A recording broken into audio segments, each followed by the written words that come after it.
Got no problems with Baller Alert, but everybody on Baller Alert and anybody else out there talking shit about me, here we go. Give me your mailing address. I want to mail you a spoon. I'm tired of people saying that because I am who I am, I can't eat shit out of my fucking ass. Eat it. Kiss my fucking ass and lick my ball. Eat it. Fucking eat it. Oh, he's doing a meme. Oh, this is cringe. Eat it. Eat it. I am fucking based. Fucking eat it. Shut the fuck up. Take your fucking ass and eat it. Eat it. Kiwi Farms. I want to mail you a spoon on a daily fucking basis.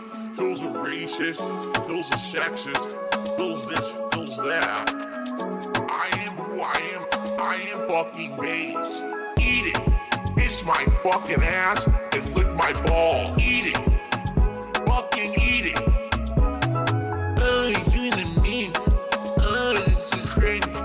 Eat it. Eat it. Eat it. I am fucking based. Eat it. Fucking eat it. Shut the fuck up. I am who I am. Eat it. Eat it. Eat it. Eat it. Fucking eat it. Oh, he's doing a meme. Oh, this is cringe. Eat it. Eat it.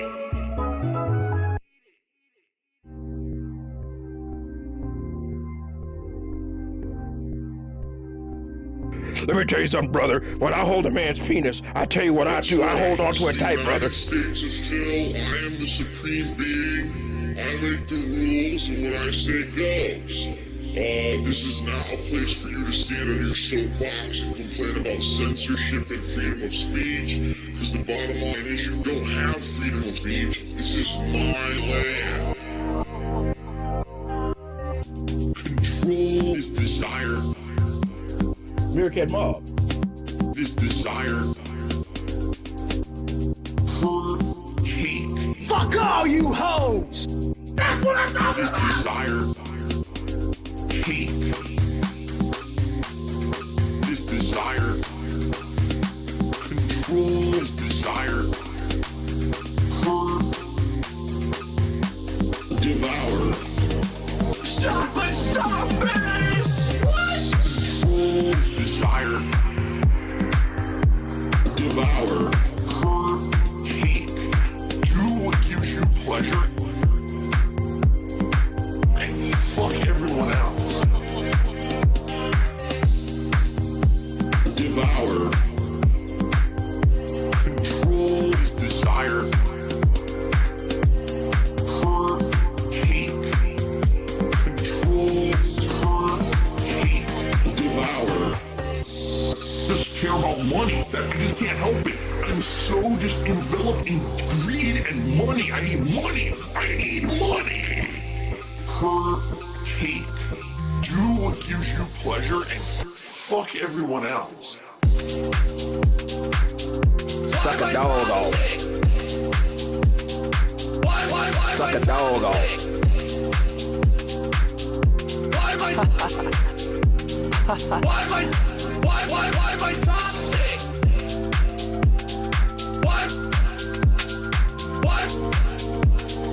Why am I toxic? Dog. What? Ain't no this desire. Why desire. Why am I toxic? Why?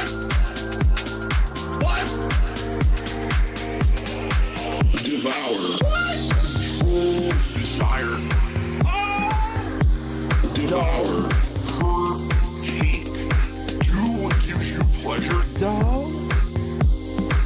And Fuck all you hoes! What? Devour.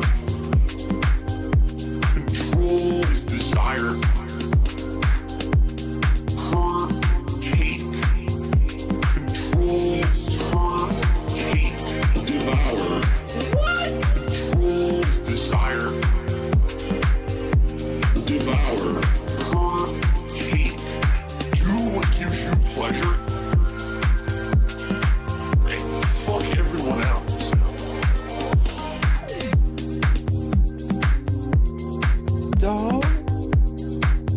All right. Ladies and gentlemen, introducing the chocolate starfish.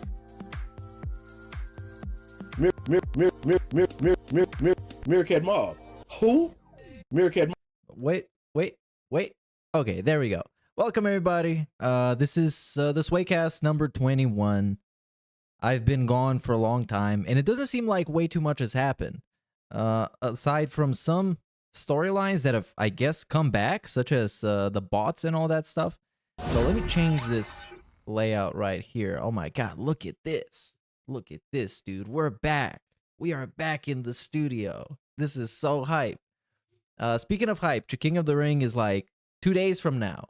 And I set up the spreadsheet with all the voting and everything, so I got to see the names of the songs people have. And this shit's gonna be so much fun, man.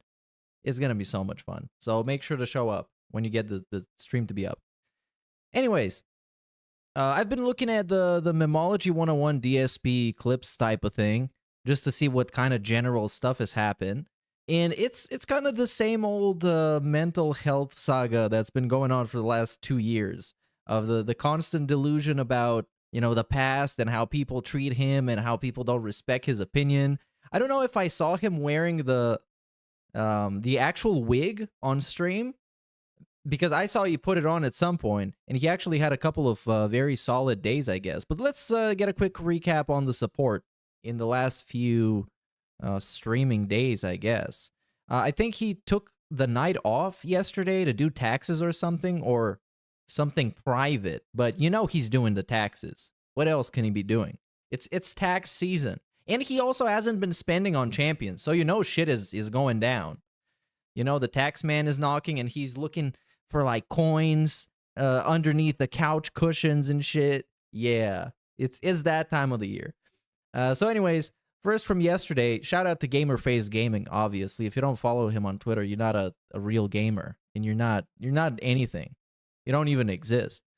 So yesterday we got a 50 bomb on the multiverses news in Final Fantasy. Oh, so he's still playing Final Fantasy. I know Tekken has been completely eradicated off the face of the earth because I guess he was doing bad at it. I mean, imagine my shock. Then we get the retro react. Is this the one where people botted him? No, it was the previous one, I think. So this one had a 59, so you got a comfortable one. And then we got a classic DSP reacts, and by classic, I mean he made about as much money as he usually does, because the fucking DSP reacts are terrible. But this one is particularly nice, because look at this. We got a 25 by a 1 minute man, and then we have 5 more from the community. And what makes this really funny is we got a $1 in super chats. This is extremely chill. $1 for all this reacting, a full day of reacting, and just $1 in super chats. That's not even, doesn't even, like, what? Doesn't even make sense. And he's gonna get like 60 cents out of it. Then we got, I think this one is great. This one is great. I'm gonna watch this clip. Hold on, because I remember there was the mirrored one was fantastic. What's hilarious is you have any idiot trolls in the chat saying that because I haven't personally applied for a job. Oh yeah, this was about him applying for a job and how pissy he got over somebody telling him that he's jobless and he knows nothing about jobs. 15 years, I don't know what I'm talking about. Fuck you. I know exactly what I'm talking about. Just because I haven't personally done it doesn't mean I don't have experience and knowledge of it. You're a moron, right? What is that supposed to mean, though? He has experience and knowledge about, like, filing for a job? I mean, sure, I hope he does, because his wife supposedly has one, and he used to have ones in the past. Really? You're a fucking moron. And of course, we just jump on the guy, you're a moron, because it's DSP. It's DSP. But, I mean, let me tell you something, brother. Sometimes it is very pleasing to call somebody a moron, specifically a moron. Some other words as well, but a moron, it hits hard, you know, it's relieving on the soul. He doesn't have a soul, but I'm just saying in general. It's like saying, because you never cooked a gourmet meal, you don't know anything about the meal at all. You know, you couldn't have possibly looked into it or researched it online or know people who've been through that. You're an idiot. Fuck off. Yeah, Cypress TV, I mean, they are incredibly dumb. You don't have to, it's true how dumb these people are. Sure, dude. As you know, I And live we in a instantly default to an analogy about food. Did you notice this? Oh, that's like you eating like gourmet meals or something. bubble, right? I live in a bubble. I have no interactions with any other humans on the planet. Yeah, I mean that's what he told the side scrollers, unless he lied. Like, I mean, the 4 hours that he spent there, yeah, that's pretty much how he lives. He told everybody that his social relations are with people in his stream chat and his wife. You can't really have a very active social life with one person who spends most of their time probably just like playing video games and trying to ignore you, So personally, I haven't been through which something. I don't blame her for. There's no way I could possibly have outside knowledge of anything on Earth, correct? That's how these people think. They're actually that much of a simpleton brain.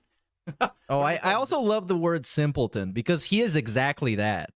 Except I think most simpletons kind of don't pretend they're this smart, because he pretends that he's smarter than like everybody, dude. Smooth brained, I believe. Smooth That's brain. how these There we people go. are. You can just call him a mouth drooler. Come on. Okay. By the way, last chance to contribute to the stream if you could. It would be great if you could. Literally, we have Look at him one tip glitching all out. And wait, hold on. This is this unedited? Oh no, this has to be edited. We can't just go like back to back calling somebody a fucking smooth brain, what was it, simpleton mouth drooler, and then it's like, oh well, by the way, you know, if you're still here, I could use some contributions today. That's how these people think. They're actually that much of a simpleton. Because yeah, brain. you can see there is a cut. It's a different segment, but They call them it's very smooth funny. brained, I believe. That's how these people are. Okay. By the way, last chance to contribute. And he was begging like crazy yesterday too. I saw the clip. It was like a minute and 30 seconds, but it's like, okay, guys, I need to tell you now, so I don't tell you later. Today, I could use some contributions. Okay, it's one of those begs. It's that kind of The stream if of you a could. begging It would be great if you situation. could. Literally, we had one tip all stream and nothing else. So anything in this last part would be appreciated, whether it be on super chat, membership, gifted membership, or tip. Yeah. All would be appreciated. Okay.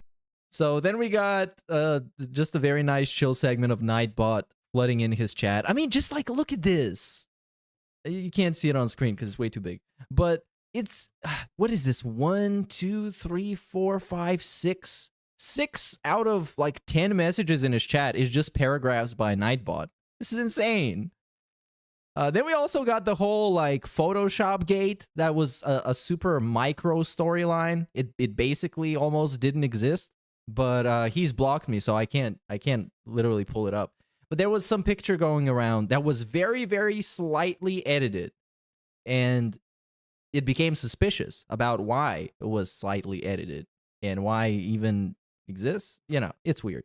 Then we got another super chill day of the community loving the Like a Dragon game. I'm still super shocked that he's still playing it. Like, what the fuck? He's been playing this for what, 2 months? I don't even know. And here we got a 55, which 50 of them is from one guy, so mega positive. You might even say ultra positive. And then we got a super chill stream. I guess this is the last ever Tekken 8. I don't even care. But there's ones that he made like $5 on or something. But recently he's been doing fine with, you know, giving you this face. You can't even see it. Doesn't matter. Is this face. He's been eating his... Yeah, he's been living his best life recently because Final Fantasy come out. People love it. It's like super hyped. And then I guess they were tired of RPGs, so he had like slow days or something. I can't even figure it out, man. And I'm literally looking at all the stuff that is happening, and I don't even know what's happening. So let's just watch his final daily wrap, and then I'm going to pick it up from there and see what else is going on. So we got dspgaming.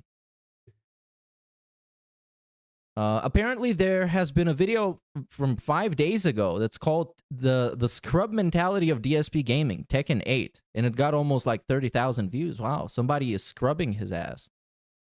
They've been scrubbing him. With that, with the Elden Ring video, and then the guy made like a follow-up to the DSP response to the Elden Ring video, but he was actually responding to the comments that people wrote coming from the Elden Ring video and not the Elden Ring video itself. You know, it's a very simple storyline to follow. Let's go through this one. Good evening, everyone. Phil here, and Oh, you guys, did you guys hear? He fixed his audio. As in, he made it a little bit louder, and he clicked two places in OBS, so now the background noise is not audible anymore. Well, that is an improvement, so he should get a medal. He should get a certificate. He should get, like, Achieving Streaming Excellence. That's what he should get, so he can frame it next to his other certificate that means nothing at all. Good evening, everyone. Phil here, and welcome to the Daily Wrap for what was Monday, the 11th of March, 2024. Although I say good evening, I'm actually filming this at 4:02 p.m. because I just finished my first stream of the day, and today, that was my only stream. Continuing on with this pattern in March, and usually this happens around this time every year, either February or March. I need to take some time away from streaming in order to do some private stuff regarding the business behind the scenes. Dude, he's doing taxes. Why does he even need to tell it to you like that? Why is this even necessary? Why? I don't get it. I'm so confused. Like, every year around this time, he does his taxes and takes the night stream off and always tells us it's for taxes. And now it's like, oh, for some kind of a business purpose behind the scene that is private and you shouldn't be asking. But also private patron react videos. So because of that, and he was doing the OnlyFans videos. Okay, that also. You know, I'm juggling a lot, and you know, several streams this month that would have been normal late night streams I can't do. Today's one of those days. Okay, so let's talk. And also, he's wearing, this has to be my least favorite hoodie of all time. It just looks so awkward on him. He probably shouldn't be wearing anything other than just plain old generic sweaters, because every attempt at like being stylish just falls flat. Just don't do it. You don't have to. About what happened today on the first stream, or an only stream. We had the level 1 podcast. It's like, because looking at him, it feels like if I wanted to dress up my grandpa in like full-on Supreme outfit, and obviously it wouldn't make sense and it wouldn't look good. So let's just not do it. Podcast, which covered a lot of information. We talked about updates to my microphone and how I had done them. I had added all those mic filters for the first time. Oh my god! And he doesn't stop talking about this shit. What is it today? It's Tuesday, and he fixed his audio on like Saturday and Sunday, and he can't stop talking about this shit. Putting a filter on his microphone, not even a real filter, a digital filter. Feedback regarding that. We also talked about the schedule and how right now I'm going to try to focus more on playing Baldur's Gate 3 and Like a Dragon Infinite Wealth than other games, because I want to try to get into them and finish them, hopefully maybe by the end of this month. Shout out to Copeside Phil, who says he hates Like a Dragon, can't stay awake during it. That's just like any other Yakuza game, basically. He's been sleeping multiple times, and for some reason, I don't even know how he can fall asleep like that. I guess he isn't sleeping very healthy, because what is that, like 8, 9, 10 p.m. when he plays those games? They're not that boring. That would free up the schedule a lot more for newer games and or other games people want to see, and it wouldn't make them linger forever. But in addition to that, we talked about big announcements. $2 from right now. Hello, fellow kids. Vibes with that sweat. Yeah, this is just... I wouldn't even say if it's a hello, fellow kids. I wouldn't wear this if I was 16. It's just too... I don't know. And it's not just because he's wearing it. It's also... I don't like it, really. The comeback of big ups Bill Brasky, 14 months, and Eurobeat for 23. And Indrid for 13. And J-Rod Music for 10. Big ups, you guys. And that was an interesting discussion because a lot of people weren't expecting that. Also, schedule. And what I mean by that is Battlefront. The Star Wars Battlefront Classics Collection is coming out on Friday. Oh, this is happening now. Should I play it as a day stream, as a night stream, as a double stream? Oh, like, man. So now we need to discuss this for a week until he gets to play it. So what is his schedule? I will pretend to care about for the sake of just seeing what's going on. So we got, today is Baldur's Gate 3. Tomorrow is also Baldur's Gate 3. So we got Baldur's Gate and Like a Dragon all day for 2 days. Then on Thursday, hey, it's Chiking Day. That's very nice. He's taking the day off to watch the show. Very fun, Phil. I appreciate it. Then we got Friday Battlefront stuff, I guess. And Saturday is more Baldur's Gate. Wow, for a variety streamer, this is an insane amount of variety. That's 3 entire different games. So it's Star Wars, it's Baldur's Gate 3, and Like a Dragon all week. That's epic. That is epic. I love him now. I'm going to watch all his stuff. And people all had different opinions on it. So I need feedback. Please, when you watch the show today, enjoy it. And I hope that you will give me said feedback in the comments or maybe, you know, on streams over the course of the rest of the week, because I would love your feedback on how to do this on Friday when it comes out. So that was the podcast. It was a good one. And then we swung into Final Fantasy VII Rebirth. And not surprisingly enough, we went from having over 400... Okay, I'm gonna skip the gameplay recap. Actually, I'm gonna use the AI cucks timestamps. Oh, he doesn't even leave them anymore. Oh, you piece of shit. I guess he wants you to watch the daily wrap. Or maybe, what if DSP told this guy, and this is based on my imagination, what if DSP told this guy, get rid of the timestamps because I want people to watch all my stuff. It's all meaningful. But just make these little, like, introductions and summaries and stuff. Yeah, this probably didn't happen, but it would be a very DSP thing if it did. Proto relics in the game maybe unlocks like a secret boss or area at the end of the game. But I find it, honestly, a little annoying that they're forcing you at this point to do 4 Fort Condor fights back. Bro, I would like to force you to do much more grotesque and repulsive things than that. So stop complaining. Anyway, so you're talking about support. Went. Only because, man, he's fucking tweaking. Look at this. The legs are going crazy. He can't get his eyes to look straight and play other games. Okay. He looks like legitimately like he's been working on a construction site for the last 6 weeks or something. Like, how do you even get in this state by being a fucking live streamer? And he's not even, that's the crazy thing. If he was one of those people spurging out about politics all day and just like trying to avoid getting canceled while canceling somebody else at the same time, those people, they're on the fucking internet 24/7. So their brain just evaporates. And this dude is like, if you listen to him, according to him, all he has to do all day is just sit there and relax and play relaxing and cool video games. And then he looks like he's 80. Okay. So how does that work? How today went. How do we do this? Doing one stream sucks because obviously it would be good to balance it with a night stream for variety and another opportunity, obviously, to earn some money. And but wait, dog, what? Oh my god, I hate this. This is such a shitty DSP gimmick to pretend that the private Patreon videos that he's making don't make him money. In most cases, they make him more money than he would have made on the night stream itself if he actually did the stream. So no, come on. From Copsideful, he's a blue-collar streamer you don't understand. Well, I don't see him having any kind of collars, and whenever he's wearing a collared shirt, he looks like he's not even blue collar. He looks like a white collar guy. He looks like he's streaming from an office, not some low-level establishment. Come on. But it is what it is. Tomorrow I'm back. I think he's the white collar streamer. Full-time streaming. Because he does like sophisticated and deep and meaningful streams. He doesn't do streams like XQC or Asmongold. This is like a true professional streamer. That's why he doesn't get appreciated enough in today's day and age, because, you know. And tomorrow will be a Chill Level 1 podcast. Enjoying DSP videos is an acquired taste. I've been trying to acquire it for many, many years, and I've failed. There's Gate 3 and Like a Dragon.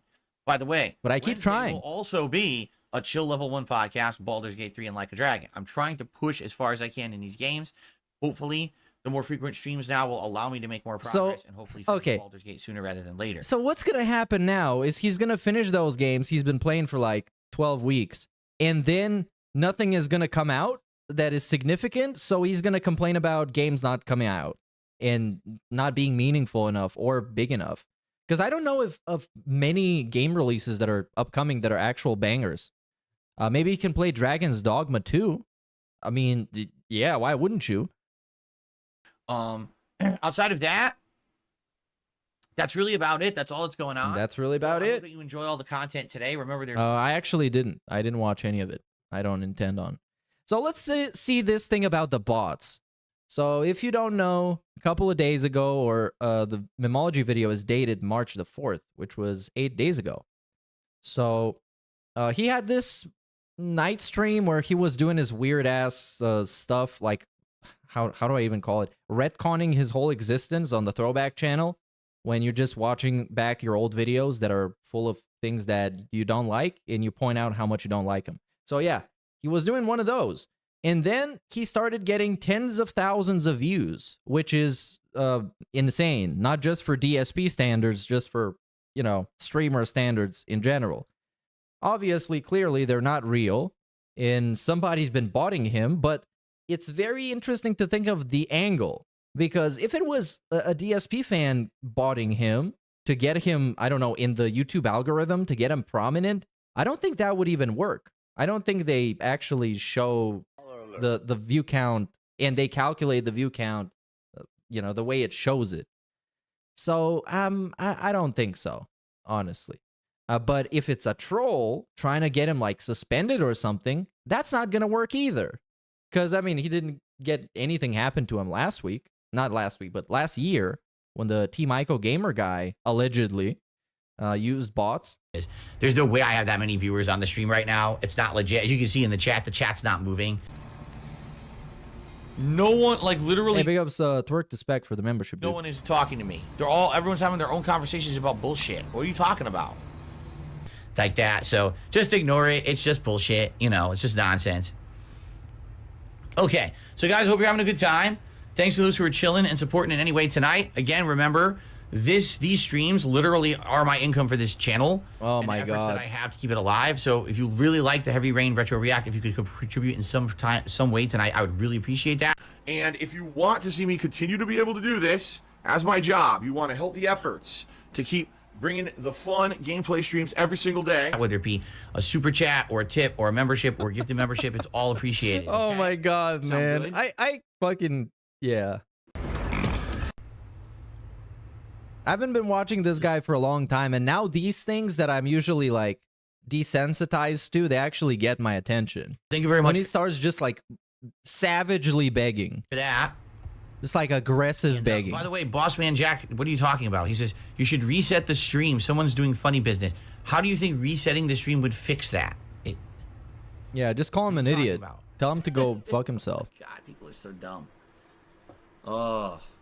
I'm not doing it, so resetting the stream doesn't fix anything. It's just going to happen. It's just, you know, deal with it. Just ignore it. As you said, these people are not in the chat, so you don't have to worry about it, right? Okay. By the way, guys, I'll just say this. Yes, obviously, someone is manipulating YouTube tonight on the stream. I'm literally not even looking at view count or anything. I have nothing to do with it. I don't want anything to do with it. As you can see in chat, the chat is moving realistically for a stream that probably has like 300 people in it, which is probably what we really have. I have nothing to do with it. I can't fix that, so just ignore it. All right. I have no control over it, but it's hilarious because you can purposefully see certain trolls coming in and talking about it in chat. Oh, really? But look at this crazy shit, man. Because simultaneously, you're supposed to believe that he has absolutely no idea what's going on, and also he knows every single troll and where they come from and what they talk about. So, you know, how am I supposed to believe this? Basically, derail the stream. Just ignore them. $5 from Copsidifal. You are not allowed to talk to anyone else in chat. Only Phil, and it must be about Phil or the game he's playing. This is the United States of Phil. You know, my favorite thing like that, of him communicating with his chat, is when he asks them a question and people honestly just respond with what they think the answer is, or, you know, their opinion. And then he complains that they can't agree. So we got to keep asking them until somehow they agree, or somehow we come to some kind of a decision. He's really, really good at communication. He's really good. You might as well get another certificate, Achieving Communication Excellence, also known as ACE 2. This is the other ACE. He's going to be stacking those certificates like it's nothing. And enjoy the stream with me, and we'll have a good time tonight, all right? Do for the ribs? Certainly not the first time this has happened, not the last time. These idiots do dumb stuff to try to derail my streams. Just ignore it, and let's have a good time. Reading before marking them as spam. Also, what's funny is people are saying, is that a Chris Chan sweater? I have no idea. I don't know what you're talking about. Oh, I saw this clip. Yeah, this one is fucking great. It's a Nautica sweater. No, it's not. Of course, it's not the OG Chris Chan sweater, but it very much looks like it. And of course, he's got the collar popped because obviously this is like a business major. He's not walking around with zero drip. Nautica is he's walking around with negative drip. Very good designer brand. So if he ever, yeah, now we're flexing designer. Very nice. A Nautica sweater, I guess, but this is, you know, I don't know who the fuck Chris Chan was when I wore the sweater in 2010. This is what I wore to work. Seen them. Actually funny. Have you noticed during me doing this retro react that I'm constantly clearing my throat? You even hear me snorting.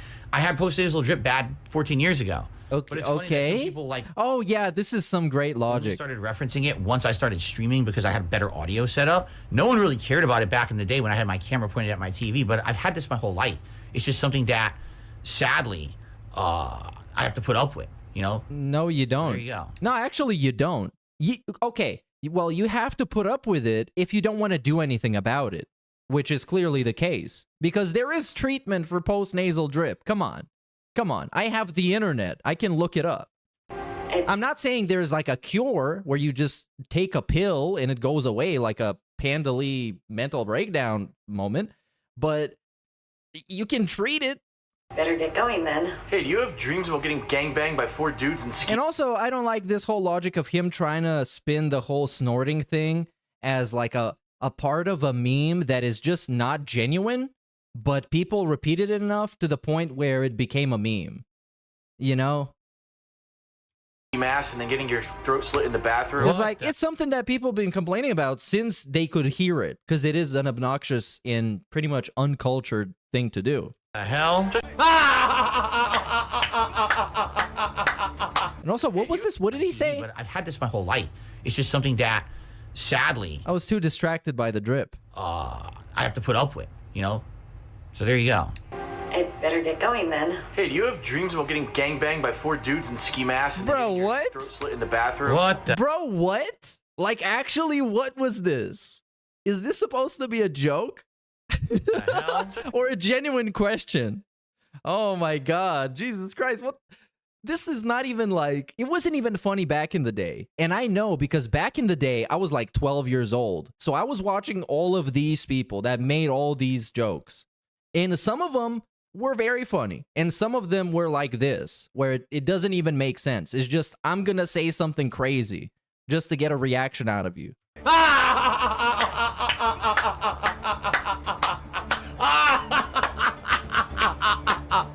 Just asking. Again, you have to realize something. My audience back then was Oh my God. primarily teenagers. Yeah, I remember I was that age, and I still wouldn't have watched your shit. Like when you look at your YouTube analytics. And I wasn't even like I wasn't like a fucking genius or something. I was just a regular 12-year-old dude. Or whatever. I'm much worse now. It was all teens. So that's, I mean, I was what, like in 2010, I was like 27 years old, but I was still doing this kind of commentary because I was trying to appeal to that younger audience who liked that immature. Bro, how are you 27 years old and you can't even have a competent punchline for a joke? I'm not saying you gotta be fucking doing stand-up, but come on. Style, right? Now, But he was just a tiny little 27-year-old. my audience, no exaggeration, how many of you right now watching are a teenager, right? Probably not many, right? Probably very few. Most of my audience is in their 20s, 30s, or 40s now. Their older audience wants to watch a more throwback YouTuber. So now my commentary is much more mature. I don't do this kind of stuff anymore, but you know, you gotta cringe at this stuff. It happened. It's public. You never Hey, told big me. ups Sir Joseph Pesci for the super chat, dude. He says, describe his members. I don't get it. I don't even entirely get what you mean, bro. If you tag me in chat and clarify it, I can give you a question to the best of my abilities. But his members, he got like, what, 3 channels? He got members on each one, and each one give you amazing perks that are priceless. So you should give him all your money, basically. I just got a very generous super chat from someone named One's 2 Cents. It's a $50 super chat. He says, Whoa. hope you're having a good night. I seen your streams, and I saw your response to a troll question about a Rich J thing. I don't even know what that means. You handled that professionally. I'm glad you don't wish hate on people. Oh my that God, are mean to really? you. Oh, I know what you're talking about. Someone talking about, Yeah, I don't wish hate on anybody, but I constantly tell them that life is going to get back at them, and all the bad things that they've done to me are going to be turned around against them, and then they're going to happen to them. But I don't wish hate on anybody. Review Tech USA, and I guess his editor got fired or something. Oh yeah, this drama apparently keeps on going. I thought they gave each other a nice, beautiful, masculine kiss on the lips, and then that was it. But apparently no. Yeah. Here's the deal.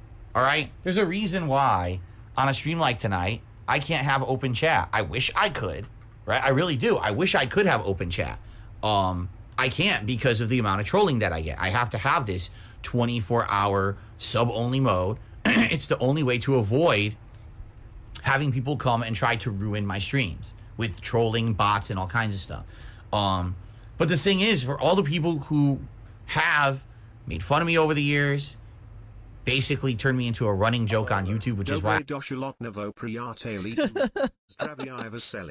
Also, this fool doesn't care about what anyone says and his life is good, but he brings up the decade of failure and how the FGC makes false vids and nothing bugs him. He's been bringing it up. You know, Feels good. I heard a thing or two, or maybe I just saw a couple of clips on Twitter about the FGC, him crying about it. He went on scrub quotes again, playing Tekken 8. And I guess that might have been, you know, one of the last straws when it comes to Tekken, because I mean the guy was just miserable, man. I might see some of that salt, because there was some moments where he's just actually losing his mind. It's kind of sad to see somebody his age have zero control over their emotions. It's actually like, damn. I don't get 117,000 views on my videos anymore. I get like 300. You know, basically, I don't wish harm on anyone. I don't revel in when people who've done bad things to me, that they go through bad times. As I said, you did though. Many times, you know, people will get what's coming to them. Yeah, this is the clip. This is the clip. It's called karma. But anyway, I firmly believe that all these people who over the years, and there's a oh yeah, this is a different clip, and there's an extended one where he completely like explains what he means, but basically karma. He attacked me, you know, slandered me, defamed me, that they're gonna get there somehow. Someday it's gonna come to get them. It's probably not gonna be me, because I'm gonna be doing my own thing. I'm not a person who's seeking revenge, but I get the feeling these people are gonna get it. My opinion is, I just want everyone to have a good life, because if everyone did have a good life, they wouldn't treat others poorly, right? Usually when you treat others poorly, it's because no, I don't think so. You need to do that to get ahead. You need to do that because things are bad in your life. No, I don't think so. I treat Phil poorly just because it's kind of fun, and I think he deserves it. If I was treating somebody the way I'm treating him and they didn't deserve it, I would feel bad, and that wouldn't be justified. Feel better about yourself, right? So no, not really, Phil. Number one, because yeah, the game does suck. I really did not like tonight's stream. And in addition to that, as you guys can see, I stayed extra late for you guys, and basically it amounted to nothing. Oh, yes. No one's really supportive, epic scorn moment. Which pisses me off. It does. That I'm playing a game, obviously it's frustrating. Oh, man, I want another one of those. I would just one more, please. Please. Please, I beg you. Please. Just one more. Because here, the body language is also so good in this clip.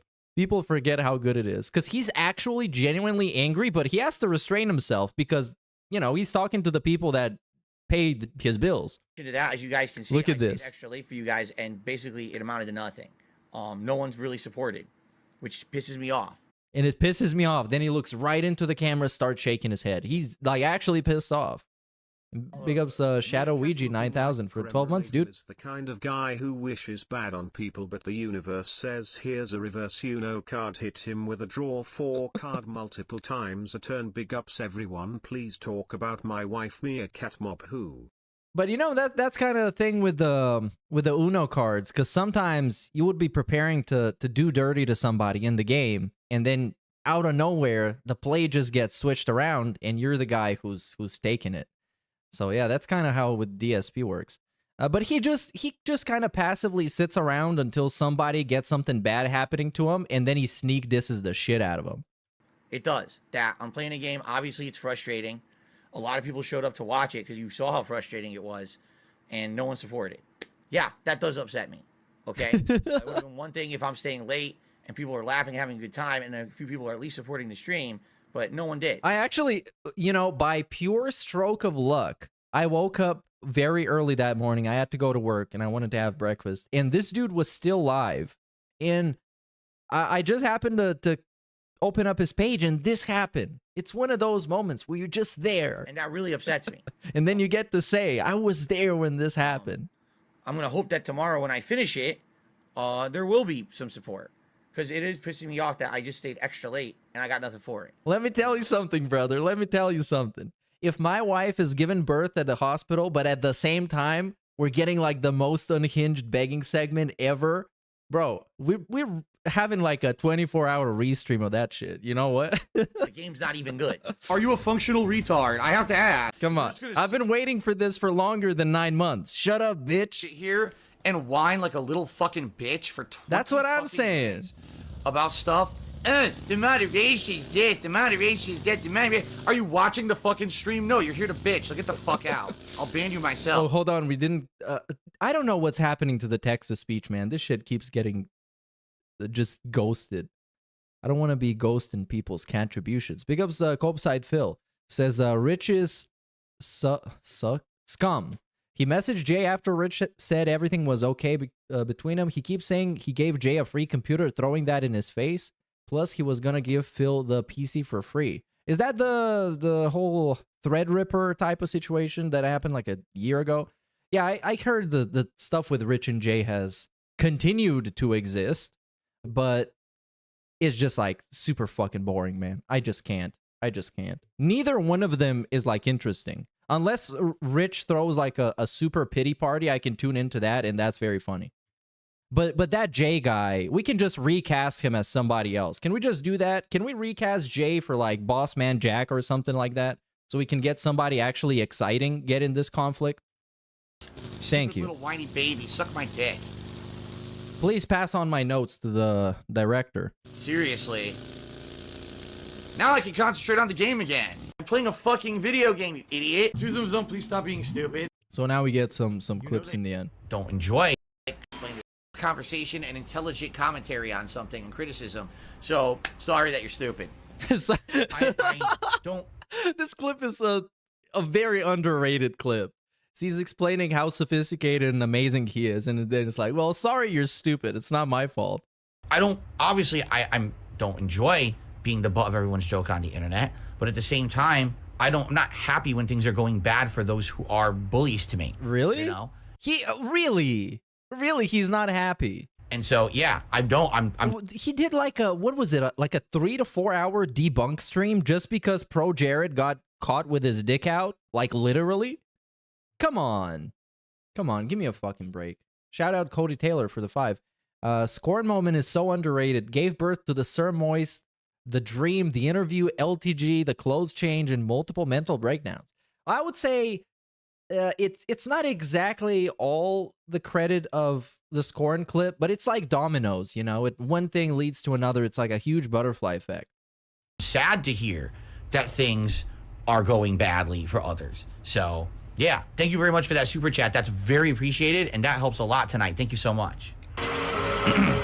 Nice. And he doesn't flush. He leaves it mellow. I flush the toilet because it's not my house. I have to be. But I'm not washing my hands. Fuck You didn't you. wash his hands. That's right. Feel the taste of my dick all over your body as I touch. Hey, yo, what? Oh. What? I'm gay. What? Dude, some of that fucking old Phil commentary, I just like, it just comes out of nowhere. God damn. Damn, and sometimes I just wish it was funny, because I would like to hear him say some banger joke about something like this, you know, those topics. So what do we got here? This is 9 days ago. Is this the Ann Leet one, where he's talking trash? I guess so, because these are all kind of old. What? Let's see this one, because I don't know of him complaining about Final Fantasy VII, but I'm interested to find out what this is actually about. Happens on the other channels to do. You love money.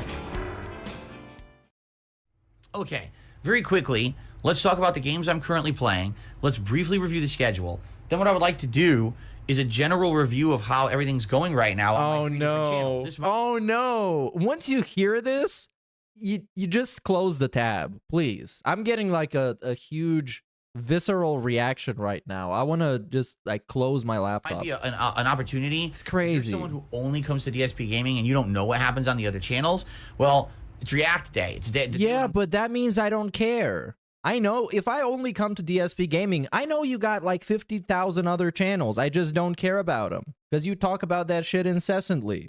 I'm going to be on those other channels. Come all on. day. So this could be a good opportunity for you to be in the know about what's going on and see if maybe you're interested. What if I don't care? Okay. I was known as the guy. Stop it. Stop, Phil. Shut up. I would get that game on release day. No. Pump it in, play it as fast as I can, and beat it within a few days, and be on to the next game. Yeah, that's kind of what he does now, except is like super slow. The only thing that took effort back in the day was for him to get him over with as fast as possible. And that you actually need to put in some effort and to set aside some time for that. And I get it. But nowadays it's like what he used to do, but just with no effort involved. So I'll just still buy the game day one, but we're gonna be playing it for 6 months, you guys. I hope you're happy with that. Gotta play a game. Okay, gotta play this game. Gotta rush through it, finish it so I can get to the next game. Let's play the next game. Gameplay. Get those gameplay videos out. Gameplay videos. Now, over the years, when basically that wasn't possible anymore because people were getting games earlier, right? People found ways to get the game 4 days early or a week early and stream it. That advantage didn't matter anymore, okay? And so, people told me, hey, you have to change. We don't like the quality of your playthroughs anymore because you rush through games too much and you out on so much content that is meaningful to the game that you don't even get the full picture of what the game is.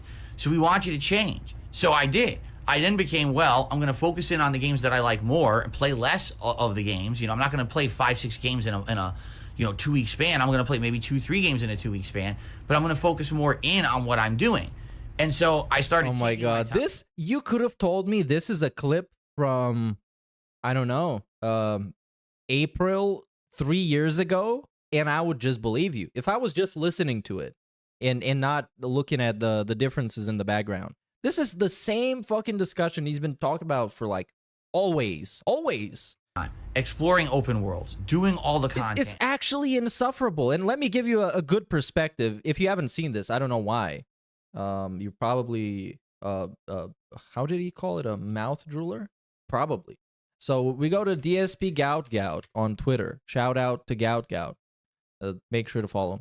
And look at this. We got pie charts for the actual podcast. Look at this bullshit. And this is not even that bad. So this is what?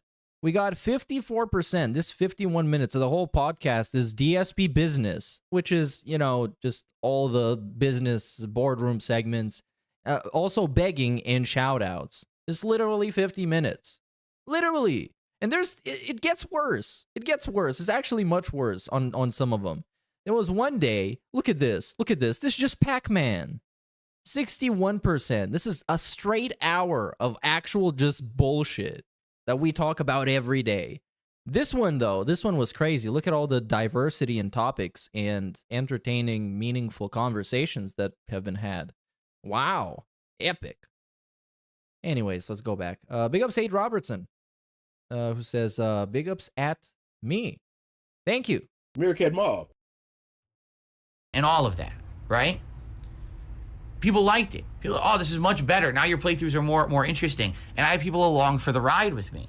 But now, it's funny, because here I am playing Final Fantasy VII Rebirth. And as I'm doing the open world content, which is fun and has its own plots and meaningful stuff going on, I'm getting upgrades, material, all this stuff. People are just sitting here complaining. Oh my God, we got to get him out of office in any way. Oh my God. I just cannot comprehend why he doesn't just get it. That people will always be complaining just because it's him.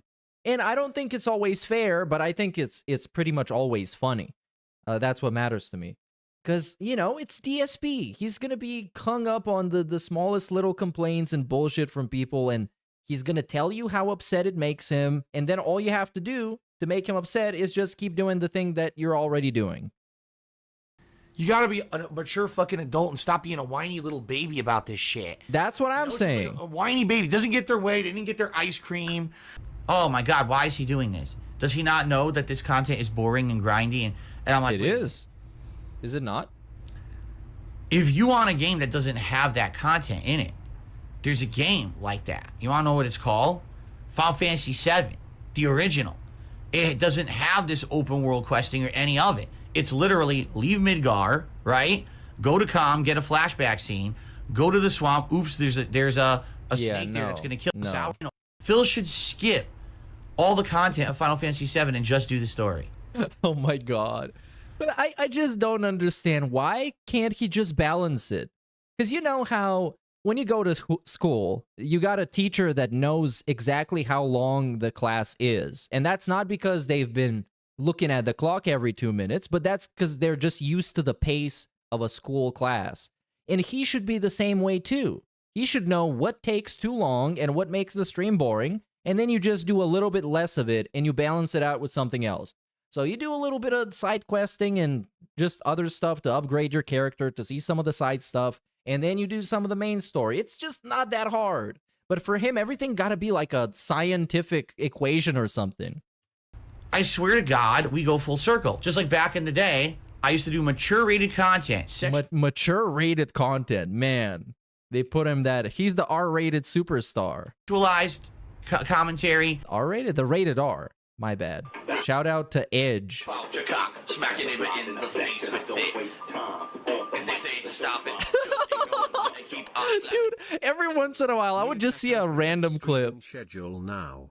He doesn't realize that traveling the world with a significant other is toxic and that the Snortex comes first. Welcome back, boyfriend. That is true. That is true. That's what I've been saying. If there was a crazy ass DSP segment and my wife giving birth, I'm restreaming that shit. Come on. Yeah, big ups Vikes and also big ups Sculpside Phil because I missed this one. I don't know why some ones get the pop-up and other ones don't, but I guess you're not cool enough. Big ups Sculpside Phil. People didn't say take 6 months to finish a game. But if you're playing it for so little and you're just so fucking slow, you just can't not finish it in 6 months. Unless you just want to drop it at some point. Remember, yes means no and no means yes. Racial commentary, sure. right? Racial jokes. Man, oh, we're gonna get an example for each one. Limp dick. Very limp dick. Oh, yes. Pork bun. Make you very virile. Things like that. And everyone complained, wow, you're such an immature asshole, right? You're such an idiot. This is why you don't deserve success, because you're just... But wait, and that they're also true. They are correct. The haters were 100% correct. But hold on. So back... It's this paradox that I can't understand. Back in the day, he was super hype. People loved him, even the teenagers, because he was doing that stuff. But now he's saying that they all complained and they told him he doesn't deserve success. Like, who? And also, back in the day, he refers to it as like, before, this is how you don't play. This is kind of like BC and AD in DSP years, if you ask him. Sure. So over the years, I mature, I change. I become a different person. Now, I don't want to do that commentary anymore. And now people say, wow, your commentary sucks. It's boring now. You don't do all that fun, risque commentary you used to do. It's like, yeah, well, that's also true. You have to understand something. His commentary is just objectively less interesting. Okay? And I mean this now. I hope people will listen. You can only demand change for so long, but then when you get it, you can't go back on it because things have already changed. It's too late, right? What? Like, here's the thing. 10, 15 years ago, I was a completely different dude. I was single. I was an alcoholic, all right? I didn't take YouTube seriously. I was fucking around every video that I made. So I rushed through a game just to get views or make money. I fuck around with my commentary because I don't care about the repercussions of what I say. I think the whole thing's a joke anyway, right? Today, I'm in my 40s. I'm happily married. I have a wife and a life. This is my full-time job. It's my occupation. I take it. Bro, you literally told people to eat shit out of your ass with a spoon like a month ago. What are we talking about? Where is the maturity? What the fuck? Way more seriously. Shut the fuck up. Shut the fuck up. God Stop damn it. like a bitch. It's like he's so bad when he's trying to have these like redemption moments. It's just not him. It's disingenuous. It's like you watching a wrestler trying to portray a gimmick that it just doesn't work. It's not convincing. Jesus. And he doesn't even believe himself. Because you bet your ass he would like to make all these jokes nowadays. He would love to do them. But now people are saying, well, why can't you... Instead of just doing a goat laugh or not saying anything. You think he doesn't want to do those? Just go back to how you were 15 years ago. Because you asked me to change. Like, the entire movement of this is how you don't play was... And notice, he changed just because people asked him to change. And not because he realized what he was doing is bad, so he decided to correct his behavior. I changed because you wanted me to. Now give me the money. Wow. That seems very genuine, Phil. I appreciate the honesty. Phil is this very unprofessional, irreverent jerk. And he doesn't deserve success because of that. So I listened directly to 10 years of criticism to change myself for the better, and now the feedback I get is, go back to how you were? No. No. There's a whole new generation. Oh, this is the of greatest. people now who are like that. And they're out there making millions of dollars, which I never made. Wait, so you're kind of ahead of the time when you think about it. From Dastech. I couldn't imagine reminiscing on my years of being a Dobanese and still have the audacity to call out random strawmen on the internet tears of joy. Yeah. Especially when one of his channels is dedicated to reminiscing on how great his content was. But also when he's reminiscing on how great it was, most of that content is about how terrible it was and how it wouldn't be made nowadays because it was so bad. Back in the day, it wasn't even possible. There were no sponsorships and partnerships and paid product placements. All the things that they get didn't exist when I was doing that kind of content 15 years ago. So I was doing it for the love of it. So that's what drives me nuts. Because here I am playing Final Fantasy VII Rebirth. I'm loving the game. I'm taking my time with it. I'm doing all the meaningful content that I'm discovering in it. And a lot of the feedback I'm getting is, wow, this playthrough is boring because you're taking your time and doing side content. Rush through all that content and get to the story. Okay, well, the customer is always right, my guy. It's probably 10 shit. years before listening to feedback. Now he has changed. Maybe in another 10 years' time he'll listen to the advice we're giving now. So robust and meaning. Well, I mean, it's working though, isn't it? I mean, he fixed his audio. You don't hear the ambient background noise anymore. So in another 10 years, think of all the improvements he can make. He can wear a different shirt, or he can put a different artwork behind him, or maybe he can buy some more toys from the toy store and use them as part of his background. What? What the fuck? It's frustrating. Yeah, just think of all the possibilities. There's about 3 of them. To me, because I really like Final Fantasy. By the way, to give you some perspective here, the playthrough's not doing well at all. In regards to like everything I'm doing, the Final Fantasy VII videos so far were 3 days. That it took you 10 years to change and then asking to be rewarded for that change is the most dented thing I've heard in a really long time. If you don't do your normal job correctly for only a few weeks, you get fired. That's true, yeah, but imagine you're sitting at your desk at work and you're like loving it. It's your passion to just sit there and, I don't know, press the enter button like 4 times a day. But you're doing it too slow for like 6 weeks, and your boss is telling you like, hey, you're just too slow, man. I know you're loving it. It's your passion to be sitting here pressing the enter button, but I'm sorry, we got to replace you with somebody who's going to press it a little bit quicker. Haven't even done as well as the Silent Hill, the short message playthrough from a few weeks ago. And that was a 3-hour throwaway experience that really was not very good. It wasn't at all. I restreamed the whole thing, man. That was a snooze fest. But at least we were watching some clips of Neil Breen. That was exciting, to say the least.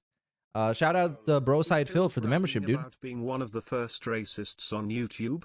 Well, I guess if you want to look at it like this, kind of, yes. And also he's saying that his racism was particularly successful. He was very good at it, and it attracted all the children. Think of all these awesome things that he was so good at back in the day. And that has gotten... He was so racist that all the children loved him. And he also wanted to have sex, which I guess this is also a thing to do to attract children. I don't know, man. He was really good back in the day. More views and attention on it than my Final Fantasy VII Rebirth playthrough so far.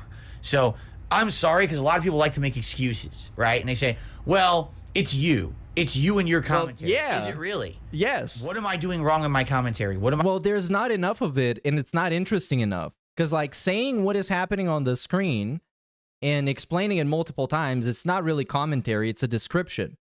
What am I doing wrong in the game?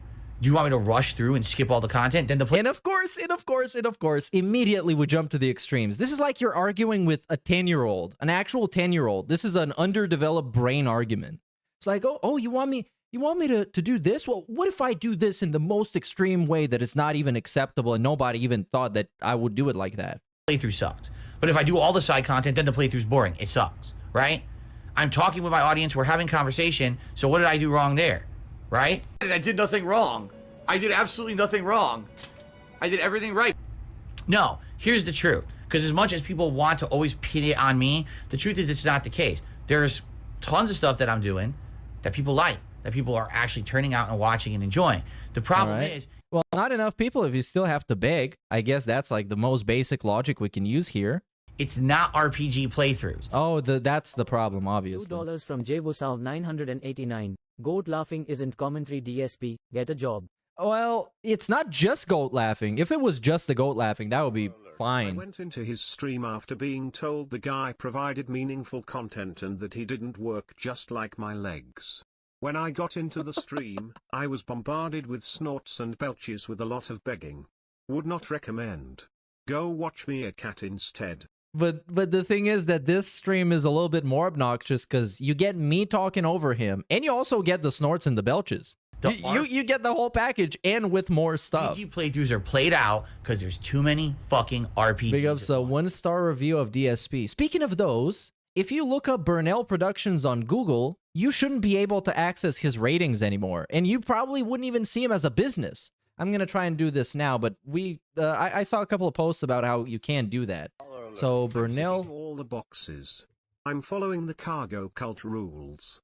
Why aren't you all emptying your wallets right now? Can't you see the game on the screen? yeah, it's the whole checkbox streaming that I don't like, man, because it's like completely soulless and corporate, and he's usually the type of guy to stand up for that kind of treatment. Yeah, so I guess there are some kind of reviews again, but nowhere near what they used to have. So this is Burnell Productions in Renton. And here we have his son, and this is a week ago. All of them are very recent. His son Derek scares me. I went to this place for a chill and meaningful time. However, oh, is this a long one? And of course, all of them are 1 stars. Oh, and we got a pic of Derek. Very nice. So, a chill and meaningful time. However, immediately after arriving, the owner started asking for donations. I asked where his money is going, and he called me a ton of hateful slurs and told me I'm banned.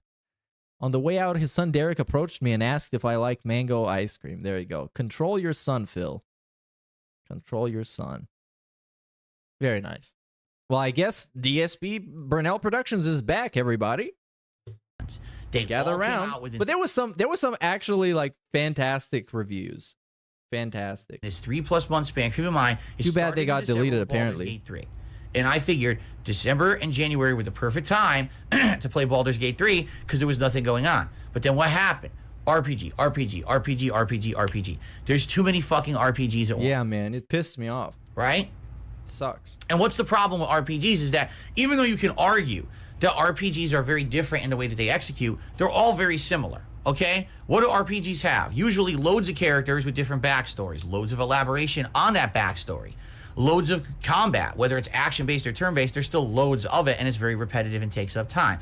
Loads of world exploration with little minutia when it comes to things going on in the world. Yeah. Loads of today, they're all RPGs. They're all kind of samey when it comes down to what you're doing in each of them, seeing people engaged and supportive and after the fact, which I appreciate. But I'm a live streamer. I am a live streamer. I am not really a YouTuber anymore. I don't play stuff off camera, so I'm gonna have to stream the game. What do I do if half the people aren't attending the streams, right? I don't know. But oh my god. Is he gonna bitch about daylight savings today? I'm not sure. But you see, this is the problem with him. It's not a very original take, but it is true. Can't see it here. Well, you can't see it, but I'm going to read to you what is on the bottom of his schedule. It says, important notice. We have now begun daylight savings time in the USA. This means all of my streams will begin 1 hour earlier.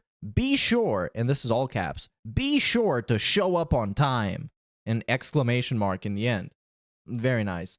It's like, dude, you should be fucking on your knees praying to whatever deity created you that these people are even bothering to give you the time of day to click on your shitty ass fucking page. Not telling them to show up on time. That's not what you tell them.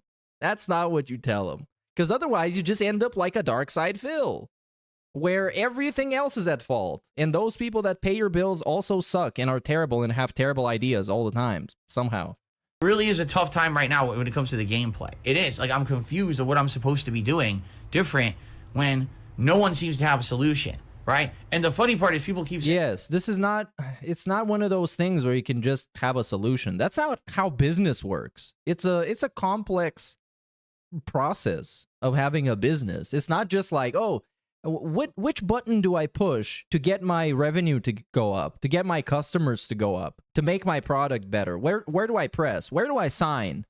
And of course, he's used to signing those. And usually you sign for like a credit card and then it fixes all your problems. But now he can't have any of them anymore. So that's a problem. And we need somebody with a different solution. Shout out to Frosty for the 5. His voice has changed so much in the last 5 years. Is he shooting up estrogen?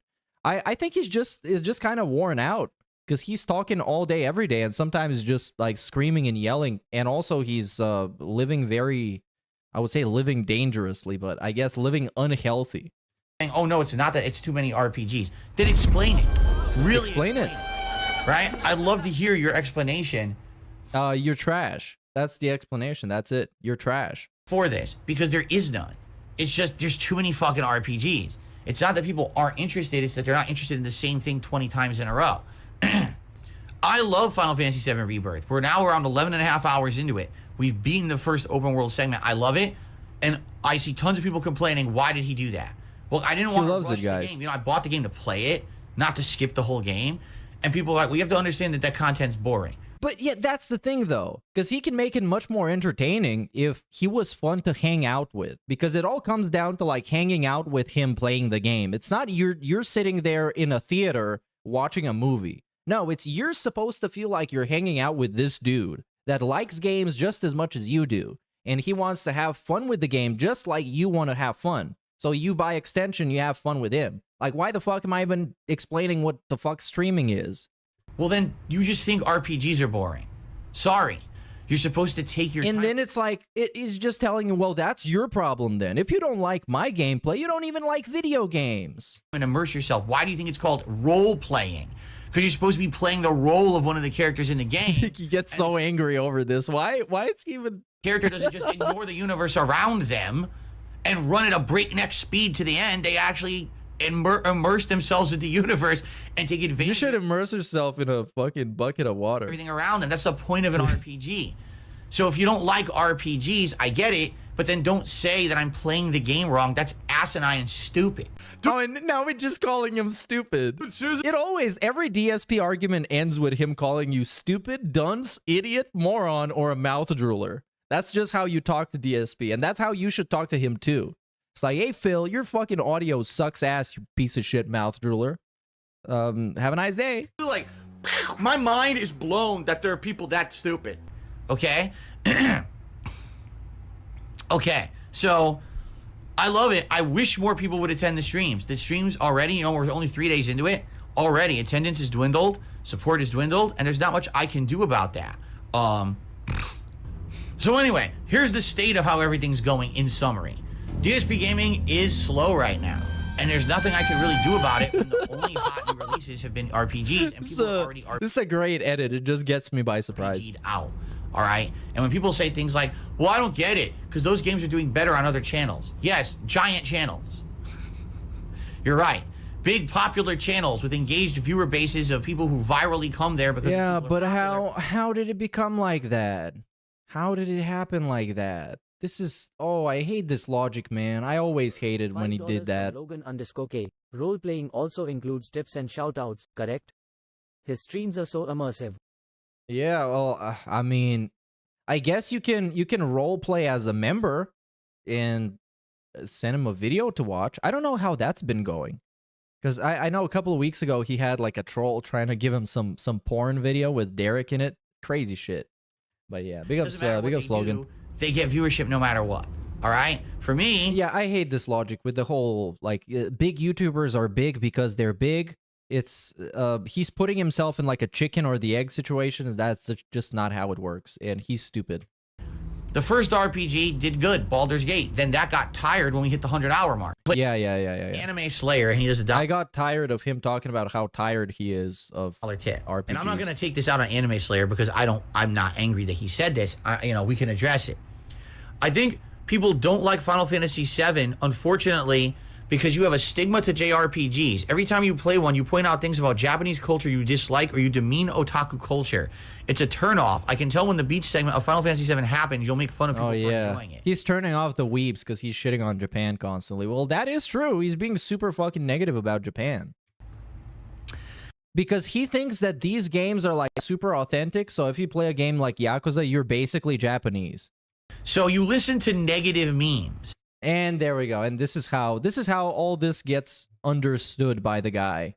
And once you see him have a reaction like this, you realize truly that there is no point trying to convince him. There's no point trying to help him unless you're just doing something for him.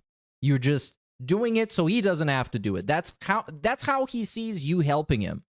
About me. So it's like, there's no point. Give it up. Come on the dark side and let's just mock him and make fun of him for what he is. Because that's all he's good for. That's all he's worth. That's all he's meaningful for. And he's being the butt of a joke, being a punchline. Just his name itself is a punchline. You know, you go on Twitter, you say Dark Side Phil, and people just start laughing. You don't even have to, like, have a setup. You actually judge a playthrough that just began on a negative meme that hasn't even happened in the playthrough yet. That's what you're saying.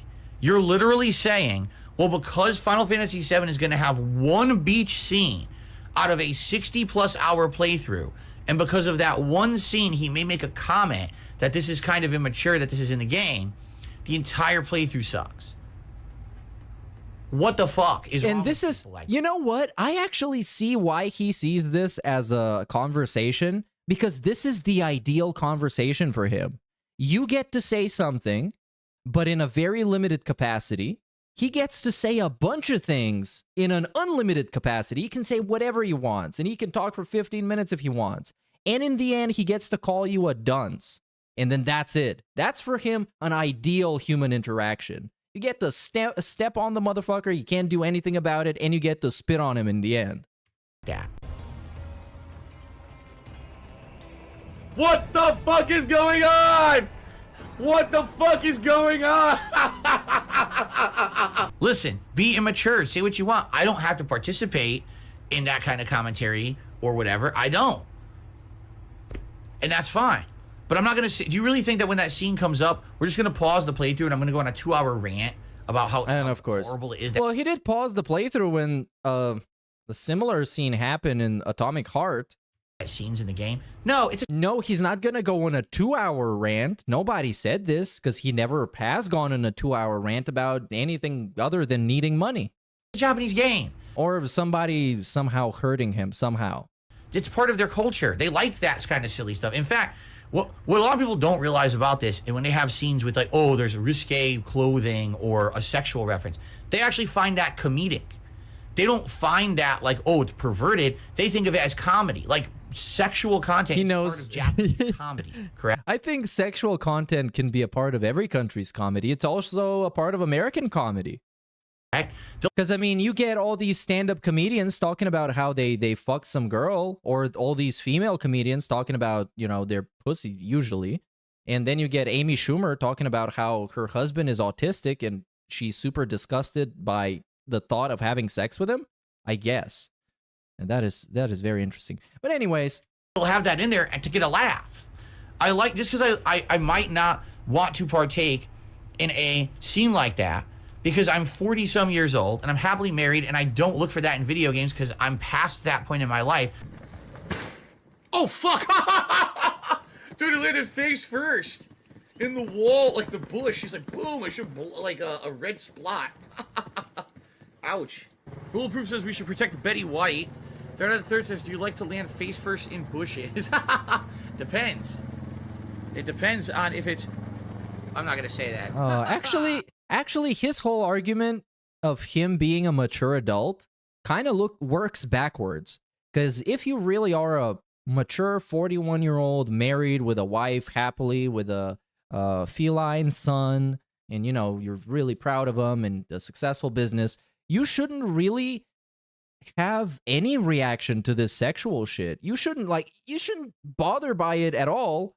You shouldn't care about it in any way. Not being black and white, but he views every interaction as winning or losing. That is very true, yeah. And whenever he argues in kind of in bad faith to kind of win the argument, because it's dark side Phil. I mean, come on. Schedule, gameplay, thoughts and decisions, and more for a Fata Korholitha takes Tyron's dong. Yeah, this didn't work out. Also white knighted for this, so maybe I'm in the wrong.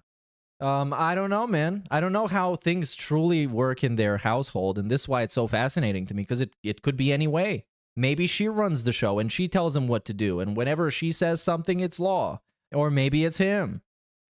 That's I'm very interested by this. But this is basically this video with the feedback and nonsense. This is bullshit.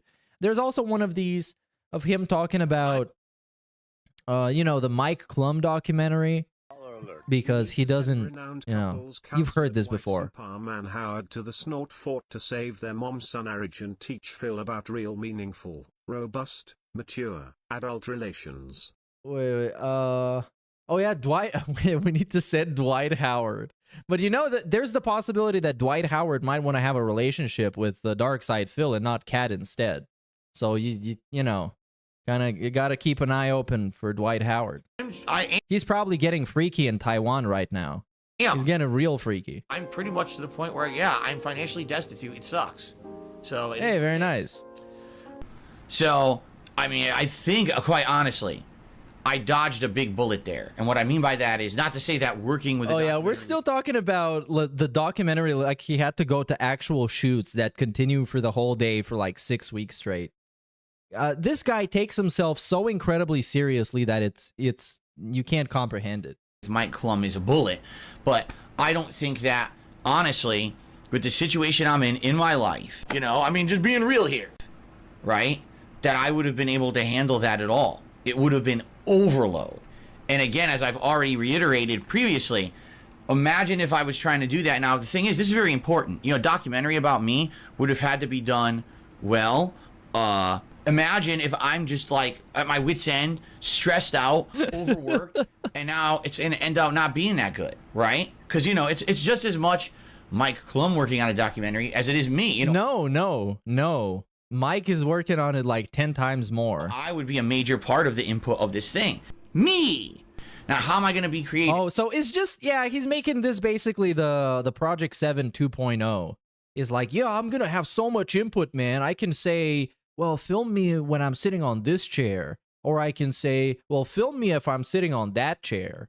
How am I going to be entertaining? How am I going to be going around different filming locations and doing all this kind of stuff? Well, somebody's going to drive you. Next question.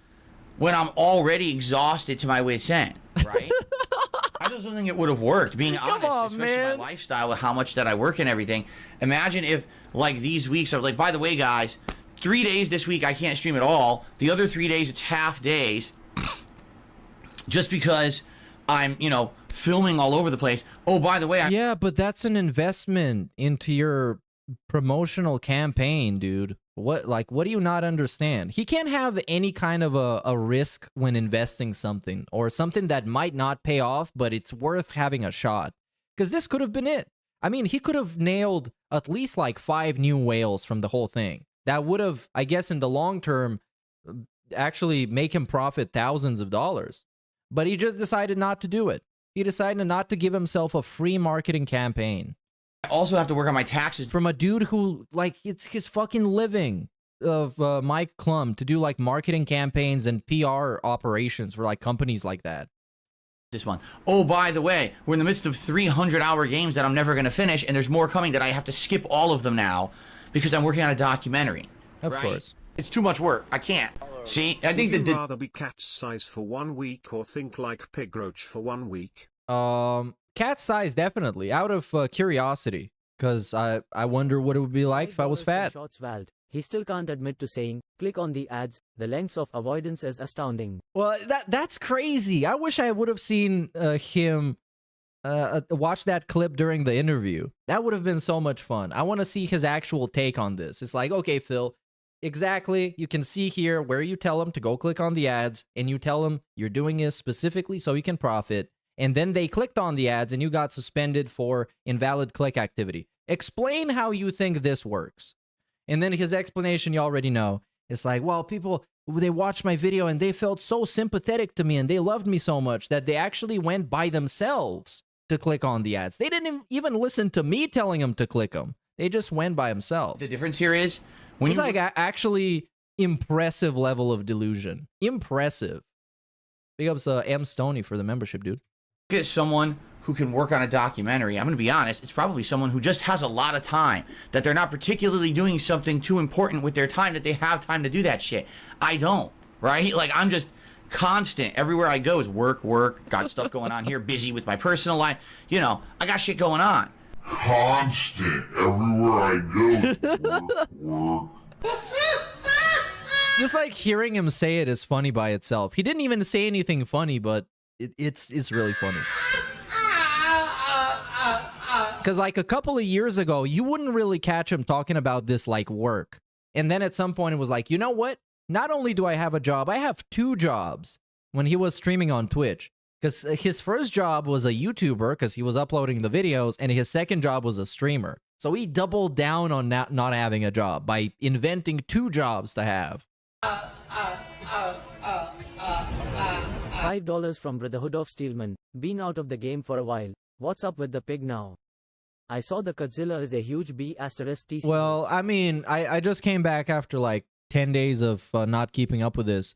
But basically, he's playing a bunch of RPGs and crying about people complaining that he's playing a bunch of RPGs.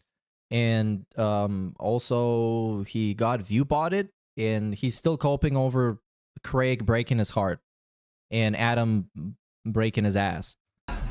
Basically. Oh my God. There you have it. I'm avoiding it. I'm glad I did. Okay? $2 from Wesley Hayes. So there you go. And no, personal life, but has no friends thinking face thinking. Oh yeah, the retcon for the friends topic is also fantastic because basically that's the same answer as to the documentary. It's like, well, I can't have friends because I don't have time to have friends. There you go. He just works too much. People are being so stupid because, again, I wonder when he's gonna get the promotion he's working so hard for. When is he gonna become a level 2 streamer? What is it with these people who think that life is black and white? Because, like, literally now people in the chat, oh, so that means Mike Klum is a detractor. No, it doesn't, stupid. And just saying that is incredibly stupid that you would even say something like that. What are you talking about? Life is not black and white. I keep telling you this. There's many shades of gray and many compromises and middle of the road things. This is where reality is. It's not either someone absolutely loves you or absolutely hates you. Either they're your biggest fan or your biggest detractor. No. Wow. Yeah, I'm not even gonna bring up how many people have been banned from his chat just by sharing detractor sentiments. It's literally like you fucking running a Nazi camp or something, man. If he determines that you have a detracting sentiment or you say a certain talking point that the detractors do, and it can be something as abstract as saying that, hey, Phil, your audio is not great today, man. He's been banning people for just simply saying LOL at the wrong moment in his chat. Like, if he's in the middle of a beg and somebody says LOL, you just get banned. No, I feel like Mike Klum would have done a neutral take. I do believe that. Like, he would have done a neutral take where, you know, you judge for yourself. Oh, that still makes you look bad. Right. Yeah, let me tell you something. But the fact is that when his history is Boogie and now EDP, these guys that are, you know, totally different from me. Nope. Dark side, Phil the lol cow. Is that even though I have nothing to do with Boogie, I have nothing to do with EDP, I have nothing to do with Wings of Redemption, I'm nothing like any of them. Well, Phil, why did you think this guy asked to do a documentary about you if you're nothing like all his other subjects? It seemed like he's looking for a specific type of people to be a subject of the documentaries, and if you are invited, you are that type of person. I'm not going to get invited to a podcast talking about helicopters. If I get invited to a podcast, I'm going to get invited to a podcast probably talking about DSP because they're looking for a specific type of guest, right? People will constantly group me into them anyway because the perception is told to do that by a mob of people on the internet, right? So, Hey, well, I heard this. It's got to be true. and he says this, that's disgusting, right? That's the mentality of a lot of these people on the fucking internet, is how much can I milk out of people for personal benefit? So, no, I don't think that I want to be milked. Oh, man. That's a really good quote. Oh, it was good. I don't think I want to be milked. And that's the case. And it's never going to be, you know, that situation where we're going to always have prominence or attention. But as long as I have a positive viewer base who come and support me no matter what I do, I'm good. And I have that. I do have that. So I'm happy and grateful for that. Maybe that's why I'm different from all the others who they have to make drama in order to get any kind of attention or popularity. I don't have to do that. I can still be successful without that nonsense. And I'm happy for that and grateful for that, because if that were the case, if the only way I could get noticed was drama, then I would stop making content entirely. But Phil, that is actually the only way you get noticed. Because we got on TBS, we got 2D2 Will, who sends us the view breakdowns for each month, and I think most of them, the most watched video is literally a drama video every month. A drama video, a huge begging video, like a begging daily rap. It's always this, man.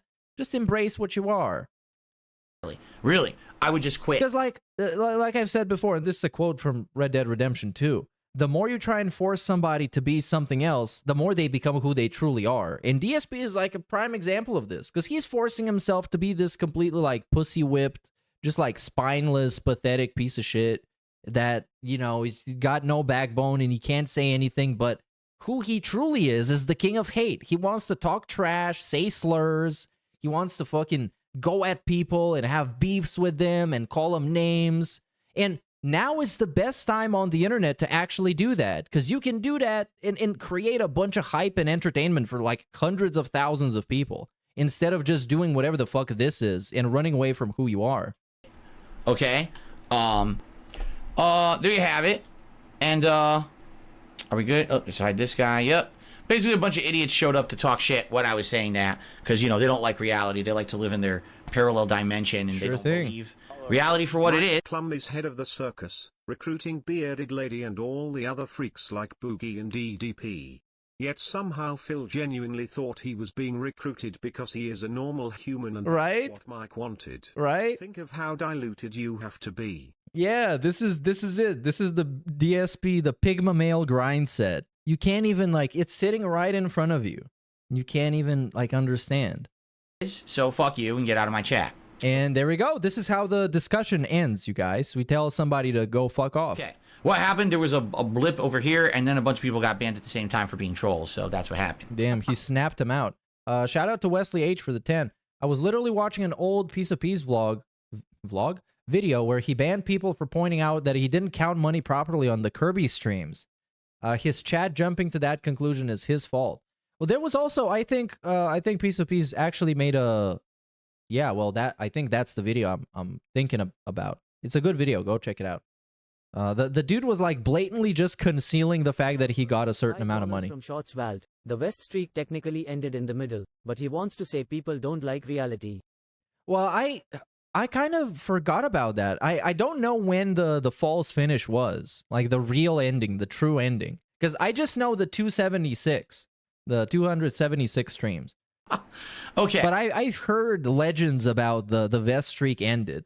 Because there was one day where he was just like sitting in chat, legitimately just sitting in chat after the stream ended, just waiting for somebody to bail him out. He was so addicted to that streak. It was everything to him. Legitimately. And then he was so desperate the moment it ended. He was like, didn't know what to do. Do we do another vest streak? Do we do jeans? Do we do 2 vests? Do we do a vest swap? Do we do... I don't know. Anything, guys. Please tell me, please. The woods yet, folks. All right. Dragon, Sunday is React Day, where all day long I do the reacting. It's DSP versus the internet on DSP Reacts, and more Retro Replay to Heavy Rain. Excuse me, Retro React to Heavy Rain on DSP Throwback. And then on Monday, by the way, I'm just going to start banning people now who refuse to listen to me. Okay? This is an epic moment, yes. All right. I'm gonna ban people who refuse to listen to me. That's a guy who has very many quality conversations with his fan base on a daily basis. Say it one time. Stop talking about troll activities. I'm done with it. I don't want anyone talking about it and mentioning it. You're an idiot if you do, because you're giving them the attention they want. If you don't shut the fuck up about trolling, you're part of the problem. So if I see anyone bringing up the trolling, you are going to be banned like everybody else. I've already talked about it 3 days in a row now, and people still won't stop. Like you can't control yourself. Like you're like a 5-year-old with an impulse. I can't stop talking about this thing going on over here. Fuck that thing going on over there. It's an idiot with his pants down, trying to moon you. And ass, and not. It's not even like a woman ass. It's a dude's ass. the street. Dude, this guy's making me imagine a dude showing me his ass. What the fuck is wrong with you, Burnell? And you keep talking about him. Fuck that idiot. Why do we have to do it like that? Can I just imagine a woman mooning me? With his pants down. No one cares. All right? Stop with this nonsense, because I'm trying to maintain a fucking semblance of normalcy. Trolls will be trolls. There's nothing you can do about it. Shut up about it. When you talk about it, you give them exactly what they want.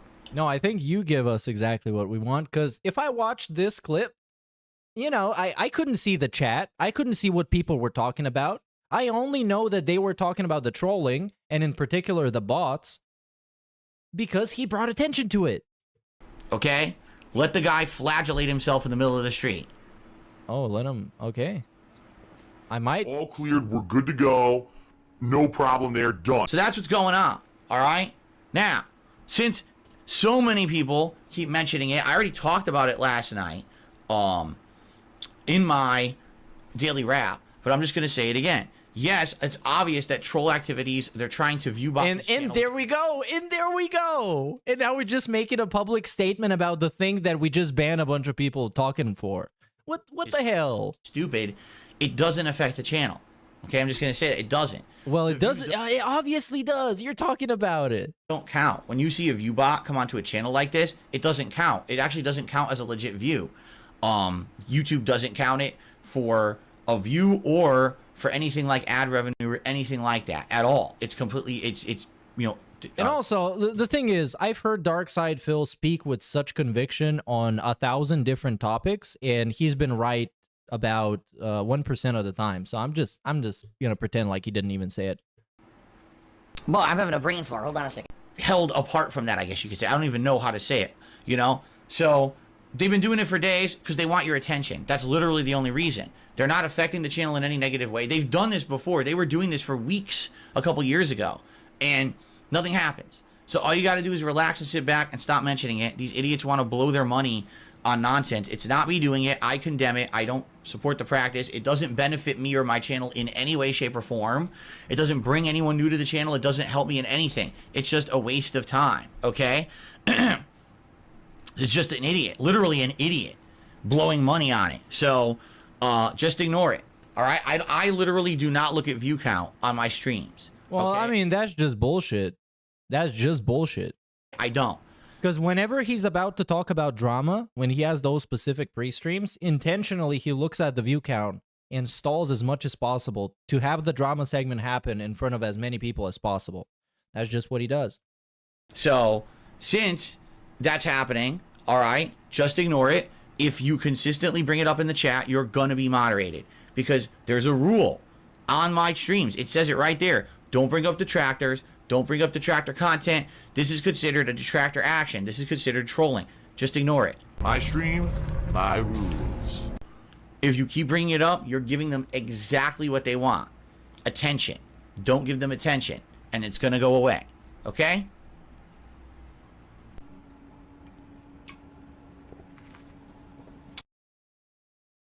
Well, okay. I guess we're not going to give him any more attention. What do we got next?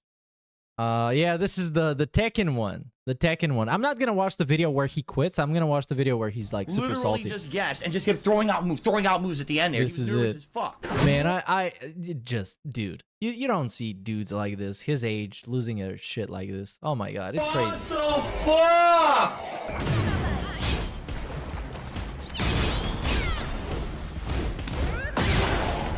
That's game. What the fuck? You suck again. One random lucky hit. Fuck this. Fight. I spam button. Okay. So there was he had a segment talking about how he wanted to quit Tekken because he was like playing it overtime one night, and then what happened then? Oh yeah, then he got so pissed off that he had to go downstairs and like apologize to Kat of how pissed off he was. Damn, man. I spam buttons. They all fucking hit for free.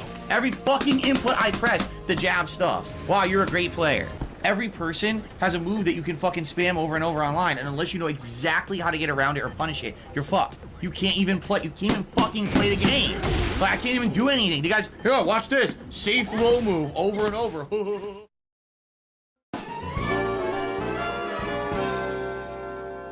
right, that's a nice intro. Great, another battle ruler, a Paul this time. Round one. All right, I just basically wanted to see the ones in the beginning because that's like the most salt. Because I don't usually care about the fighting games, and I can imagine, but yeah, okay. Very nice. And there's also another one on like a couple of days before that. So I guess all of his last few Tekken ones were just abysmal. Okay, let's see this one. Because maybe he's going to talk about how it made Cat upset or something. And sadly, not really getting anywhere now and running into a wall, right?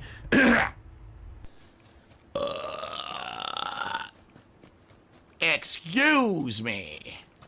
Wow, you're so cool, Phil. Excuse me. So, good thing that was all that old happened, Phil. Right? And then I look at the time. I had played Tekken 8 till past 10 p.m. I didn't even realize it. I was that heated that I just kept playing, kept playing. And so I leave this office so upset, and then I go downstairs and I have to apologize to my wife because I stayed like an extra hour. I shouldn't have stayed. Why would you share this? Why would you actually admit this? What are you, 12 years old? Really? Oh my God, I stayed so late, dude. It was like 10 p.m. I was past my bedtime. And I go to my mom wife and I'm like, I'm sorry, mom wife. I played the game too much and I'm so angry. Upset at it. And now we have less time to spend together to relax and unwind because I idiotically was fucking rage playing this fucking game. And I'm thinking to myself, what was the point of that? Right? There was 0 point. There's a difference between saying, oh, bro, just shut the fuck up and quit the game. Because we all know, like, this whole fucking story is to shape up the whole idea of him quitting the game so you don't complain. Or you complain as little as possible. Oh, I'm playing a game and I'm really enjoying it. And we're in a really good part, and I want to keep going for now because I want to end at a logical stopping point. So let's go a little further. Let's enjoy the game a little more. Let's actually push for a little bit of overtime on a stream or whatever. And then you get something good out of it. I got nothing good whatsoever out of being here late last night playing Tekken 8. Oh, wait, this is the same point we had during the Scorn incident. I got nothing for it. All it did was piss me off, piss off the viewers, piss off my wife, and everyone was upset. Oh, and it pissed off his wife, too. Oh, wow. No, that's crazy. Because none of us has ever had any kind of overtime or getting home late from work for some reason. No, it never happens. It only happens to successful streamers like Phil. Yeah, right? Everyone. So why the fuck am I putting myself through that? So here's the answer. I'm not going to fucking put myself through that shit anymore, all right? I'm not. I'm just not going to put up with this shit anymore. I'm not. I'm sorry. Here's the modern state of fighting games. All right? Back in the day... Hey, big ups, because I forgot the ones that didn't pop up. Big ups to Lord Kane 666, who says he's literally enforcing a selective mention rule about the trolls and shit, which, yeah, that's true. And Jay says, DSP Tekken gameplay is oozing while losing. Oozing while losing, that's not bad. If he had the ooze going on again, it would get like all over the stick and everything. Man, I can't even imagine. Games used to take an incredible amount of discipline, muscle memory, skill. Okay. Because you had to practice and repeat and learn to get good. In order to be at a level at a fighting game where you could get wins, you actually had to be fucking good. You had to have intelligence in your goddamn head, and you had to have a level of skill of execution. That has been completely removed from modern fighting games. I've seen it now with Street Fighter 6, and I've now seen it with Tekken 8. What's happened is they Why are we saluting? The games accessible, which they have. The games are accessible. You can be a dunce and mash certain things and beat people and get wins. Is that why you've been playing it for so long? You could do it ad nauseum and get the purple in Tekken 8. You could do it and get to master in Street Fighter 6. You can do it. Again, this is literally every single fighting game ever. He's quitting it because he's an honorable player that plays the game the right way, and his opponents, pretty much all of them, are dishonorable players that play the game the easiest way possible, so they beat him by exploiting the mechanics. So now that I explained this to you, you can freely just skip every single segment of him quitting any kind of fighting game ever. You pick a better character, you mash the bullshit, and you just zoop, turbo yourself into a competitive level. Now you're not going to win a tournament, but you're going to win online. And it's sad. That whole idea of it used to take time and dedication and skill. and effort and knowledge and execution to be good at a fighting game has been completely removed from fighting games. Or maybe you just don't have it anymore. Now it's, let's make it easy for everyone to just mash around and do well, and it's stupid. It's stupidity at its best. Sure, if I wanted to stream this game 3, 4, 5 times a week, then I would learn the character matchups and the strategies to beat their shit. But I don't want to invest that much time in it, and I shouldn't have to. Game developers have lost their way with fighting games. Yeah, you should tell them, you should call them mouth-drooling idiots, and make sure to mention the company they work in or the specific department. Hey, you fucking netcode guys, go suck a dog off. Made them too accessible for idiots to fucking mash online and get away with stuff. Why does every character have like 2 moves that are so overpowered? Oh wait, we got a bald spot. Fighting games because they made them. Hold on, we got to do this spot. Idiots to fucking mash online and get away with stuff. Why does every character have like 2 moves that are so overpowered? Ah, damn! Come on, it's getting worse. But now it looks kind of like his hair isn't that greasy, so he might have taken a shower in the last couple of weeks. So that's some progress. And big ups, insignificant human, for your significant gifted membership. That they counter almost everything when mashed out, and then you have to specifically know the nuanced situation of how to defend against it, shut up, dodge DSP. it, or punish it. What is that shit? No, don't give every character an overpowered bullshit spammable fucking move. And like segments like this are making me wish for more people that are actual scrubs and mashers and glitchers in those games, so he can get bodied more and more and more. Like, I don't even care if what he's saying is true. I just like how upset it makes him, and I want it to happen more. Hard to play, and then the game will be fun to play. You won't have a bunch of people going, "Dur, dur, dur. Oh, look what I can do online." Oh, look at me, I'm Japanese. I'm playing a woodwind instrument. Stupid wins online, and it dumbs the game down. And that's what Street Fighter 6 is, and that's what Tekken is. That's what it seems all fighting games have become. Just make it so that dunces can fucking get a level of entertainment out of it, so that way you make more money. And I get it, you want to sell. And it's money. Yeah, of course it's money. It's always money for him. Big ups to Wesley H for the super chat. So it takes time and effort for him to get good, but everyone else can just mash and get to a higher level than him. Make it make sense. But even whenever he admits that somebody is good, he prefaces it by saying that that guy must have no life and they must be playing the game like 24/7. And that's the only way that they could possibly be better than him. He just doesn't have the time to prepare. And if he did, he would just destroy everybody.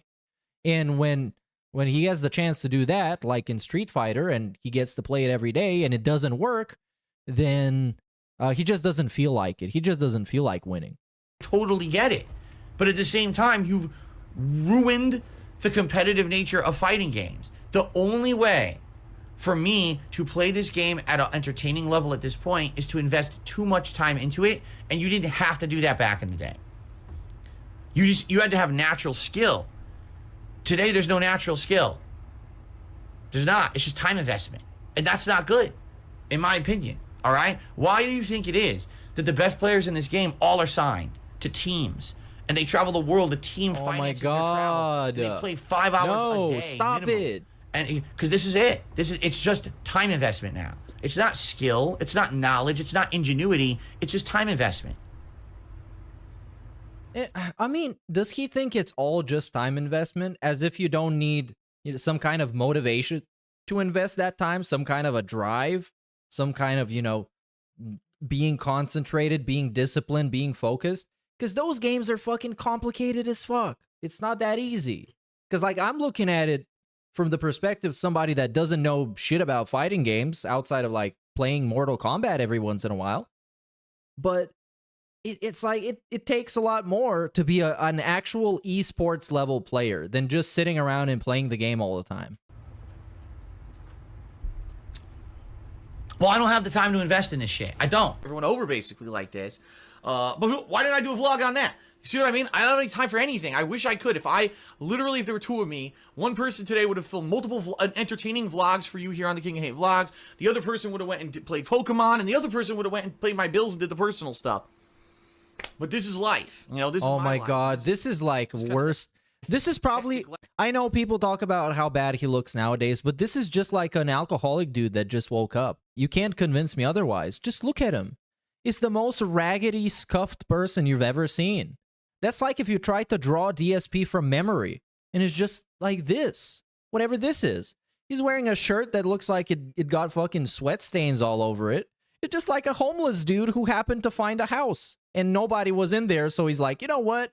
Don't mind if I do. Life that I have, nor do I want to. I don't want to be a competitive player. I just want to have fun, and the game won't let me. And this is just a guy that wants to have fun. He's so much better nowadays, you guys. I think I agree with him. I'm not going to bust my fucking balls anymore. I'm not going to be in this room past 10 p.m., freaking out, sweat running down my forehead, my adrenaline pumping, screaming, raging, punching my fucking joystick because I'm so angry because the game's such a piece of fucking shit. No. You're angry because you're impulsive and you're emotional like this and you can't control your emotions. You're not angry. You're not expressing your anger by like breaking your controller just because the game. You're the guy doing it. You're in control of how you react to the game making you angry. You actually don't have to get angry. With abusable idiots, right? Especially if you're in front of a camera. I mean, come on. And then I leave the office. I'm like, what the fuck did I just do? Now it's late as shit. I'm upset. My family's upset. Why did I do that to myself? We had also Jasper was crying on top of everything. And the answer is there was no good reason. There's no good reason to do that. All right? So my decision is thus. I'm done with Tekken. I'm done with it. It's over. I'm not playing it anymore. It's over. Because I've hit a wall where I don't want to invest the time needed to get better. I don't like the fact that the game is just online spam and it's abusable shit. I'm done with it. Bro, we don't need an essay. This is not an airport. You don't have to announce your departure. Just like say you're not going to play the game anymore and say what else you're going to play instead. And that's it.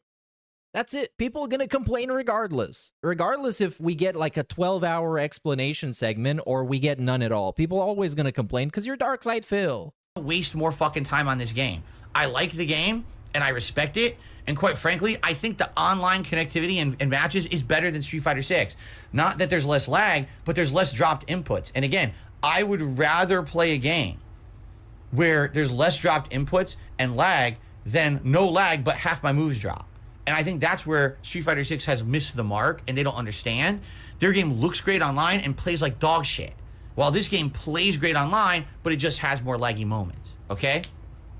So I'm done with it. I'm done with Tekken. I'm taking it out of the schedule. Officially, as of right now, I'm making the announcement. I'm done with the game. I like it. It's a shame. Imagine, bro. Imagine telling like somebody you know who doesn't know about DSP. By the way, recently I had to explain what I do to somebody, and it was an interesting conversation. So anyways, imagine telling somebody that you know who doesn't know about DSP that this guy had an announcement that he is about to stop playing a game. Like, how are they going to look at you? They're going to be like, what the fuck is this guy watching? They want you to... What is this guy, a mouth drooler? Invest so much of your life to get good to stop the online spam, but I'm not going to do that. I have better things to do with my time, and quite frankly, you guys are tired of it.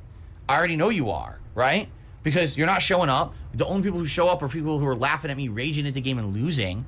People aren't supporting the streams. People weren't along for the ride like they were with Street Fighter 6. The tips on a fucking Fire Emblem stream. The tips have nothing to do with the game that's being played, I'm telling you. It's just about the timing, who's available, who can contribute when. And people like his playthrough. They're not always going to show up in person. That's okay. They can watch it. They're not always going to show up in person. Should I send him an email telling my professor that I can't show up to class? Excuse me, stream? And sometimes people are going to be not going to show up in person. Nothing to be freaking out about. Nothing at all. So I'm done with it. There's no point in me investing more time and shit into this. And that's sad. Because again, I feel like the game is good. But I don't think it's your fault at all. I don't. I think it's the industry's fault that they've turned fighting games into this. You must sink so much time to like the game and have fun with it. And that's stupid. Sorry, no, I don't want to be a dunce going mashing the same move over and over and not even understanding the fundamentals of the game.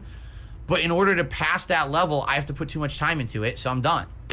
And again, it wasn't like that back then. Yeah. It wasn't like that, bro. It was like that. Come on, he just got a boomer syndrome where he thinks everything back in the day was better because he was just simply happier. Well, too bad. The future is now, motherfucker. Grow up, grandpa. Or I'm gonna murder you in real life if you don't. Mark my fucking words. I'm coming for you.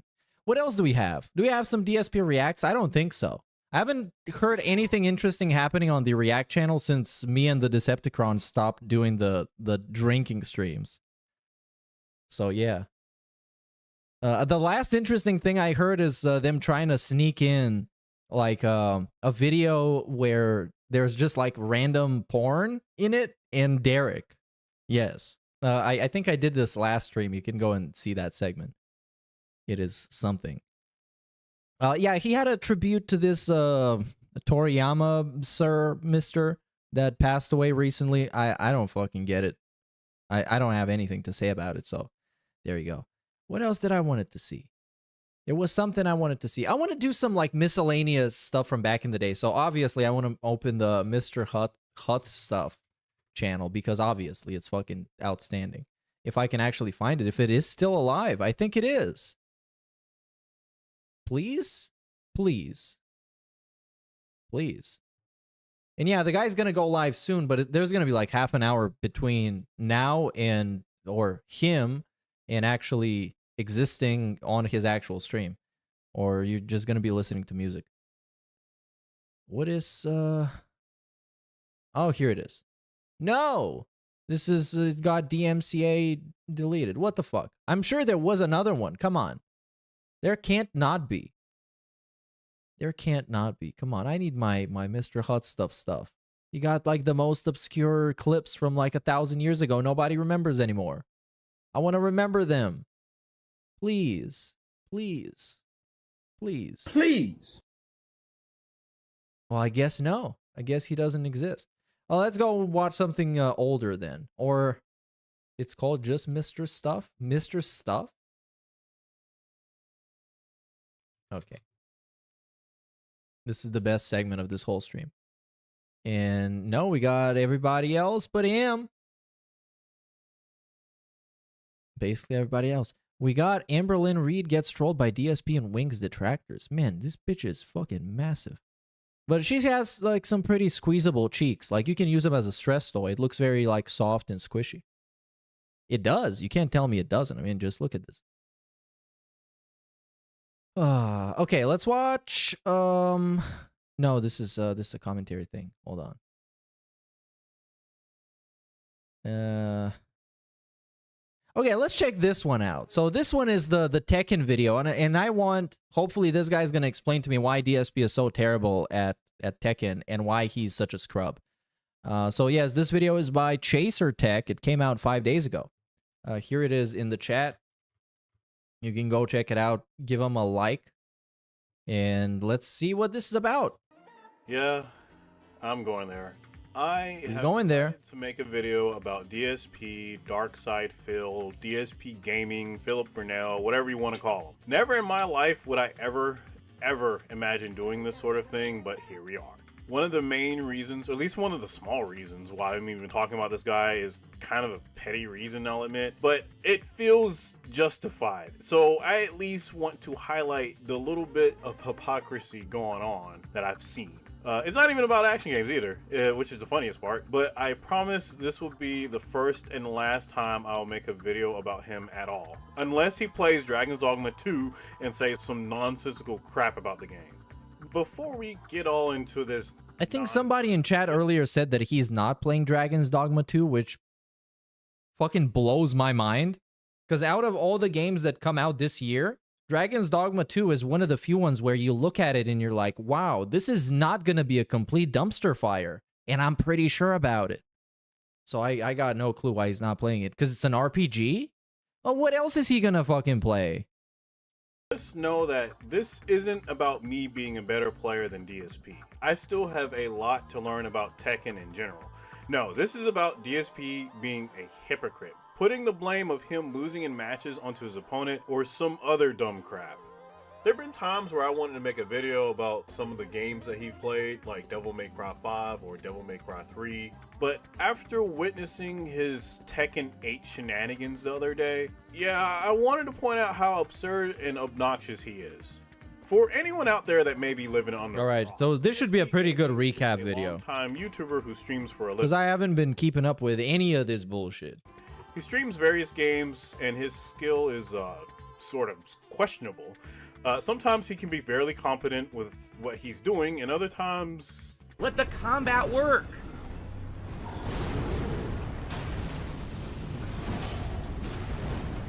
Oh, I mean, to his credit, the Black Blade Kindred is a bitch to fight. Like, man, I hate that guy. Again! The sword missed again? It did? Like, in all these motherfuckers that tweak up all around in the arena, they just don't stop moving. It's terrible. It missed again! He's right in front of me! He's right the fuck there! It missed again! This is complete shit! Yeah, not so good. Which would be fine. I mean, I understand not everyone's good at every game out there, but when you start blaming the developers or blaming your opponent for being a scrub in a fighting game, then yeah, you got some issues, buddy. When he started playing Street Fighter 6, this was kind of amplified tenfold because he kept claiming that the players that he was fighting against were all bad players. What a great player! Wow, you really earned your win. Again, it's just, there's no point to playing it anymore. There's no point to playing it anymore. None. He has not hit me with legit moves at all. He's drive impact spamming. I can't counter his drive impact. He gets me in the corner. I literally can't tech a single fucking throw. None of them tech. So you can't play the game on master rank because all the connections are shit. Every single one of them. Complete nonsense. And of course, if he had not done that, or if I had not attacked it. Yeah, this whole like, oh, dude, if I didn't do that, I would be like the best. I won. That was it. I won. Yeah, if he didn't beat me, I would have won, you fucking idiots. The guy just spammed. I want another try. Please. The spammed EX move. You suck shit. You're a terrible fucking player. You don't deserve a single win. You suck. Oh, wow. And we wrap it up with like a barrage of insults. God damn. Just spam and lag. Talk about taking it personal. The other dude he was playing probably doesn't even know Dark Side Phil exists. He doesn't even know what a Dark Side Phil is. He doesn't even know that a dude once jerked off on the internet and now he's a living meme. He doesn't even know. And this guy is like actually personally offended. Spam drive impact. Spam this. Spam that. What a waste. So yeah, I'm pretty fucking frustrated, guys. I feel like I'm just spinning my wheels here, wasting time against an army of fucking terrible scrub players who aren't good, don't know how to play, and get away with spam, and I can't stop the spam. I literally can't stop the spam. These idiots just stand there. Hey, big ups Stinkzoik for he does this the in sub, every dude. fighting game that he's ever played, from Street Fighter to King of Fighters to Mortal Kombat and yes, Tekken. With the newest installment of Tekken, Dark Side Phil took it upon himself to play Tekken 8. Speaking of Tekken, what happened to Kekken? You know, the DSP mod that was there on Twitch, and they seem to be like friends. Also, what happened to Popsicolo? That dude that used to be DSP's graphic designer and stuff, or at least he made some stuff for him. Now, Tekken is a hard game to learn. I don't play many fighters myself. I guess we'll never know. I usually play Melee and Project M in my spare time, and the only other fighting game I play is Guilty Gear Rev 2.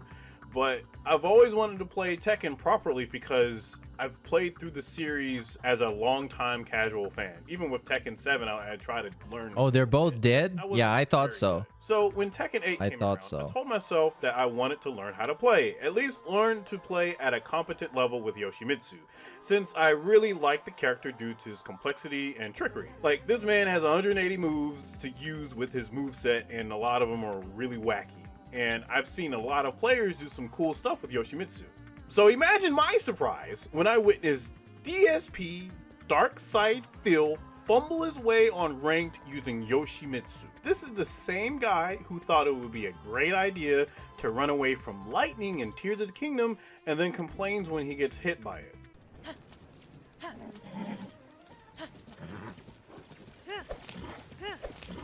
You're kidding me! Riding full speed, the lightning hones in on you and it hits you? Yeah, this clip went like triple platinum on Twitter the day it dropped. Like, so many people made fun of him for this. It was insane. This isn't fun. It's a classic clip. Randomly, a glue monster appears, takes all of your health. Oh, you don't have enough stamina to climb something standard at the beginning of the game. Oh, lightning just hones in on you and then kills you. How is this a fun? It's bullshit. It seems like they put stupid, annoying mechanics in the game that take away the fun factor. Like, why the fuck did they do that? How was that fun what just happened, and how did that add anything to the game, and what was the point? There was no point to it at all.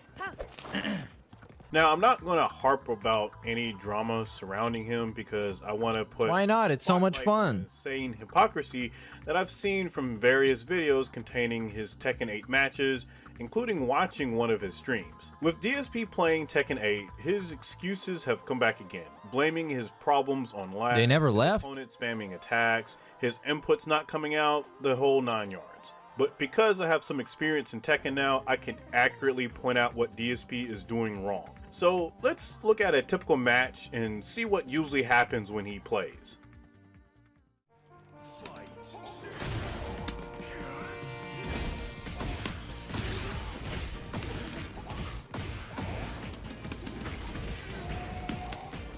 Alright, I got no idea what I'm looking at. It's just two dudes fighting. I don't even know who is DSP. Oh, it's the guy on the left. What is that move, and how am I supposed to stop it? But the music is really chill. How do I stop that kick? Because he does it a million times. I can't stop it. Look! I can't stop it. He fades back and gets a free kick, and you can't punish it.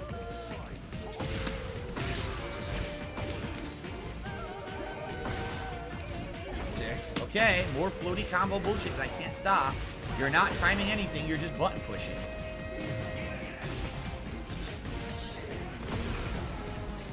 What the fuck? I couldn't punish the kick that went the wrong direction.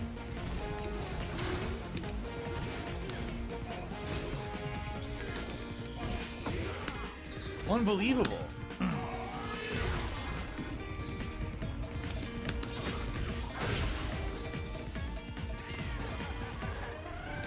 Good work.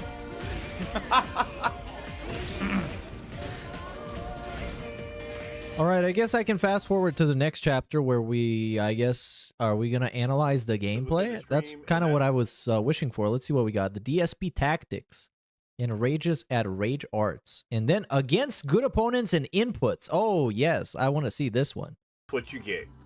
Good old quality DSP content, at least in his eyes. He does this quite frequently to no one's surprise, but what's fascinating to me is when he starts playing against a player who's using a character that he has used before.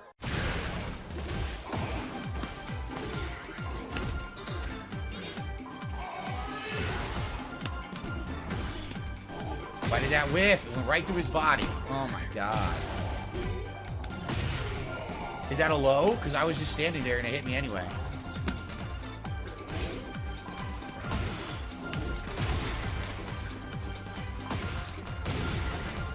It's gonna be every time. I can't stop it. He literally just did spam the same move 3 times in a row. It hits me every time. I'm not even doing anything.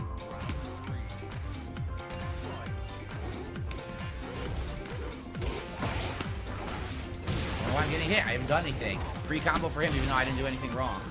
Can't block low. I tried.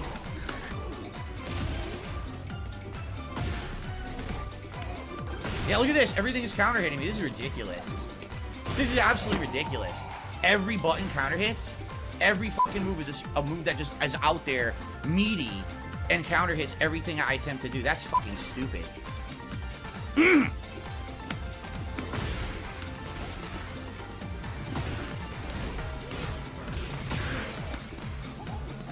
I don't know how to stop that punch. It hits me every fucking time.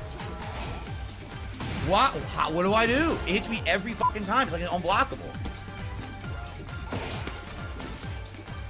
Why did it go on? Dude, that move was under all my moves and stops every move, and I can't block it.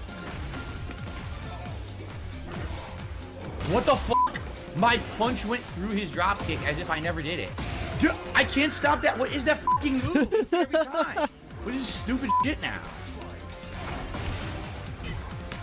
I can't stop it. It's me every. Oh man, I mean, I think the craziest rage I've seen him have is that King of Fighters 15 or 16 or whatever that was, because it was for me a very non-traditional fighting game, and watching him play it was even like, I felt like I was losing my mind, man, and he was so fucking pissed off. But this one, since you have so many characters with Can't block so low. I many lose now. robust movesets, Dude, it's so that hard. Stupid punch hits me Tekken every is hard. time he did it. I He guess. never would allow me to do anything to it. It's a guaranteed hit. Let me lay out something for you guys. This man has already played King in Tekken 8 and Tekken 7 before he started using Yoshimitsu. I've even seen videos of him using King in Tekken Revolution, which was 10 years ago. And from what I know, he has played Tekken 3. So I'm assuming he also played King in Tekken 3. King has been one of his mains he has continued to use up until Tekken 8. So I would think that he would realize that forward neutral was one of King's staple moves he had in his arsenal since Tekken 1. It's not a move that was added recently. You should know what this move is capable of, DSP. Why would you keep falling for it? Why would you even keep complaining about this move when King is one of the main characters that you play? What makes me laugh is that he says, what is that move while he's fighting the King? And then he says the input for it.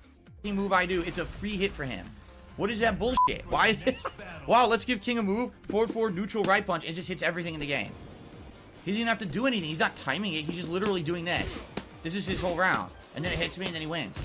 So you know how to execute it, but you don't know that it's a low.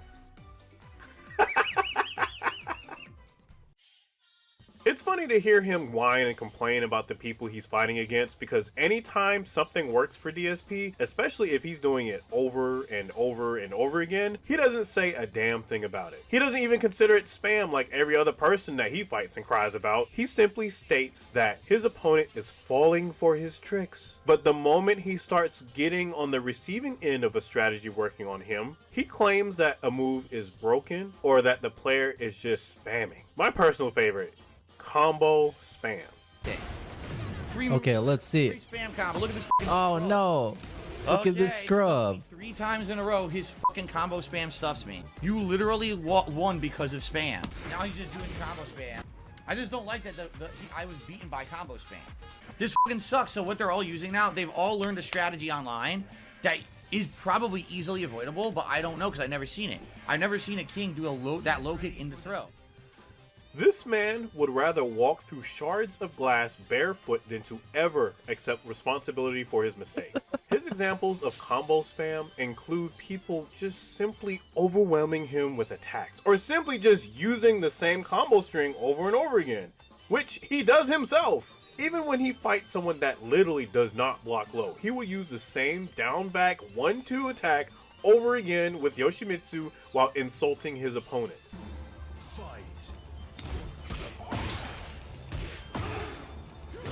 Yeah, look at this. Look at this bullshit. Oh my god, what a scrub. Look at this.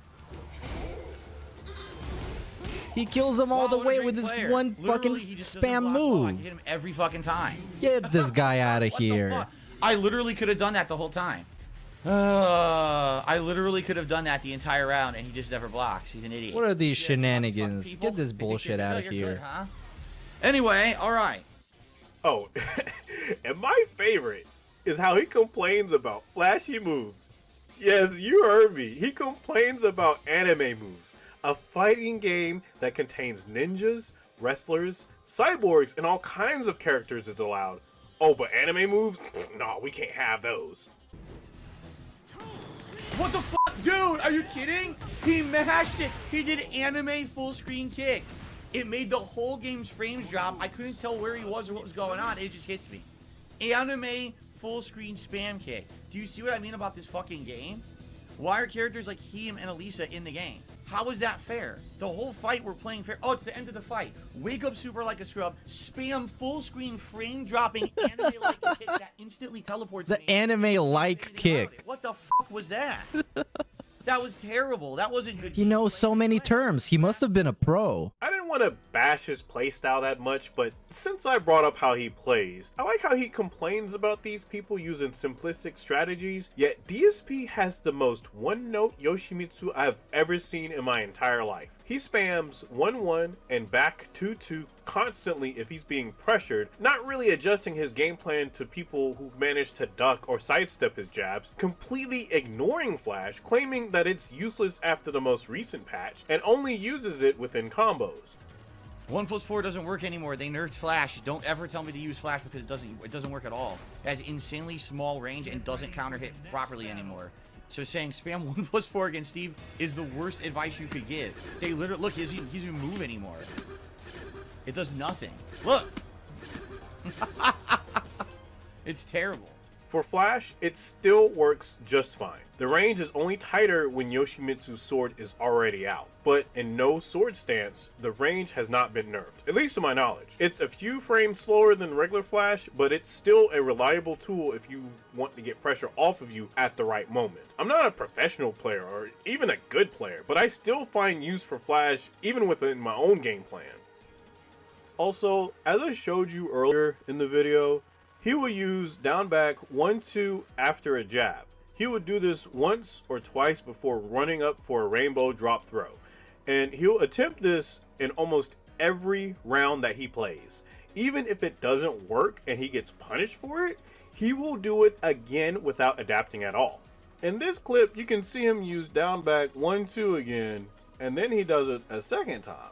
And this Asuka player is ready for it. So this person uses their rage art to punish him for it. And then Phil, being Phil, rages at the rage art. Super! You're a purple doing desperation super. Wow. A purple It's much better when somebody gets to break it down. That's amazing, dude. Yeah, wow. Oh my god. I can't believe that shit at all. He's like a little kid, guys. Candy taken away from him. It was funny, right? It happens again with another match with DSP doing the same scrubby tactic again, and he gets punished with another rage art again. Super! He's gonna kill me. Yep, that's gonna kill me because he spams wake up super, hoping I'll attack. Such a scrubby move. Such an ultimate fucking scrub move. Wake up super. Didn't time it at all. He just said, oh, I hope he attacks. Even when his opponents are pretty decent, as in they actually know what they're doing, they're sidestepping, they're whiff punishing, they're Korean backdashing, DSP will always downplay their skill by saying that he's doing nothing wrong. I didn't attack. Yep, that's the DSP I know and love, dude. I never We gotta attacked. How downplay did you hit everybody. me? I didn't do anything. So is there a mechanic where you guard break? It wasn't an unblockable. Because so they're how didn't idiots. I block? I just don't get it, man. It takes the mind of a hollow rock to be this stubborn. I have seen a lot of things in my days, but I think DSP is the worst when it comes to accepting defeat. Because when DSP says that he doesn't know why he's getting hit, or that he was not pressing anything when he got comboed into oblivion, when you go back and check his replays, you see that he is pressing a lot of buttons. And I'm starting to think that, you know what, maybe every time that DSP plays a fighting game, he becomes possessed by a random ghost that just wanders in his house, and he doesn't realize what's going on, so that's why he's speaking tongues. Do you really think he knows what he's doing? He didn't even land a combo. He hasn't even landed a single combo. 12 seconds later. Look at the damage he's getting. Off of one random spam combo. Well, this fucking bullshit. Scrub. Get the fuck over here, you little bitch. Get over here, you little bitch, and then he loses. Doesn't know how to play Tekken. He has no fucking clue. He's a dunce. This Lee is a dunce. Yet This is the epic style of DSP. You lose, and then immediately you say, "This guy, he has no idea how to play the game." here he is. I just lost because he's bad. Fairly clean inputs, mind you, and with punishing DSP's jabs. This guy clearly was getting information from DSP during the first match, and he completely downloaded him. Do you see what I mean? This Lee is outright manhandling DSP, yet he can't comprehend what's going on the screen. He didn't interrupt. He didn't time. He just keep throwing kicks. Let's do it. Here it comes. If I get one hit, I'm going to get a giant combo. So here we go. Fucking trash, man. What a horrible person and a horrible player. What a horrible person, too. So he's tired. I love that combo. Not only is he a bad player, he's a terrible person. What's on, everyone? On today's show, we've got quite a bit of fun news to talk about, including... Dude, I'm so excited for fun news. Ronin are out, and everyone has something to say about the game. We'll be breaking those down for you. video games get publicly insulted at the Oscars, and some more bad reporting by the gaming journalist community. Oh man, this is gonna be a hot pre-stream. Story. All this and more, of course, on today's episode of the Level 1 Podcast. This dude sucks ass. Anyways, let's watch his show. Oh, he's gonna be salty at game journalists and the Oscars. Oh, I wonder why he didn't try and have a viral tweet this year again. Should have given it a shot. Created by Phil Burnell. Alrighty, what's going on, folks? It is Tuesday, the 12th of March, 2024. I'm DSP, and I welcome you here to the show. Big ups, Big Birds for 7 months, dude. Center. I whacked it this morning, setting up, and so I'm like trying. No, to I think it's your hairline that's off center. Centered. I can't really tell. I guess we'll have to see. And anyway, so all that being said, yeah, he said he whacked it in the morning. It's time for some fun discussion. That's a great out of context DSP clip. Podcast. I hope you're feeling good. Yeah, I woke up. I was like whacking it and shit. It was only a half day of streaming for me, not a half day of work, but a half day of streaming because I had to do some stuff off camera, including doing some $2 private from Redbird UJ76. continuing work. Missed your sarcastic style. How was Turkey? It was good, but it was way too short. Couldn't go to too many places, but it was good. I'm not complaining. You make and big ups, Redbird. Certainly, I'm not going to fully tell you everything about every video that I make because some of them are, like I said, they're private and they're meant to be just for the person. But you know, particularly some months I do some different ones. Sometimes I do private Q&A where I just answer specific questions someone throws at me. As you know, for Slayer, I've done various different kinds of videos watching and reviewing K-pop performances and music videos, but also food in Singapore and other places and stuff like that. Well, basically, yesterday, I had the opportunity for the first time ever to do a private react regarding animation. And it was really neat animation. It was all hand-drawn. It wasn't this computer-generated stuff from today, but stuff from the past.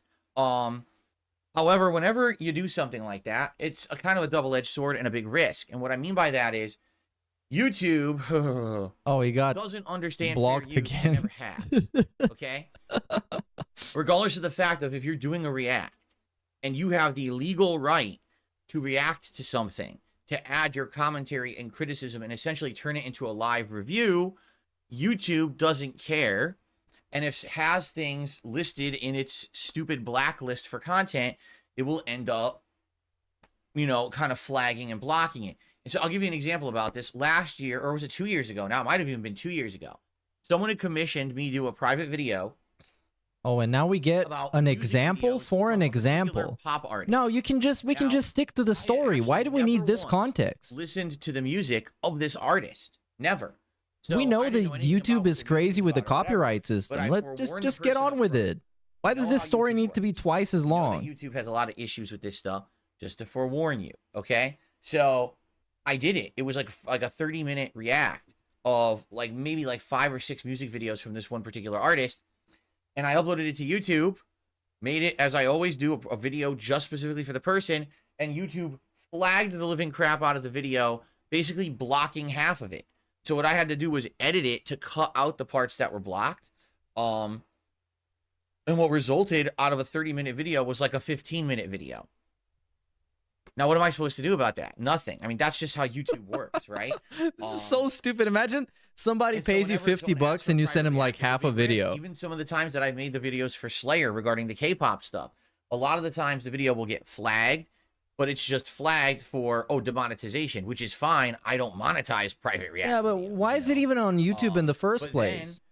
Sometimes it gets blocked, and it's like, so how do I fix this? You know, yeah, that's also what I'm thinking, Wesley H. Why doesn't he just record the videos with OBS and just send it to the guy? Like a really quick. Why does it need to be uploaded to YouTube at all? Incredibly heartwarming and touching, and it literally made me get super emotional and tear up. And I was like, wow, that's really nice animation. I'm so happy I saw it.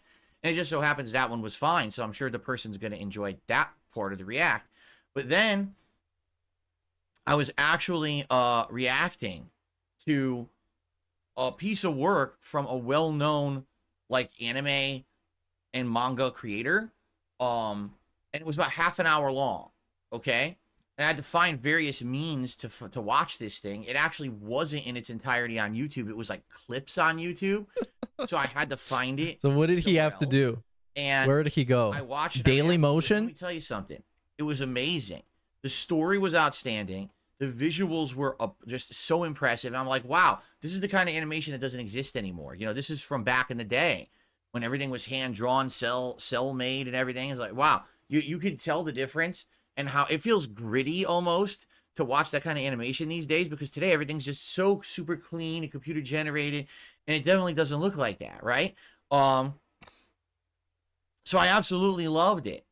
And I was like, wow, this was neat. I would love to do more reacts like this in the future. I hope that people would like commission this kind of work, because I like doing this. It exposes me to other kind of, you know, cultural entertainment and things. And then I upload it to YouTube and the whole thing is blocked. Entire thing. Just, oh, you can't watch that. What the fuck do you mean I can't watch that? It's fucking fair use. It's legal. I'm reacting the entire time. I'm giving commentary. I'm pausing. I'm talking. I'm saying, criticizing, praising how good it looks and how good the story is, and I'm commenting. But it's not that big of a deal. Calm down. Like that's what it reminded me of. It was like Heavy Rain, where you don't know what's going to happen, twists and turns in the story. Wait, what? On what I think's going to happen. It was really fun. It's like Heavy Rain. You know, I was like, wow, I hope more people would do this. This dude is like, he's actually losing his fucking mind. None of this shit makes any sense, and it's all just super exaggerated so he can get angry about something.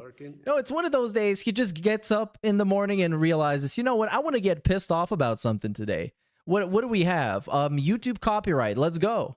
He gets just blocked on YouTube. And I'm like, this fucking site is a piece of shit sometimes. And it frustrates the shit out of me that they just are so afraid. They're just such cowards. Call him something else. Call him a slur. That they just fucking go and block stuff outright instead of just fucking using the law to the way it's supposed to be used.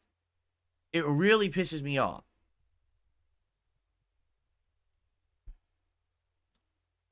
Anyway, so I did all that work. And now the person right now cannot watch it. I'm trying to find, like, is there another way I can get the video to the person? Yes. It's a long video, so the emailing can work. It's too big. You're going to email him the video? Like a file sharing site or something. So anyway, it's just frustrating because here I'm doing amazing reacting. I'm like, wow, this is great. This is some of the best react stuff I've ever done. I'm having a ton of fun doing it. I hope I get more of this.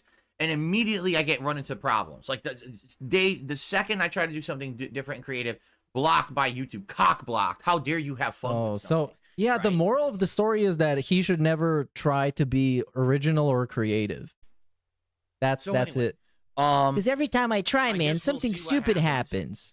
Moving forward, but yeah, that's what I was doing for a lot of last night, besides other behind-the-scenes stuff too. It looks like there will be one more night this month where I will not be able to stream, and that's going to be next Monday night. I've now received the requests for the final private reacts for the month. It's about 90 minutes worth, so knowing that, I'm like, okay, if it's going to be like 90 minutes worth, that's a lot. I can't squeeze that in between streams. I need to have the night off from streaming to do that, which is fine. I'll probably end up doing other private stuff behind the scenes too that night and just get everything settled, wrapped up, and then we can go full force into double days of streaming moving forward without me having to take time away from it, which is good, right? Okay, so that's the deal. That's what I was doing last night. That's why I didn't stream last night. Instead, yesterday was just a one stream day. And it was this podcast followed by Final Fantasy VII Rebirth.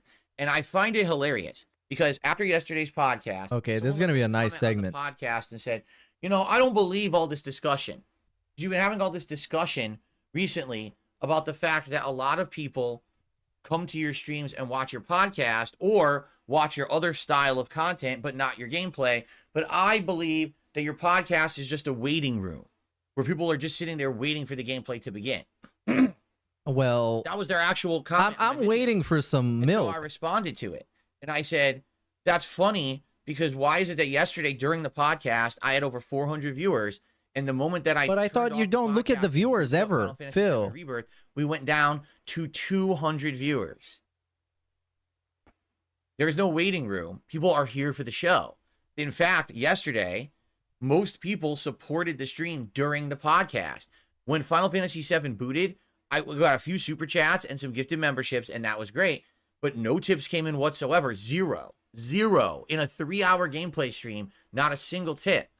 So what you're saying is false. It's a false narrative based on the fact that some people don't want to believe that I'm good at stuff other than gaming. Like, but you're not even good at gaming. You understand what I'm saying? Like, in some people's minds, they think so one-dimensionally that they think the only thing Phil could ever have notoriety for is his gameplay footage and being bad at games, right? Yes. There's no way anyone would ever. No, you're also bad at podcasting. Come on. Topics. There's Cut yourself some slack. Want to see him react. There's no way they would ever find value in anything he does except making fun of his gameplay.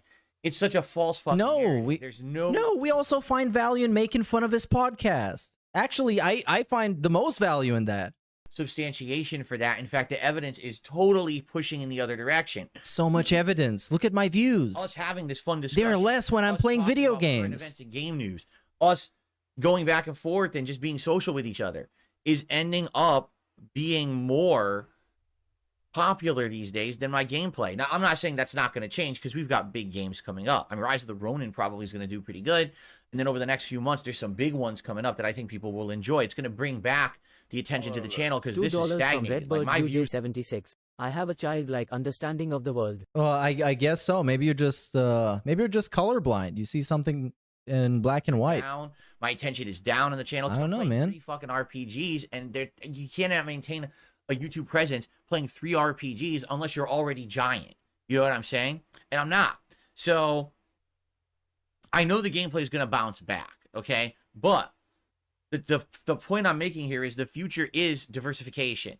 The future is going in. Oh my God! If I had a penny for all the times up on gaming, we've talked about this, I need to start. I would buy him. I would actually own Phil Burnell. Gaming every day because it's not going to always work that well. You know what I'm saying? So, anyway, yesterday podcast went pretty good, and then when I went to play Final Fantasy VII, I lost half the audience. Right? And it kind of sucks because I like Final Fantasy VII Rebirth. I've told you guys now. Oh man, it's pretty much. Yeah, there's nothing like saying this right after talking about how successful you are. My front runner, for Game of the Year. But I mean, we're in March, so we have the rest of the year to go, and there's probably going to be many other contenders for Game of the Year. But I think it's the best game I've played this year so far. Although now that I played it yesterday, I don't know. And let me explain. So yesterday, we're in the Junon region, and the Junon region, much like the Grasslands region before it, has a big open world area with a ton of content to do. It's got rare boss fights, rare monster fights. You know what? I think I'm going to skip this boss fight.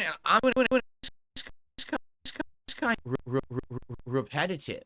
You know what I'm saying? Like, we couldn't skip the boss fight, dude. Wow, this side content area is very similar to the one in the Grasslands. They didn't even try to really innovate it. It's exactly the same objectives, just in a different setting, like a different environment. You know, the Grasslands was more like open plains, cliffs with flora, and then in this one, it's more arid, like arid cliffs and stuff like that. And I'm like, man, I wonder if the whole game's like that. And people in the chat are like, yes, like literally the whole game is like this. So you get a story segment that's really cool, really good. But when it gets to the open world segments, they are all samey. $5 from Wesley H. Has 200k plus subscribers, barely gets 700 views on most tweets, and yet he is worried about his channel's momentum when it's already dead. Yeah, well, he's trying to do some necromancy here and get it back to life, but I mean, no, we barely get a pulse. The same shit over and over. It's not happening. I was like, well, that's not. You need to let it go. That's the case, and yeah, so a lot of people were like, yeah, we got to the Gongaza or the Cosmo Canyon open area, and we're not even doing it. We're skipping it because we're so bored. And I was like, that's not good. I mean, I get it. Like when I hit the Grasslands area, I was like, this is not necrophilia, necromancy, because he doesn't like sexual content. Hybrid of modern RPG plus classic, right? Anymore. Great. But if it's all the same area, if it all feels exactly the same, that's not good at all. Like, I feel like that's poor. They should feel different. They should feel unique, right? They should feel better than just it's the same thing over and over. So, I don't know. That might change my opinion of the game. If we do the Junon region or the Junon story, and then we go to the next part of the game and it's the same open world area a third time, and we do another story and we go to the fourth part of the game and it's the same thing again, that's not that good, right? Yeah. I think I don't think we should do anything. Can we talk about the other thing we gotta talk I'll about? give you an example of that. Elden Ring. No. Think Dark Souls. Elden Ring is exactly the same. Which company makes Elden Ring, chat? Let's talk about that. Think From Software. Look at how amazing. What does that remind you of? Video games, right? Look at that. Then you get to the second area, like, okay, it's kind of imagine you had a sandwich shop that sold video games. All right, I kind of get it. When you get to the fifth area, like, I don't want to do this anymore. I just want to beat the game. And there's somebody walking in being like, well, I want a sandwich. And then you're like, no, we don't have sandwiches. We just have video games. Exactly how I felt with Elden Ring. So I get the feeling that's probably, maybe they were following that formula in this game, but I don't know if that's going to turn out to be as good as I originally thought, you know? So it's kind of like, I had high hopes, but now that I'm getting further into the game, I'm like, uh-oh. I'm starting to have some $2 from Kopsai Default. Same problem with AC games, but he doesn't complain. Yeah, well, dude, I hate that about the AC games. God damn it. You know, I hate it. The game coming up, if it really is, if that's what it ends up being, I guess we're going to have to see. But those are also like addictively grindy in a way that is really brain dead. So you can listen to something in the background and play it, and it's perfectly fine. Continue on, but that was my one gameplay stream. Like I said, last night I wasn't here. I was very busy doing the other stuff offline. And so let's get into this week, shall we? So, what are we doing today? We're back to Baldur's Gate. Why are his titties sagging so hard today? Is it a high gravity day or something? Baldur's Gate right now, which means yes. Because man, that shirt is not looking good. It creates like a big shadow right around that part where things are happening. I finish Baldur's Gate, then we can focus on other games purely. Let's focus on the skip quest line and saying it's one of the most frustrating, annoying quest lines in the game. It's completely different than the rest of the game.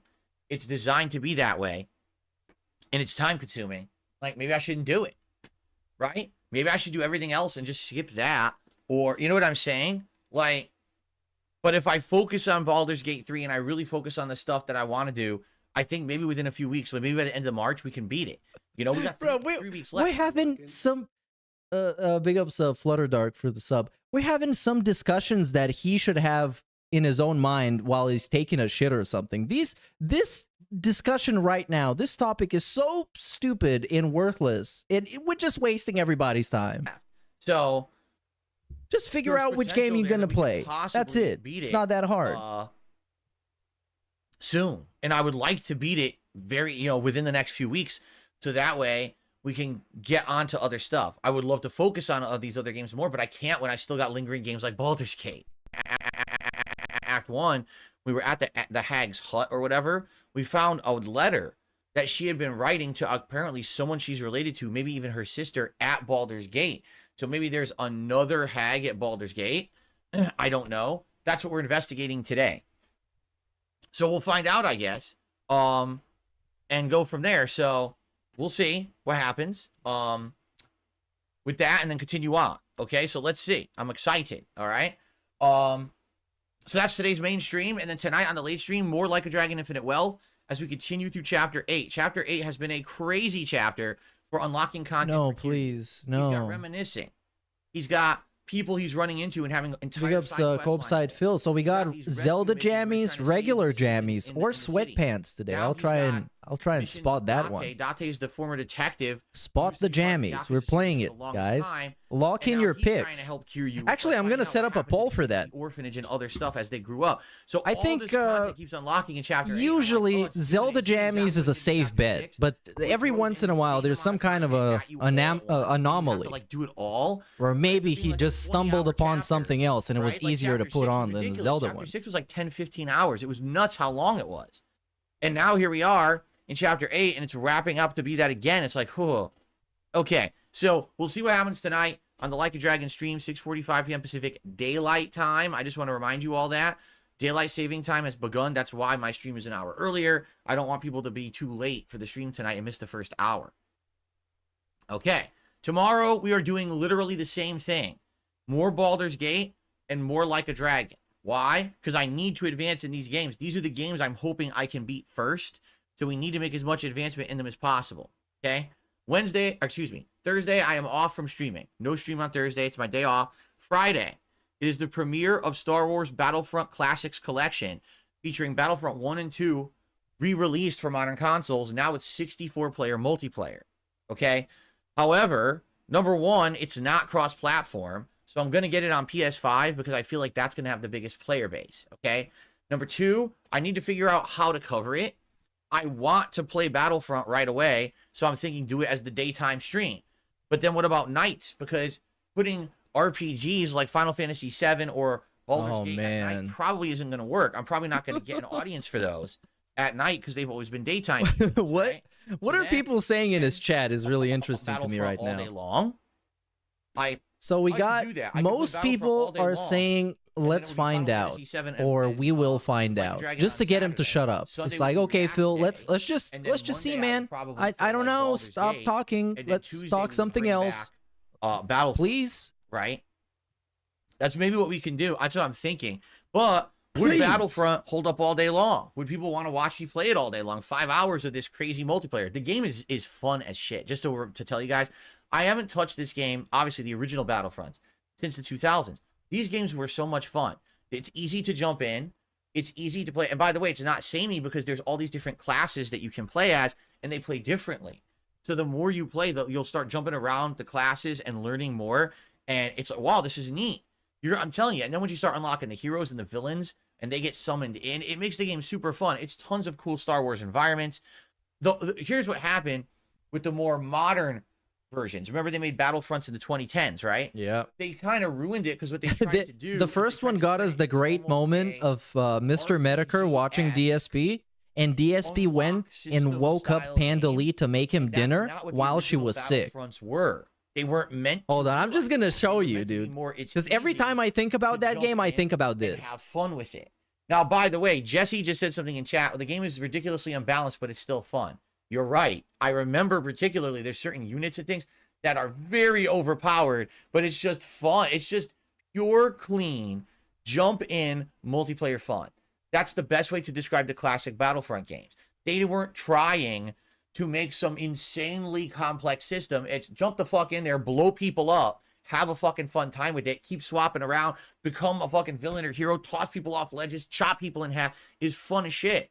It's not about, oh, level up a little bit to get another level of this tiered reward item that may enhance your defense by 2%, and then have a microtransaction spin to get a random card and see what happens. None of that was in the original Battlefront. That was EA fucking the games up later on in the 2010s.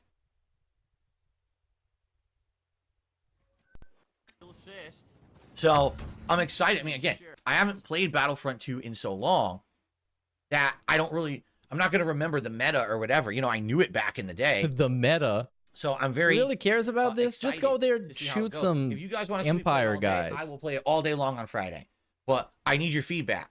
Should I not play it all day? Should I only do one stream and then do something else for the other stream? I don't know. I'm down for playing it all day though, because that'll be a good dose. Because then, like I said, Saturday all day is RPGs, Sunday's React Day, Monday is Baldur's Gate and no late stream. So maybe that will give us a good amount of gameplay until I get to play it again on Tuesday, right? Yeah, people are saying play it all day long. You think so? People seem to be of the impression they want to see it all day. I'll do it all day. That's fine. I'll do it all day. It'll be Star Wars Friday or Friday Force Fridays. Oh no. Yeah, don't do that. Force-filled Fridays. No, not the force filling. No, not that. Dark Side Phil. My name is Dark Side. Dark Side Phil's Force-filled Friday. No. We're not doing this. Forget about it. Now we're on to something. Great. All right. I guess that's what we'll do. We'll play Battlefront all day long. I thought that's Friday. the kind of stuff old Saturday Phil will be used to Final say. Fantasy Come VII on. and Like a Dragon.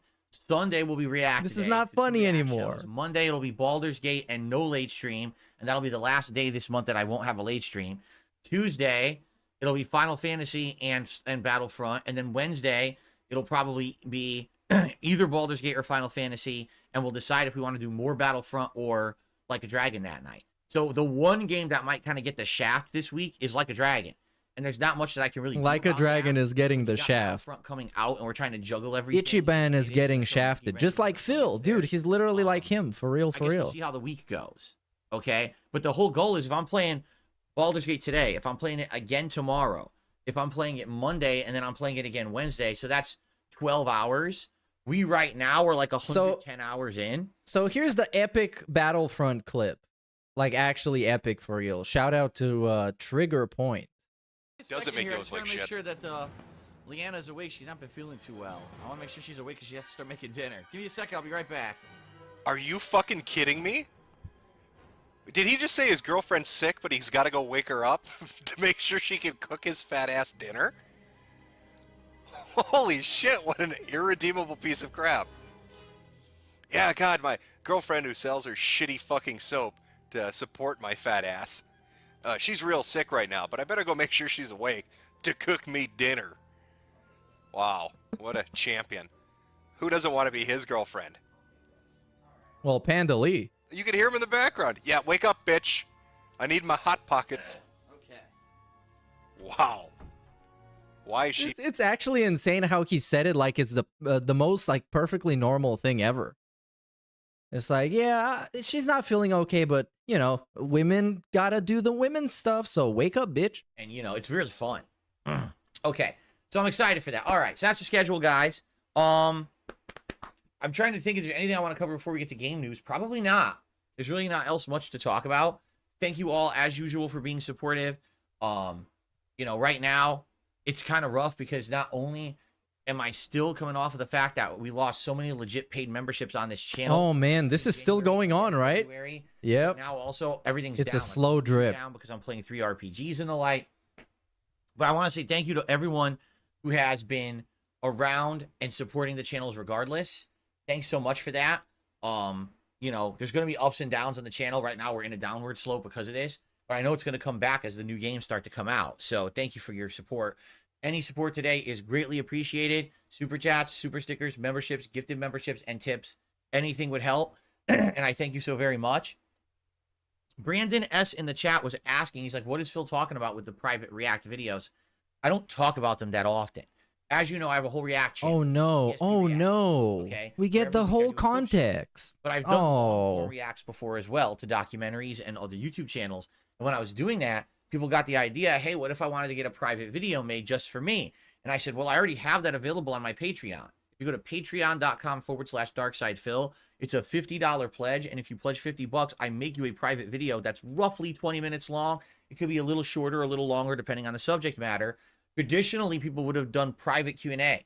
So they asked me a whole laundry list of their personal questions, things they wanted to know, and I'll just sit there and make a Q&A video just for them, catered directly talking towards them, which you can't really get in my other content. But now people are saying, hey, will you do private React? If I send you some content, will you watch it live and react to it like you do on your React show? And that's what it's been. So if you are wondering, that's what it is, and I hope that you will maybe check it out if you're interested. But the thing is, when a lot of these accumulate, like they have this one, then I got to take time off from my streams to actually do them, you know? I have to like, say, oh, I have to whole night off so I can do a bunch of these videos. Yeah, but you can just do one a day after your stream. Okay. And you don't have to take a stream off. For my favorite they segment, accumulate. Segment, and everyone's favorite sure, segment man. here Of course. on the Level 1 podcast. What do we got? DSP News. For DSP News. I'm very excited to cover the news for you today. We have 3 big stories. Okay? Story number 1 is a hilarious story about poor games journalism, but luckily we also got some interesting information out of it. So, a game journalist, you know, site / whatever. I don't even know, who knows what it is. I don't know if it's a website or just a social media. I'm already confused. PC Focus. Okay. It's a Posted website. A story that says the following. I'm going to read it word for word. From LinkedIn, it is revealed that PlayStation are strengthening relationships with PC SX2 emulator workers to bring more PlayStation 2 games to the PS5. They comment that the association would also be with third-party companies to make more backwards compatible titles, working with SIE/PlayStation to bring more games from PS1, PS2, and PSP to PS5, implicit conversions. Now, you might be saying, what does this mean? Well, if you remember... Well, I mean, they explained what it means. Well, I don't want to say when PS5 launched, but when Sony launched their PlayStation oh my God program a couple years ago, I tried it out. And when I tried it out, what did we find? We found PS1 games, PS4 games, and PS5 games. What we didn't see were PS2. What does it mean? What does a PS mean, Phil? Well, what is a PS2, PS? PS3 games are on a. Let me put it this way: when Sony designs their consoles, it's almost like they go outside the box. What is a Sony? Difficult to develop for. Particularly, this was the case with the PS3. When it came out, its architecture wasn't it called like the architecture or something like that? I can't remember what they were calling it. All the developers were like, that thing inside. They did this, but they have such a unique hardware setup for this console. It's very hard to develop for it. It's not like Xbox. Hold on, I need a replay of that architecture. All the developers were like, particularly this was the case with the PS3. When it came out, its architecture wasn't it called like the cell processor? Yes, the supercomputer. Right, for 2 console generations. So it was very hard for developers to constantly be developing for that.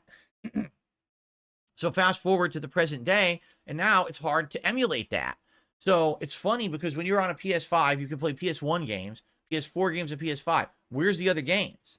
Why is there a giant gap in like the console system? Why can't I play these other? Because you can't emulate them.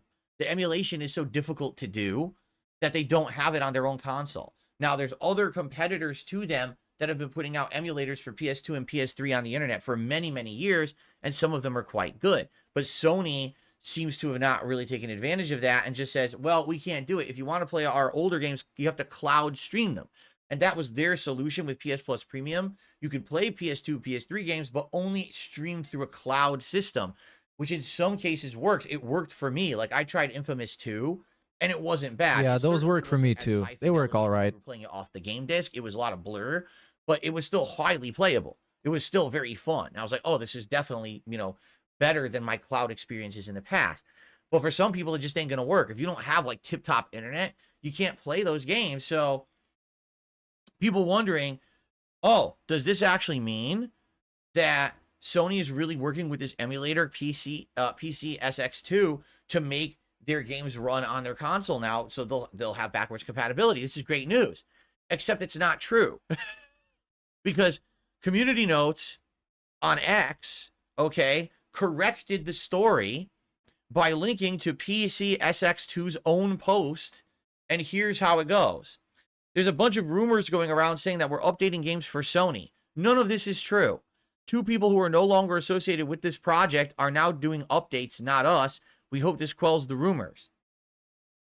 So people who used to work for PC SX2 and are no longer with that company or that project put on their LinkedIn profiles that they were working with Sony. Now you might say, what's LinkedIn? It's an employment website. What?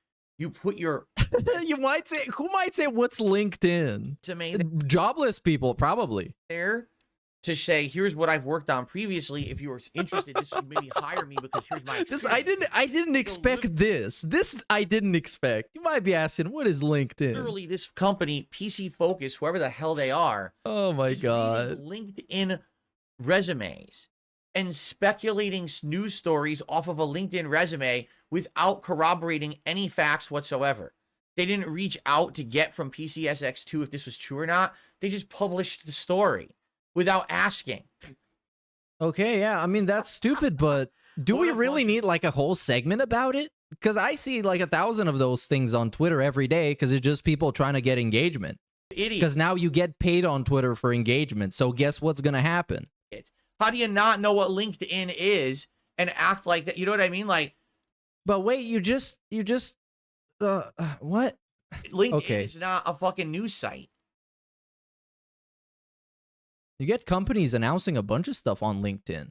It's like a social media for professionals and sometimes absolute psychopaths. Is it at least good news that Sony was at least trying to work with someone on emulation? Yes, it is actually good news. So it's not horrible or anything like that, but at the same time, it's kind of stupid that game journalism is at this level where they have so little news to cover or anything valid that they feel that people will watch. They have to create like clickbait articles. So let's just go to LinkedIn and rip shit off of someone's resume and publish it like it's a story when it's not. All right. Yeah, bro, I get it. I mean, it's literally some random fucking website that probably has like AI written articles all over the place. Come on, man. Really stupid. Come on. Okay. Anyway, By the way, I want to throw this out there because I completely forgot to mention it earlier. Let me just say this now. For those of you who listen to this show every day. Oh, yeah, this is... I saw this on Twitter. This is going to be stupid. I've been asked, hey, Phil, why don't you have your show on Spotify? Yeah, he's going to talk about YouTube Music. Apple, whatever it's called, that distribution service. Because lots of podcasts go out and put themselves onto those services so they get a wider audience. Like they said, you cast a wider net, right? You're trying to get more people to listen or watch. Just watch him try and explain why this is actually bad. And the answer I've always given is very simple. It's because I want people to come to my YouTube channel. This is where I put all my content, whether it's a podcast, whether it's gameplay, whether it's anything. This is where I want people. If I spread myself thin over 1 million different distribution services, I understand maybe that'll get me a few more views, but I don't think that's going to benefit my business at all. I want people to come to this channel to watch my stuff because this is where I benefit. This is where there's ads enabled. This is where you can become a paid member and it helps. You know what I'm saying? That's why. However, yes. So basically, so he can get paid. The two things he mentions is ads, so getting paid, and being a member, so getting paid. Yes. There is a way to essentially subscribe and get this podcast daily delivered to you. And the way, it's called YouTube Music. I didn't even know it existed. All right. It's a separate app from YouTube's video apps or anything like that. It's the YouTube Music app. If you don't have it and you're interested in podcasting, you should probably get it.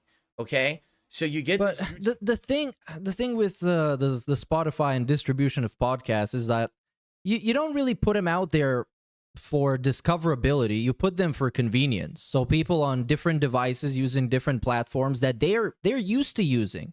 You know, I don't think any fucking podcast can make me go out of my way to start using YouTube Music if I wasn't using it to begin with. YouTube Music app, and you can subscribe to the Level 1 podcast. And this podcast every day daily updates and delivers it to you. You don't even have to do anything. And by the way, it doesn't clutter you with YouTube videos. It's not for YouTube videos. It's only for music and podcasting. That's it. So the Level 1 podcast, as well as the Daily Wrap, are set up as ongoing podcasts on that app that you can just subscribe to and just listen to every day. And it works. So I strongly recommend to you, if you're someone who's a regular watcher and viewer or listener, because you may just listen to the audio of the show, try subscribing to it on YouTube Music. I'm being told two things. 672 says, I use YouTube Music. It's better quality than Spotify or Apple Music. Yeah, okay. Sure thing. Turtle 672. Says, YouTube Music is completely free. If you're a YouTube Premium subscriber, you get access to all of it. And I've been telling you guys about YouTube Premium recently, how good it is. Oh yeah, not just recently. Doing something new. Since he found out that YouTubers get paid as if you watch their ads if you're using Premium, he's been talking about it nonstop. You subscriber to YouTube Premium, you get a free membership on someone's YouTube channel as well. Yeah. Oh, and you see this? Look at this nice head shake of approval. But wait, Phil, didn't this stream start by you talking about how shit YouTube is and how much you hate them and they're trash? But now when it comes to making money off of it, dude, give this company your money now. Because I can get paid pennies from it. Please, please, I really need it. Something new they apparently just started doing. So just think of it. Become a YouTube Premium member. Like 20 minutes ago, he hated the fuck out of him. And keep in mind, he's already made like over $1 million off this platform alone. And most of it, well, I don't know about most of it, but a big portion of it is just ads that just play themselves. You don't even need to beg for them. You don't have ads on it. Unless you're DSP, then you tell people to go click on them. But you know how this works. Of YouTube, you can pre-download videos so you can watch them offline with no or bad internet connection. You can watch and listen to videos in the background, meaning you can look at this. This is literal fucking shilling. Minimize, and it still plays. You have full access to. Come on, man. You hate them, remember? All this music in there that you can listen to as part of the program. I mean, it's great. And I don't get paid by YouTube to say this. I'm just saying, like, if you like stuff on YouTube, if you like this stuff, this is a huge way to get value out of it. It's definitely worth the monthly subscription fee. And I get it every month. I'm telling you, it's worth it. Oh, yo, talking about every month. Talking about this. I got 10 free memberships I'm going to give away right now. Here's 5. Okay, So if you like this show, you like the podcasts, consider the YouTube Music app. You could subscribe to it. I forgot this is a new month, dude. Wake up. And that way you don't have to worry about, oh man, I don't have Here's to another through all 5. these other videos on Phil's channels. There you go. And that's all I got. Okay. Come back next month.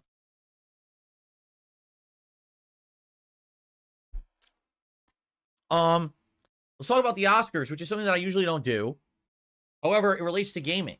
So this story kind of started circulating around yesterday, and I was like, oh, I should talk about it, but it was too late for yesterday's news show. So at the Oscars, Ludwig Göransson. Hell yeah, brother. Oscar.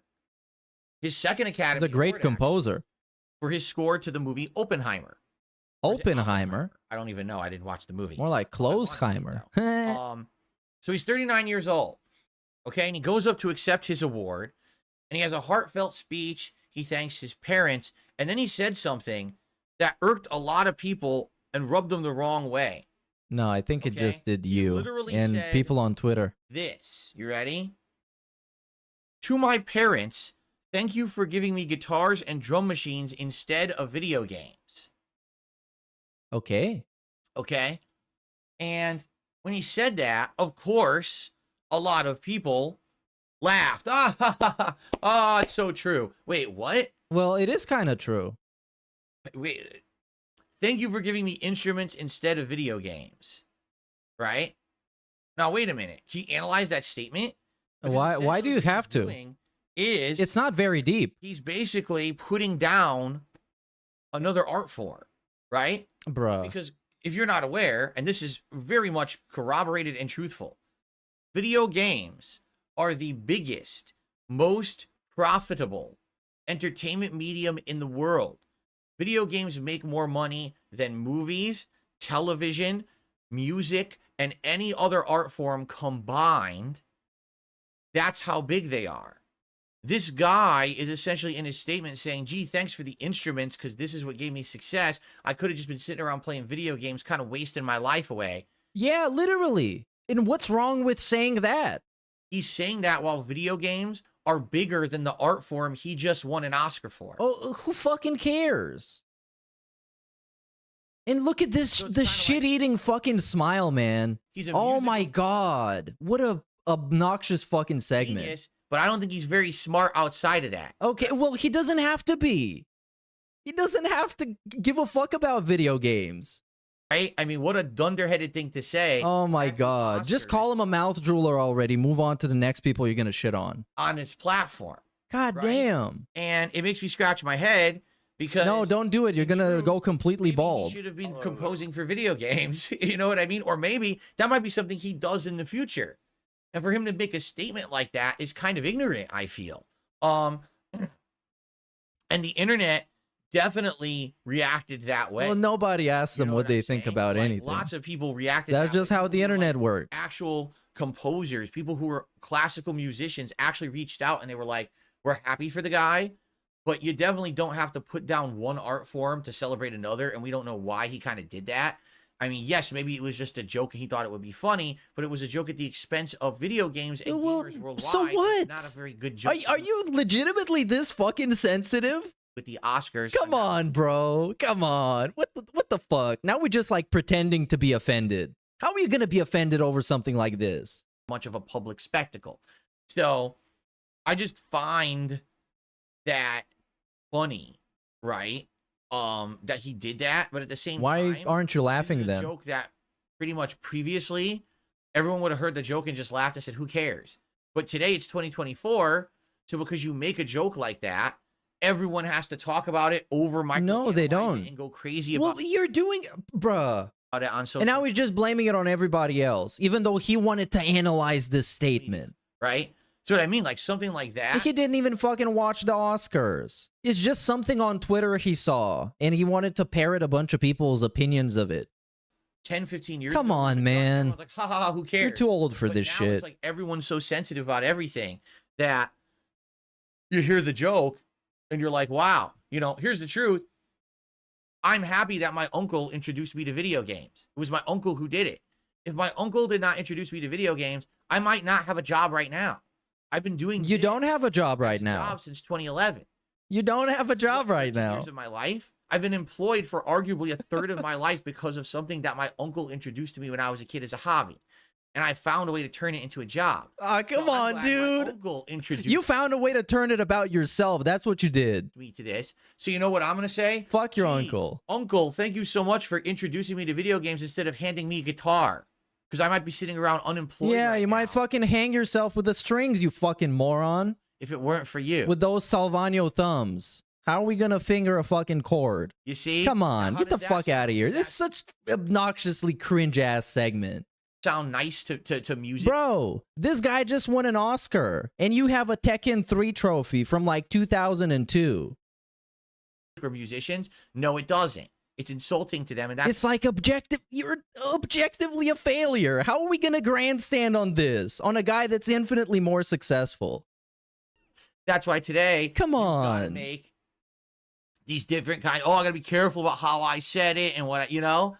It's like, but that's the funny part here is that you can anyone on either side can say that. If I do video gaming for a living, pretty much, so I can say thanks for introducing me to games, but I don't have to insult another. No, to not do that. actually. He just decided to do that, and everyone got pissy about it, right? Oh, everyone got pissy. By the way, Phil is not pissy. Even though he's having his own statement on the matter right now, because he definitely did not get upset. Exactly. Nick Cage says, you could have been in some street corner playing bad guitar, waiting for people to throw you coins in your guitar case. That could have been my life. That is your life. Dude, that literally is. You're absolutely right.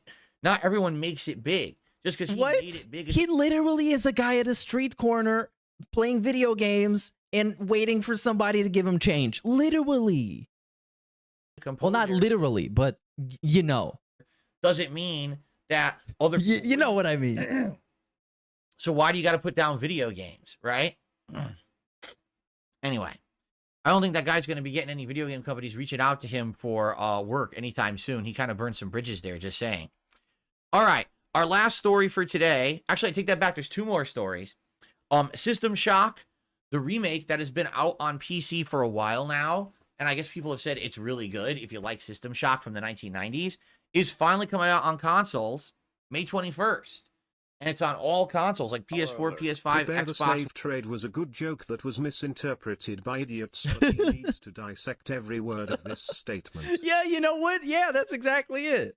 That's exactly it. They misinterpreted it, they overanalyzed it. But this dude, he didn't even like make an offensive joke. It's like, I'm glad I did this instead of just playing video games, wasting my time. Because back in his day when he was a kid, playing video games was literally wasting your time. That dude is like 30, 40 years old. So you couldn't make it big back then playing video games. You know that? If it's nowadays, you could make an argument either way. Xbox Series S and X. So I don't know it if you irritates guys me that I actually need to I've even always think heard that about System this. Shock was kind of the predecessor to BioShock.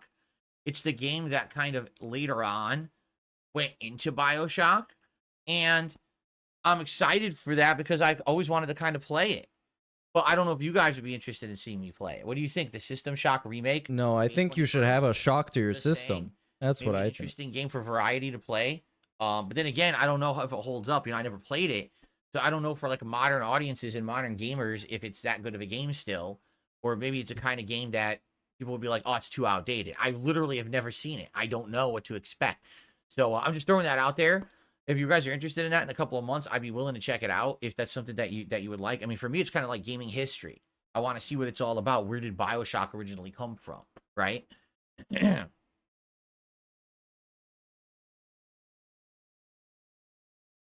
Okay. Now, truly, our final story for today. Oh my god. Okay, before we get into this, some shout outs real quick. Big ups Andrew R. I blame Meerkat for introducing me to DSP. Well, I'm gonna just blame somebody else and we can keep passing the blame. But in the end, it's nothing I could do. Big ups Boat Night. I could be shaking a wig hoping for handouts. That literally happened. The shaking of the wig. It's even more embarrassing than the can. Because the can, it's like a literal thing where you just give them money and it goes in the can. And the wig is more like, yeah, you know what I mean. Big ups crazed drag queen Gordon Flowers. Is he going to talk about the naked John Cena? I saw a bunch of people talking about it, getting like weirdly upset, irrationally upset over it, and it didn't make sense, and I didn't get it. And big ups for the second super chat, Gordon Flowers. Phil suppressed my super chat about John Cena. Well, that's why you shouldn't be sending him super chats, obviously. The early and you should be sending them only to me. Of Rise of the Ronin have released, not the official and to reviews people yet. affiliated The with me embargo has not that lifted, get. but people are allowed today to post up their preview impressions on the game. And I want to read a few of these to you because it's kind of interesting. Okay, so here's one from Shannon Grixty. Rise of the Ronin is an open-world Souls-like that feels like Assassin's Creed meets Sekiro, but it's a lot more accessible due to having difficulty levels and have cats that you can cuddle as well. Okay, wow. Interesting. Let's read another take. This one is from Kami or Okami13. Rise of the Ronin hands-on previews are dropping. It's a mix of Assassin's Creed, Neo, and Sekiro. It's a large open world, fun traversal with glider and grappling hook. Yeah, we already knew all that. If you watch a trailer, you're going to see all that in it. Has different difficulty options, but not the best visuals.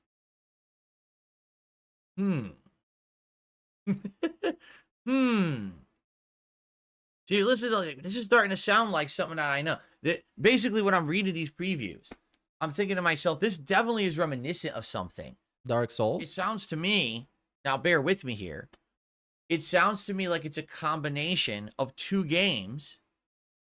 Dark Souls and Bloodborne. Ghost of Tsushima and Elden Ring. It sounds this like dude sucks so much ass. Stealth combat. Oh my god, how do you suck so bad, man? You combat, trash. Combat mechanics. Parkour. And he's saying it as if like he's about to say something super deep. Look at this fucking body language here. It's like, okay, bear with me. So it sounds like this game it obviously is like, and this other game that obviously it's like. Now bear with me here. It sounds to me like it's a combination of two games that people really liked. Ghost of Tsushima and Elden Ring. The most obvious comparisons. Ghost of Tsushima because it's a fucking Japanese game, and Elden Ring it's because it's a Souls-like. Wow, this shocks me, Phil. This is why I tune into this podcast for all these amazing takes. Accessible because of summons and shit like that. But they're saying here it's accessible because it has difficulty settings. So if it's too hard, you can make it easier, and then it's more about the traversal and exploration rather than the difficult combat, right? But that's what it sounds like to me. And the key thing here is not so good visuals. What I'm seeing as why is it a key thing? Why does it matter so much? Is that it basically performs like a PS4 game.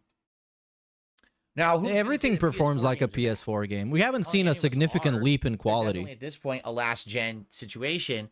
But if you're going to tell me that the game has tons of traversal, open world stuff, great exploration, great combat, everything's good, but the visuals aren't so good, I don't really care. That's my take anyway. But some people today are like, well, I just want the complete package. Why can't we get the complete package? Why are the visuals inferior? To which I will counter, well, what about Elden Ring? You know, when Elden Ring came out, let's be honest, did the graphics look like a brand new sparkling PS5 game? No, it looked like a kind of a best-in-class PS4 game. But no one cared. This day we're still playing Elden Ring and no one's mentioning the graphics. It's as if people just don't care because it's Elden Ring from FromSoft, right? So for me, I hear this and I'm like, maybe it won't be that big of a deal. They didn't mind it that much because it had an incredibly strong art direction and art style, and it was super inspired visually. So you don't need to like overdo it with too much flash. Storytelling, direction, and failed voice acting. I don't know about that, but they're saying that voice acting is not very good. The open world experience is boring and lifeless. It has some fun side activities, but does not live up to the standards of a good open world in this era. The technical performance is shameful, whether it is the game's graphical appearance, which looks like it's from the beginning of the last gen, or the game's performance in terms of frames or general technical weakness of the ideas and their implementations. The game is very superficial in terms of the world and the way tasks and stages are designed. It's not normal that I start to feel bored after only 2 or 3 hours.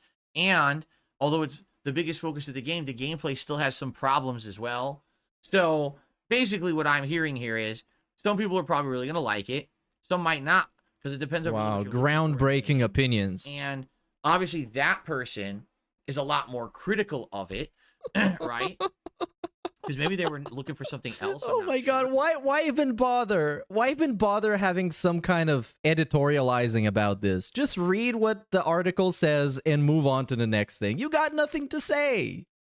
It's hard. Whoa, it's so okay, so some people might like it, other might not like it. $5 from JWusau989. This guy picks his ears and then his eyes, so probably everything looks like 720p 30 FPS to him.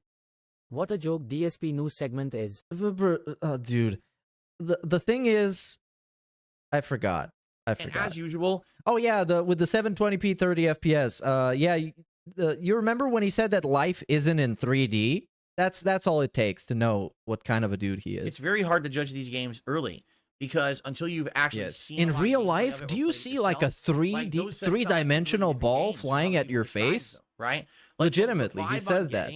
Is that it's going to basically be kind of like Ghost of Tsushima, where it's going to be challenging, but not as challenging as a Souls game. There's going to be open world stuff, and some of it will be very fun, and other will feel samey and repetitive, depending on how much of it you actually tackle. The story will be pretty good, but maybe not the best ever written, right? And the visual. See, yeah, the thing about Ghost of I don't Tsushima think was, anybody I feel expected like that. Class visuals for PS4,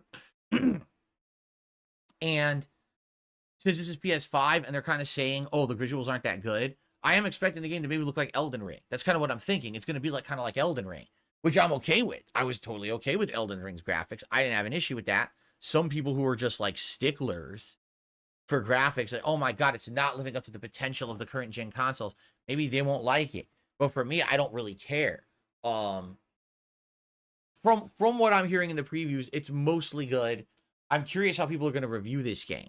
I'm also curious how long it is. If it's a huge open world like they're saying, maybe it's super long, another super long game. At least it's not a traditional RPG, thankfully. Oh my god, no, let's not get it started with this, please. Please do not. We need it to break up and be different from all the RPGs I'm playing. But at the same time, if it's another 100-hour game, it's like, oh no, really, they've done it again? Yeah, another 100-hour game. I'm just...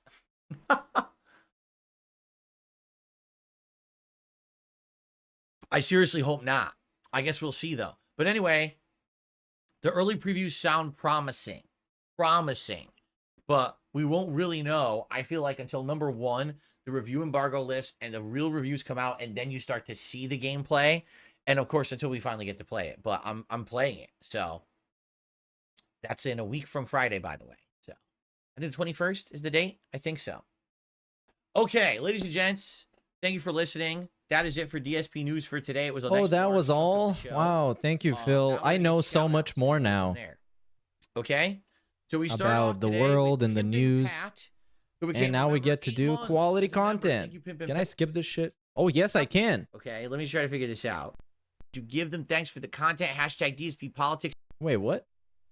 All jokes aside, do you ever consider your fans as your boss since your business is fan funded? If not, what title would you give them? Thanks for the content. Hashtag DSP Politics to save the business.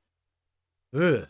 What? What was this emote? Your fans as your boss since God your damn. business is fan No, I need to do like a super side screen for this one. I want to get my point across. There's no point. It just looks weird. I'm gonna get this shit now. funded. If not, what title would you give them? Thanks for the content. Hashtag DSP Politics to save the business. Ugh.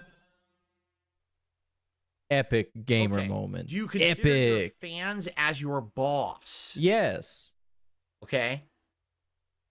Fans and viewers are the customers. Okay. But not the boss, the customer. But why do the customers need to hear about your revenue and about the behind the scenes business shit that's going on in your business? When I go to the fucking restaurant, they don't show me the cash register.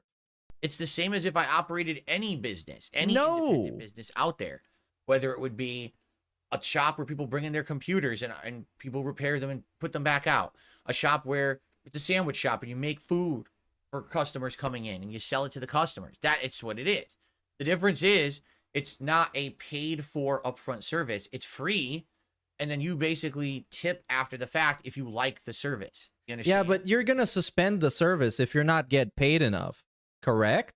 So he's gonna stop streaming if he doesn't get paid enough. He's gonna stop playing any single game if he doesn't get enough support for it. Really how it works. So no, not the boss. The boss is me. He's the boss who determines how to run the business, what products I'm going to offer, hopefully making those appealing to the customer base. Oh, since when? Since when do you do that? My hours, I make the content, I make the streams, I decide what to do. But a person who operates their own business and does it well listens to customer feedback. And that's what I've learned to do more and more over the years. Take in all of your feedback. Tell me what it is you like and don't like about what I'm offering at my business so that I can try to cater it more towards what you want. Now, the thing is, much like any business, I can't make everyone happy all of the time. I can please this group of people today and this group of people tomorrow, but I can't just please everyone because everyone's different. Everyone's looking for something different when it comes to anything in life, right? You might like a chicken sandwich. The guy next to you might like a burger, and the guy over there might want a Philly cheesesteak. And that's, the store can't make the best sandwich for every person. Same thing here. One person might like content that's fighting game related. One person might like RPGs. One person might like, I don't know, action games. One person might like it when I play a more challenging game where I fail and rage, but I persevere. One person might just like chill gaming where I was laid back and I'm more interactive with you guys. You know what I'm saying? It's all very different, and it's all for different people, right? So, yeah, that's the truth is, it's just like any other store. I got to figure it out for myself. So basically, the moral of the story is the same as the last piece of news on DSP News. Some people might like it, some people might not. I don't know. On feedback from you. But ultimately, I'm the boss. And that's the good thing. I'm the boss. I steer the ship. He steers the ship. The content, right? It's not me working for someone else. When do we tell him the ship is sinking? Or should we just let him steer? Yes, let's just let him steer for now. For them to personally benefit on the work that I'm doing, I benefit from the hard work that I put in. I don't feel underappreciated because I am the one who ultimately determines my level of success based on my level of dedication and hard work, right? That's the difference. But no, the viewers and fans are not my boss. They're my customers. And I need to make sure that I'm doing what it is that they want. Because if I'm making content that nobody wants, then I'm not going to have any customers come and pay for it, right? Exactly right. I received a $2 tip. Good thing, Mr. Burnell. I agree with you. Let's move on to the next topic. Hey, Phil, I cannot seem to understand why people like Final Fantasy VII Rebirth. It has scan towers like Assassin's Creed, which everyone hated for decades. What's your take on this? My take is what it's doing is it's taking traditional turn-based JRPGs, turning it into more action-based for a modern audience, and now it's combining that with more traditional open-world gameplay, right? Traditional JRPGs, you walk on a map, right? A world map. There's random encounters. Like it even zooms in. And then you go right to combat, right? And it's completely random how many enemies you fight, what parties you fight. Okay, I'm not going to rewind this one. You can rewind it yourself. It was stupid. Old school JRPG stuff. That's what Final Fantasy VII was. Well, now they're adding in open world concepts from other games have for 10, 15 years to make a hybrid. It is Japanese RPG, it is modern RPG, and it's got other elements from open world RPGs as well.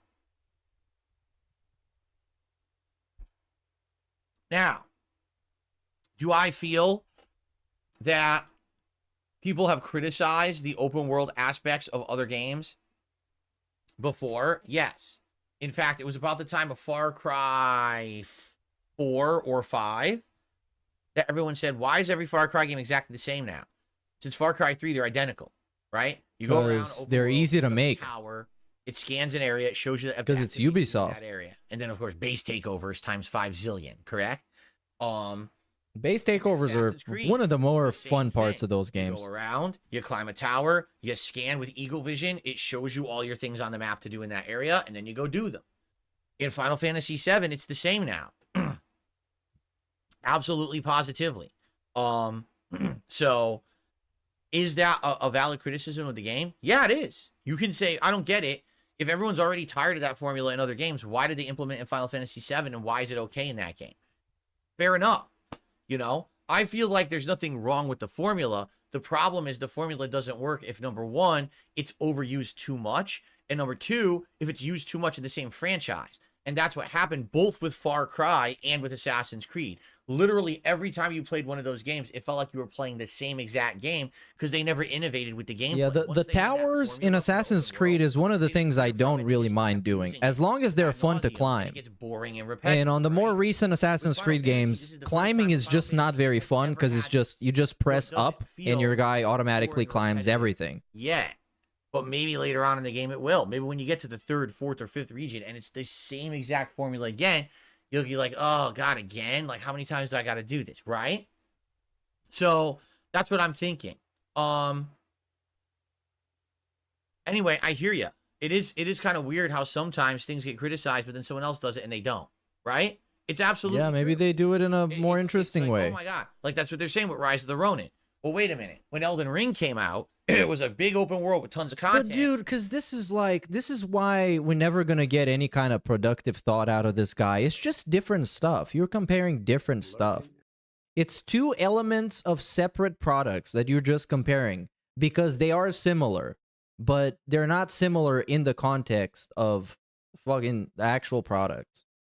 And no one criticized the graphics. Come on. Now Rise of the Ronin seems to have similar graphics, and now people are going to say, oh, the graphics Yeah, are good. what's the art direction like? Does it look good? Is it inspired or it looks super generic? Why did Elden Ring... You can have a game that has flashy as fuck graphics that looks really generic. Just because it's made on an engine that looks good doesn't mean that it looks beautiful. Pass, but not Rise of the Ronin. Maybe it could be that people fanboy out against certain franchises and game developers and just give them a pass, and others they don't. Or maybe no, maybe it's not like that. I'm going to see if I can close my blinds anymore. I don't know if I... Oh, what do we got? Oh, we got sweatpants. There we go. We got the pants reveal, the fit reveal. So today we got blue sweatpants, everybody. 13% of you that voted for sweatpants, you win. Everybody else, get out of here. Really bright in here now. You big dunces. Bathe show, Filled Friday. See here? Wait, what? Are we saying this again? Force Fridays. Force-filled Fridays. Forceful Fridays. That's how it should be. Fridays. Oh, God. DSP's Force-filled Friday. Force? Friday Night Battlefront. Battlefront Friday. We have to figure this out. There's so many ways we could call it, right? Thank you, Big Ocho, for that. See here?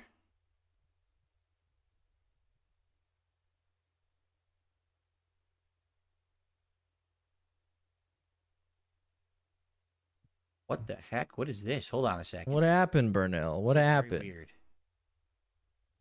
Oh, we got a glitch. And he wanted to make sure that the whole message came through. To the first $10 tip from 1 Minute Man. Oh my God, 1 Minute Man has been becoming like a drama queen recently. So now he wanted to send one message, but it was too big, so he sent him like 2 separate $10 tips. Read it. This guy is wild. This clown show is off the rails. I don't even get what compels a person to do stuff like this. He says, Phil, first message of the day, take a deep breath. You were absolutely correct yesterday. You did indeed speak to the Mephistopheles Tiefling lens. Oh my God. In Rivington in part 9, I think. Another non-spoiler. If you decide to do the quest, and you should do it. Okay. And this is what you get. You get a sip and an okay. Well, as I said, I think I want to do the Hag quest today, and then we'll check those out as well. And then we're back to tweaking out. Fixing the beard, having like weird twitches on the eye. Do we get an ear twitch? Can we get an ear twitch, Phil? Ear twitch? Come on. For all the people hanging out in chat. Come on. Give us an ear twitch. Starting DS Fitness. I don't think we'll be doing a DS Fitness. Yeah. I received a $2 tip.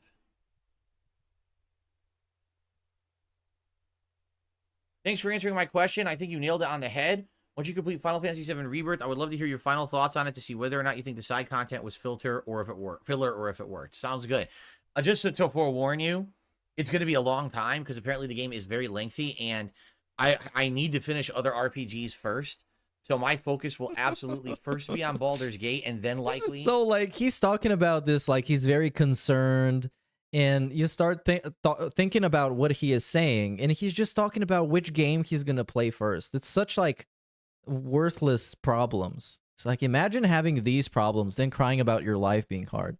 Trying to play a lot of and finishing. It's like the life of Darkside Phil. Whatchamacallit? Like a Dragon, and then once all those other RPGs are, I before with the What do we get? A tip? Another $10 tip. Whoa! From 1 Minute Man. We're getting rich today. All right, he has more to say. All right, let's hear what he has to say. Thank you, 1 Minute Man, for the support today. Oh wow! Thanks, 1 Minute Man. He says, now that you're moving I'm so forward with excited the to read quest, your the quest messages. may have an unhappy and unsatisfied ending. I think I'm gonna have an unhappy, unsatisfied ending if I just. Oh wait, what? About that, Kid Rock. Oh, excuse me. Wait, here we got an epic And he segment. finally I kind of says this. spoiled it. What if your uncle had given you a guitar when you were a kid instead of a video game, and you turned out to be Kid Rock? Fuck all you hoes! If I turned out to be Kid Rock, I'm sure there would only be one thing that I would have to say about that. Ain't nobody gonna tell me how to live. Ball with the ball, the bang, diggy, diggy, diggy, said the boogie, said up, jump the boogie. I am going to. Oh my god.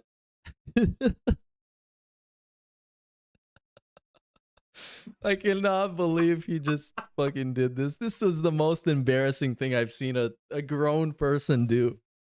I cannot. Would have to say about that. Oh my god. God damn it. Hold on. Which one was it? Ah, fuck. Oh yeah. You piece of shit! I don't see color! Black lives matter! No shit, motherfucker! Yeah, that's what he actually wanted to say.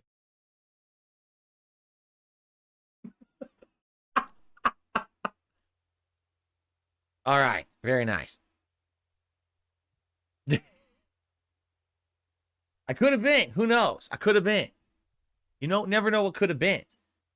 If you think, if my uncle had handed me a toothbrush, would I have been like the world's premier dental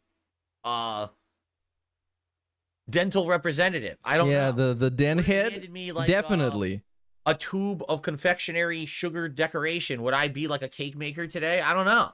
You don't know what would have happened. It's all what ifs, right? We have to go into the multiverse to figure this out. The multiverse. Yeah, this is so funny. Keep going, Phil. I'm laughing. Phils would have done in different situations, right?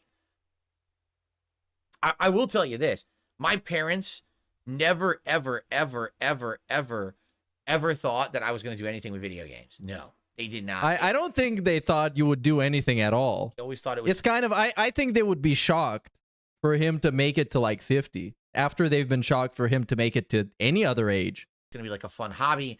And even me traveling, playing Street Fighter and stuff, they didn't approve. My mom always said, He's talking about this like he's a superstar. Money and time doing this, and you should be doing other things or saving. You guys, not even my parents believed in me. And you know what? They were right. I beg for tips on the internet. Money up for other things. And to some extent, I agree with her. Now that I'm older and I look back and I'm like, dude, like a whole decade of my life, I literally spent my entire time playing Street Fighter and spending all my money traveling to play Street Fighter. And where did that get me? But now at the same time, I've basically been a full-time gamer for 13 years. Yeah, and where did that get you?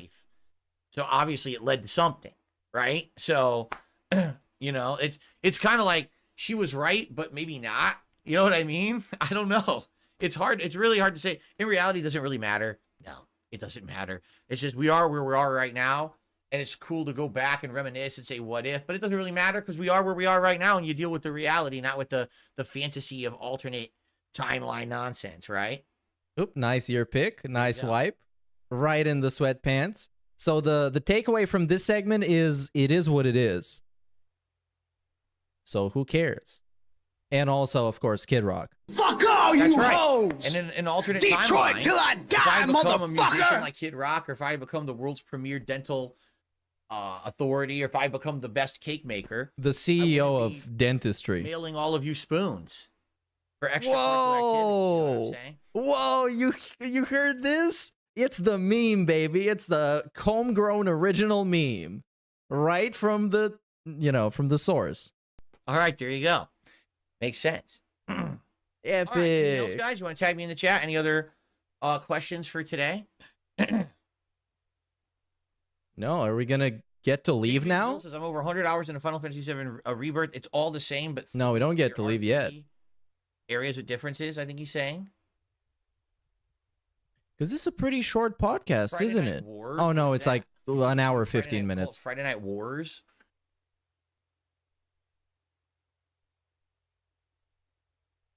All right.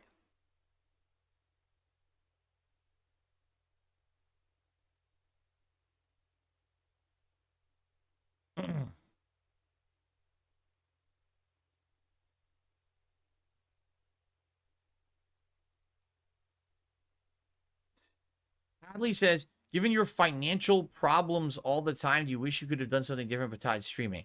Let's make this This is the best question to ever come after Dead Air. Ever. clear. This is so good. It's not financial problems.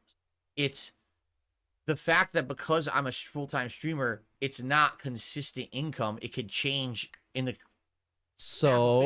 right? So it's lack of financial security, which wouldn't you say that's not a problem? That is a problem, isn't it?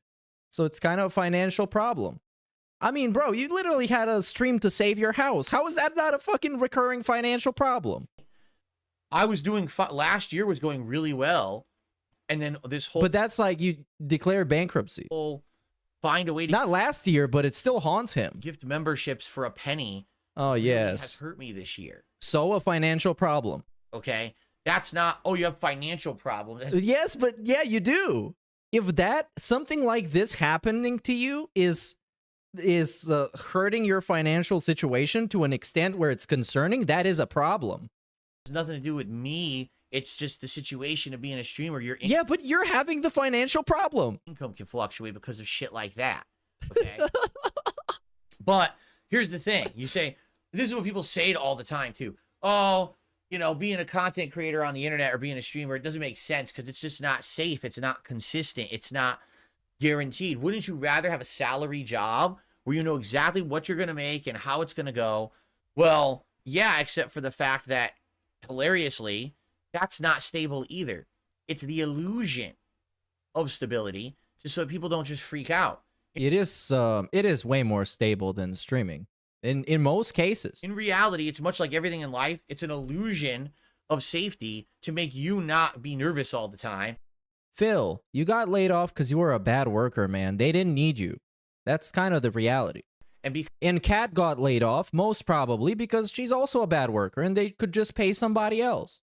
Complacent. I've worked jobs where I had a salary.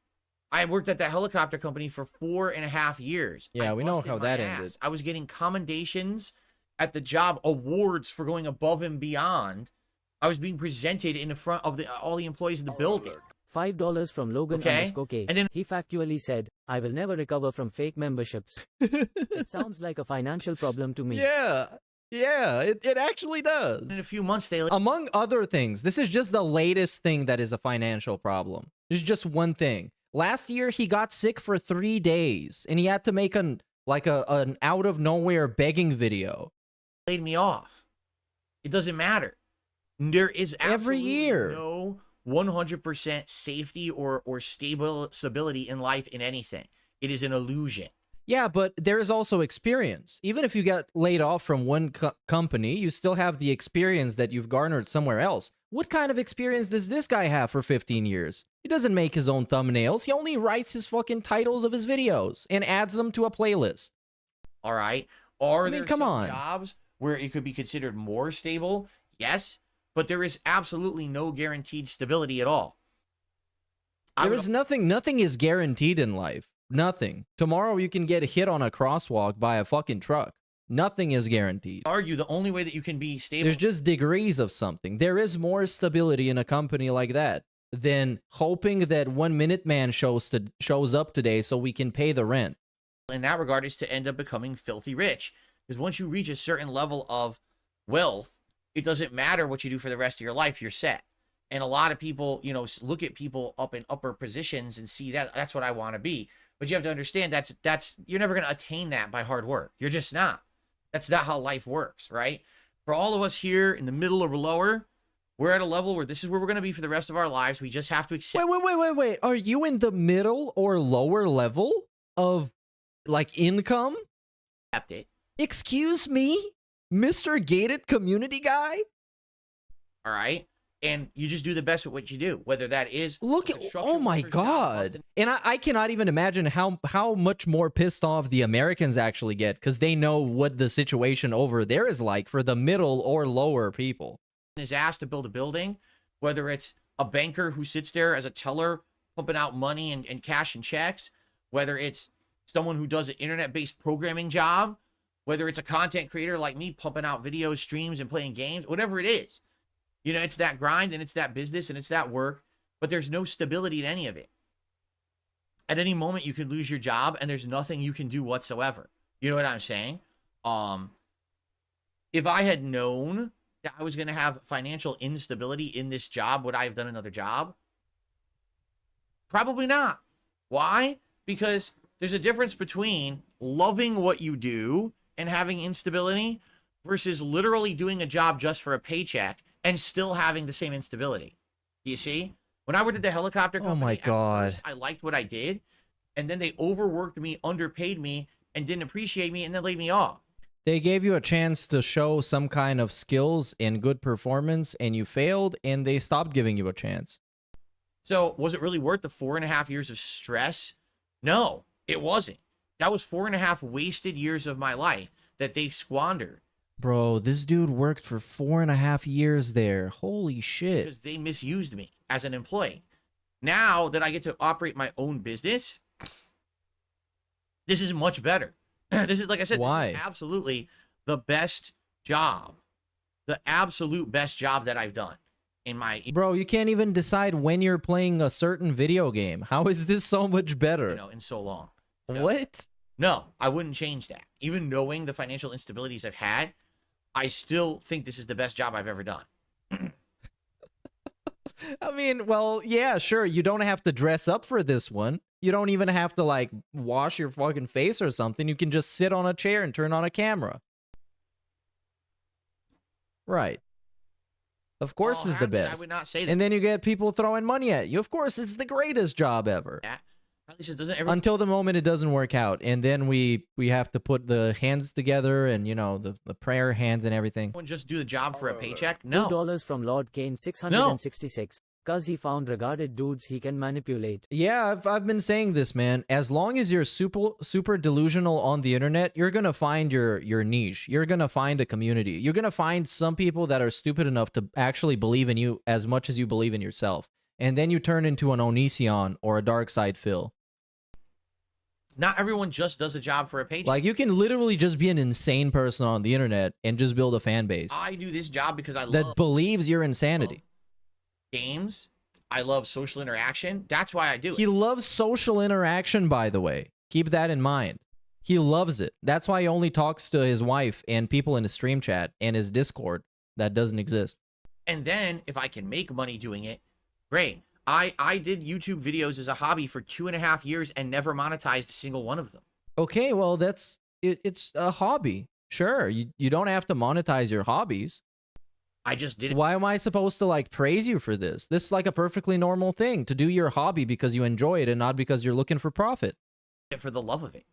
Then I stumbled into doing it as a job in 2011. He stumbled into doing it, by the way, by telling people to go click on the ads so he can do this as a job. That's how you stumble into it, by asking for something. But I made videos from 2008, 9, and 10. I got popular in 2010 before I made $1 on a video. There you go. Tiakat says, yeah, not if you love what you do. People who hate their jobs just can't relate. And you know what? That's not me talking down to anyone who doesn't like their job. Oh, and he's about to talk down to people. Watch this. I have 1,000,000% been there in my life where I've had jobs that I just did them for the money because you have to. You have to get by. you have to provide for yourself. You have to provide for your family. You have to do what's right, right? So even if you go to work every day and you trudge it out, you know what? You deserve massive props and respect. Well, look at this. Bust your ass for a job you don't care for because you want to provide for yourself and those around you. You get kudos and respect from me because that's a hard thing to fucking do, to push yourself through something you just don't like. Oh, look at this guy. He's such an empath. Living up to your... He said, by the way, 9 to 5 is for, how did you call him? 9 for 5 is for suckers. That's what he said in the past. Responsibility. The 9 to 5. That's discipline. Sure, right? Phil. That's a very good thing in modern This is like an Oscar speech. He just won, you guys. society to have that level of discipline. You should thank him individually, every single one. Every single profession. I want to thank the landscapers, okay? Oh, what did they say? From Phil, I wasn't getting paid, I wouldn't be playing this game. You're right, I'd be playing other games that I like more. Oh, look at this. Look at the switcheroo. You have none. Good job. Oh, and he called him dingus. What's his obsession with recently just saying dingus? Well, I wasn't getting paid, I wouldn't be playing this game. You're right, I'd be playing other games that I like more. So what's your point? Dingus? Dingus? Look at this face. Oh, epic. You have none. Good job trying to nitpick a statement out of context and make me look bad when it doesn't apply to the situation. You're just an idiot. Congrats on publicly embarrassing yourself. There you go. Oh, you embarrassed yourself publicly, you person. You will never live it down. Well, I'm going to catch up on the super chats in a couple of minutes. We're just waiting for this segment to pass. Okay. Any last minute stuff, guys? Any last minute questions or anything here? Yeah, shout out to Copeside Phil, who says, loves social interactions, but goes out once a week. And that's not to interact with people. That's just out of utility purposes. See, I'm not banning him because I would like to see him say something else and embarrass himself further. Oh, yeah, look at this. He wants to single out and embarrass people on his stream. At the job he loves, by the way. His customers, by the way. He earlier admitted like 20 minutes ago. Those people are his customers. But now I want to embarrass this customer so he feels like shit, the fucking idiot. Why ban him? Let's let the clown show continue. Hell yeah, that's why I pressed unpause. Blastoise, I'm sad you're not feeling good. I hope you feel better. Does Cat like Diablo? She played the mobile game, the Diablo mobile game, and she liked it. Oh, Immortal? Post game, she only did the story. And then when Diablo 4 came out last year, she played through that, and she thought it was good, but not great. Like, she wasn't in love with it, but she liked it for what it was. But once again, she never went past the story. She beat the story, and that's where she left it. Of course she played Diablo Immortal. I mean, come on. I'm surprised he didn't. Do I consider myself to be an optimist or a pessimist? I used to 100% be a pessimist. Like, I was pessimistic about everything in life. I really, really was. It was bad. I was like very negative about everything. And honestly, that was a lot of my early internet persona back in the day as a YouTuber. Yeah, for him, the glass was half empty with Jin. As I got... And nowadays it's half full. older, I become more of an optimist. I have to focus on the positive things in my life. I have to see the glass as half full, not half empty. I have to... Yeah, that's what I'm saying. In the future that are going to continue to be good, hopefully. You know, I think that's a better way to live life now that I'm older. When I was younger, it was very much being upset about things that went wrong and weren't fair. But now I realize life ain't fair, so just make the best out of everything, right? Yeah, well, nowadays, his optimism winds down to him just asking for something and saying that he hopes it's going to happen and that he's positive, aka optimistic that it's going to happen, and then somebody gives him money and it happens. That's basically it. I mean, like, you kind of have to understand how much of his life revolves around sitting here and waiting to be given money. And, like, actively trying to get it without being overly pushy. What's up, Big Shooter? Good to see you here today. Like, actual hours every single day. Except, you know, one. That's true, too. It's more about being a realist. Exactly. As you get older, it's not about being a pessimist. I was definitely a pessimist when I was younger. Now it's more about being a realist. Like when people say to me, what's your most hype games for 2024? And I'm like, I don't really have hype games, right? Like, what I used to. I used to be so hyped. I'm a realist. I realize that. No, I'm not listening to this. No. This fucking, this fake wisdom, it drives me crazy, man. From a guy with zero life experiences.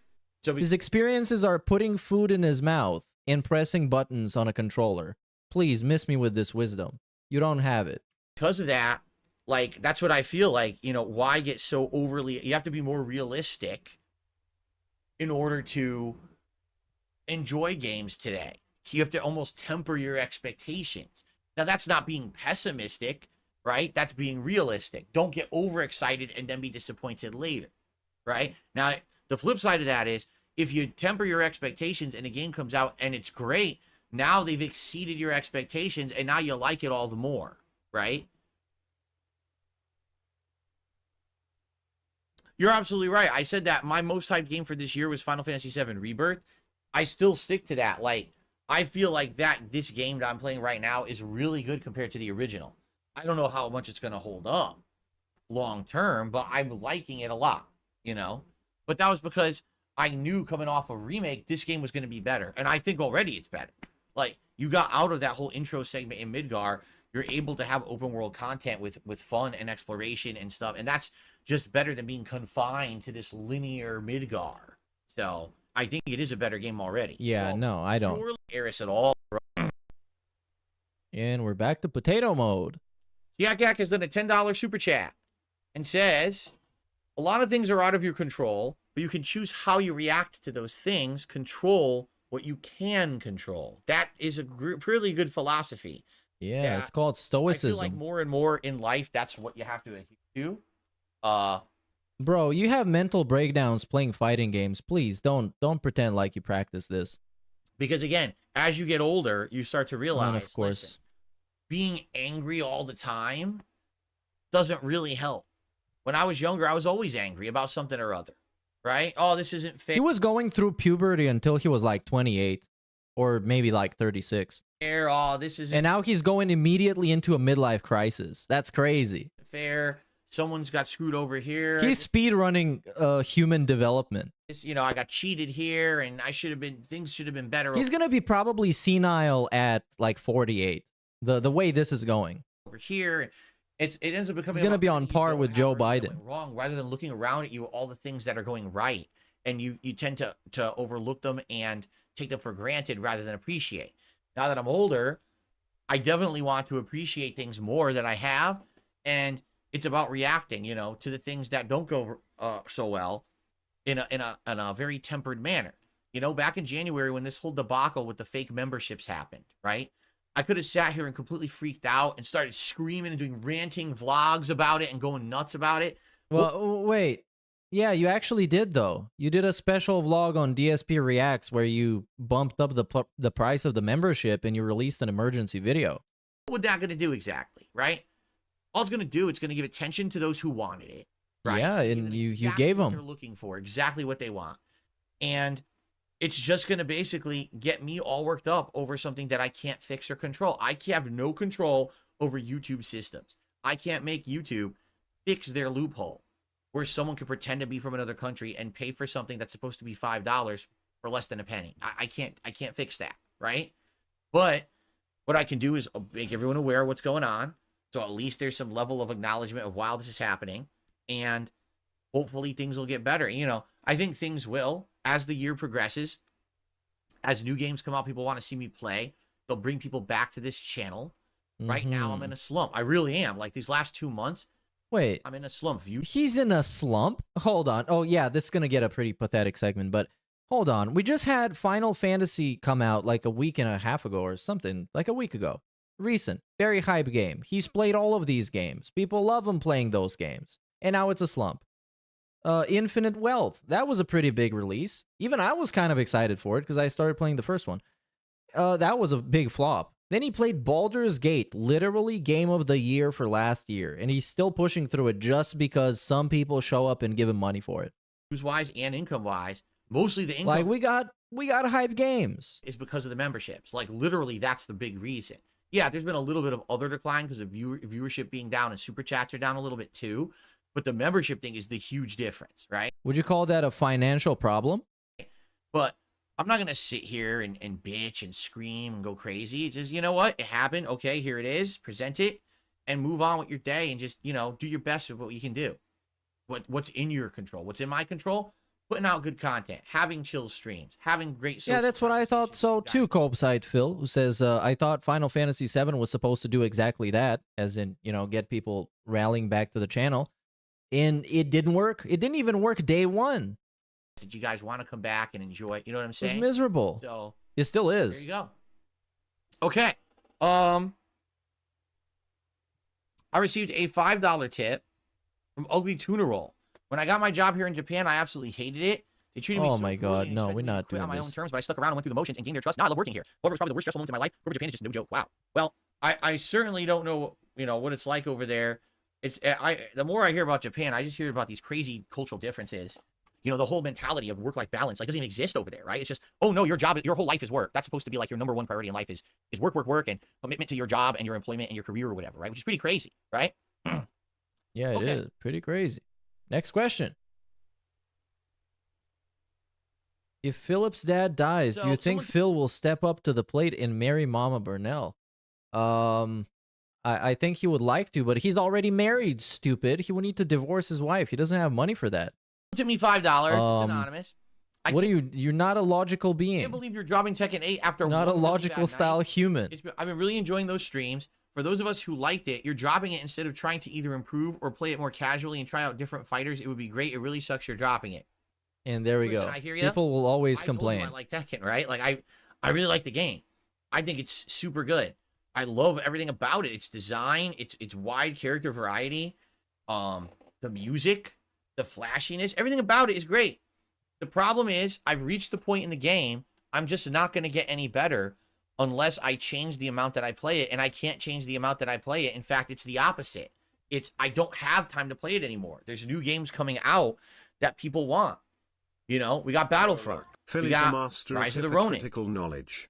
Will sit there and spout his quote/unquote knowledge like a wise, gouty sage, but when it comes to practicing what he preaches, he always falls short. So pathetic. Yeah, dude. It's always been like that too.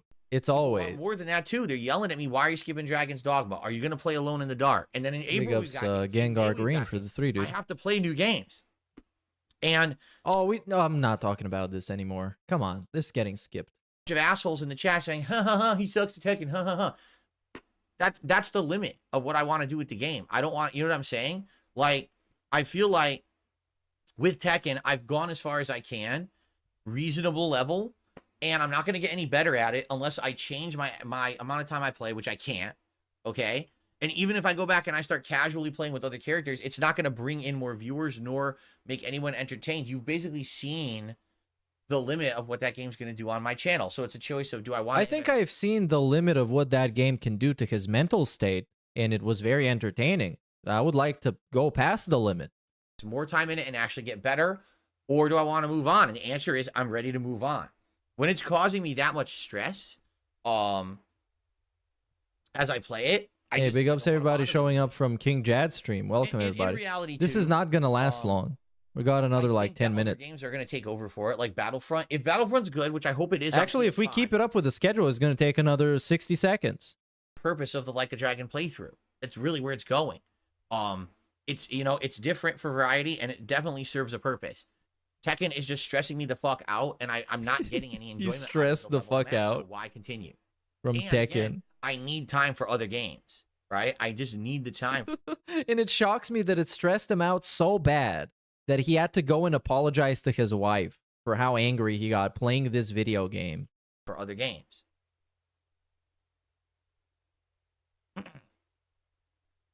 I just can't believe it. Are Anything very else? grindy and outdated and time investing. Like your Because streams? The way that game works, the dungeon itself, that are like Never mind. I do think it is time to adjourn for now. Oh, was that it? Are we adjourning? I said, I swear to you, watch this. I have right now 390 viewers on the podcast. We had over 400 at one point. How much do you want to bet when I start playing Baldur's Gate, it's going to go down to 200 again? Well, now he's got 298. With these RPGs, this is what's been happening. More people are excited to come hang out with me on the podcast, and they want to keep it going. But Phil, I thought you don't look at the views, Phil. But we got to get to the game. We got to finish Baldur's Gate. We have Phil, to. stop contradicting yourself so I can stop noticing it. I'm curious what we'll talk about tomorrow on the show, because right now I actually have no idea. points. I've noticed this weird thing. You have to do it. All right. So thank you all. This weird thing right here on some clip, and I thought it was just because of the clip, but now I'm noticing it more and more. Let me just turn on my cursor. So you guys see this? Oh, you actually don't? What the hell? Oh yeah, you see this right here spot. It looks like, I don't even know what it looks like, but it looks like some kind of a colored spot of something. I'm not a medical style practitioner, so I don't know. I'm not a dermatologist, but this looked like his shit is fucked up a little bit. That's my diagnosis. Is he got the fucked up shit. There you go. Thank you. Come back next time. For a great show. I'm curious what we'll talk about tomorrow on the show, because it almost looks like a scar from like scratching something. It's like a tweaker, an actual like addict. Going to happen between now and tomorrow, news-wise or whatever. Or he got grayscale from Game of Thrones.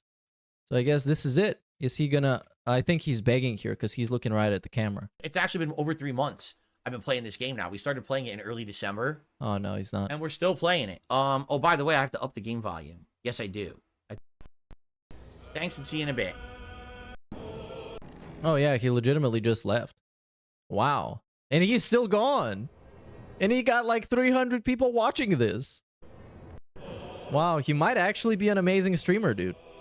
If he can make people sit here so they can listen to this music, oh, he might actually be the best streamer.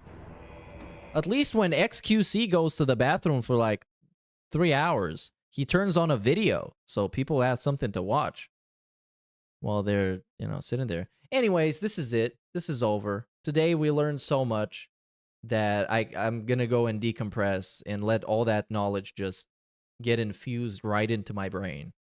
Thanks, everybody. Oh, hold on. I want to make sure I don't miss anybody's super chat because half of them fucking pop up and half of them don't. So I'm going to go through them again and see what we got here. Okay. I'm going to like the ones that I haven't read. And yeah, big ups Wesley H for the 5. He's the boss, but when he sees lack of support, he says we. And you guys told me you wanted this. He treats them like the bosses when he wants. Yeah, well, he wants both. He wants them to be the boss and the customer. To tell him what to do so he can do it so he can get paid. And it's, that's just not how it works. Big ups Infidel Castro for the 2 Canadian dudes. Who says, broke boy always sitting with his hand out. That could be a start of a very nice rap bar. Yeah, big ups Gordon Flowers. Says, I meant that Phil blocked it from your chat. I don't know how that would work. Because I know you're talking about the naked John Cena message. But I don't know how it can be blocked from my chat. I didn't see anybody delete anything, so I don't know. Maybe I'm just not getting the joke. Sorry if that's the case.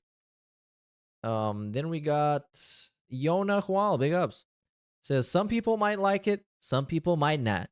This quote from Phil Burnell, professional style streamer and mature adult style adult. Very nice.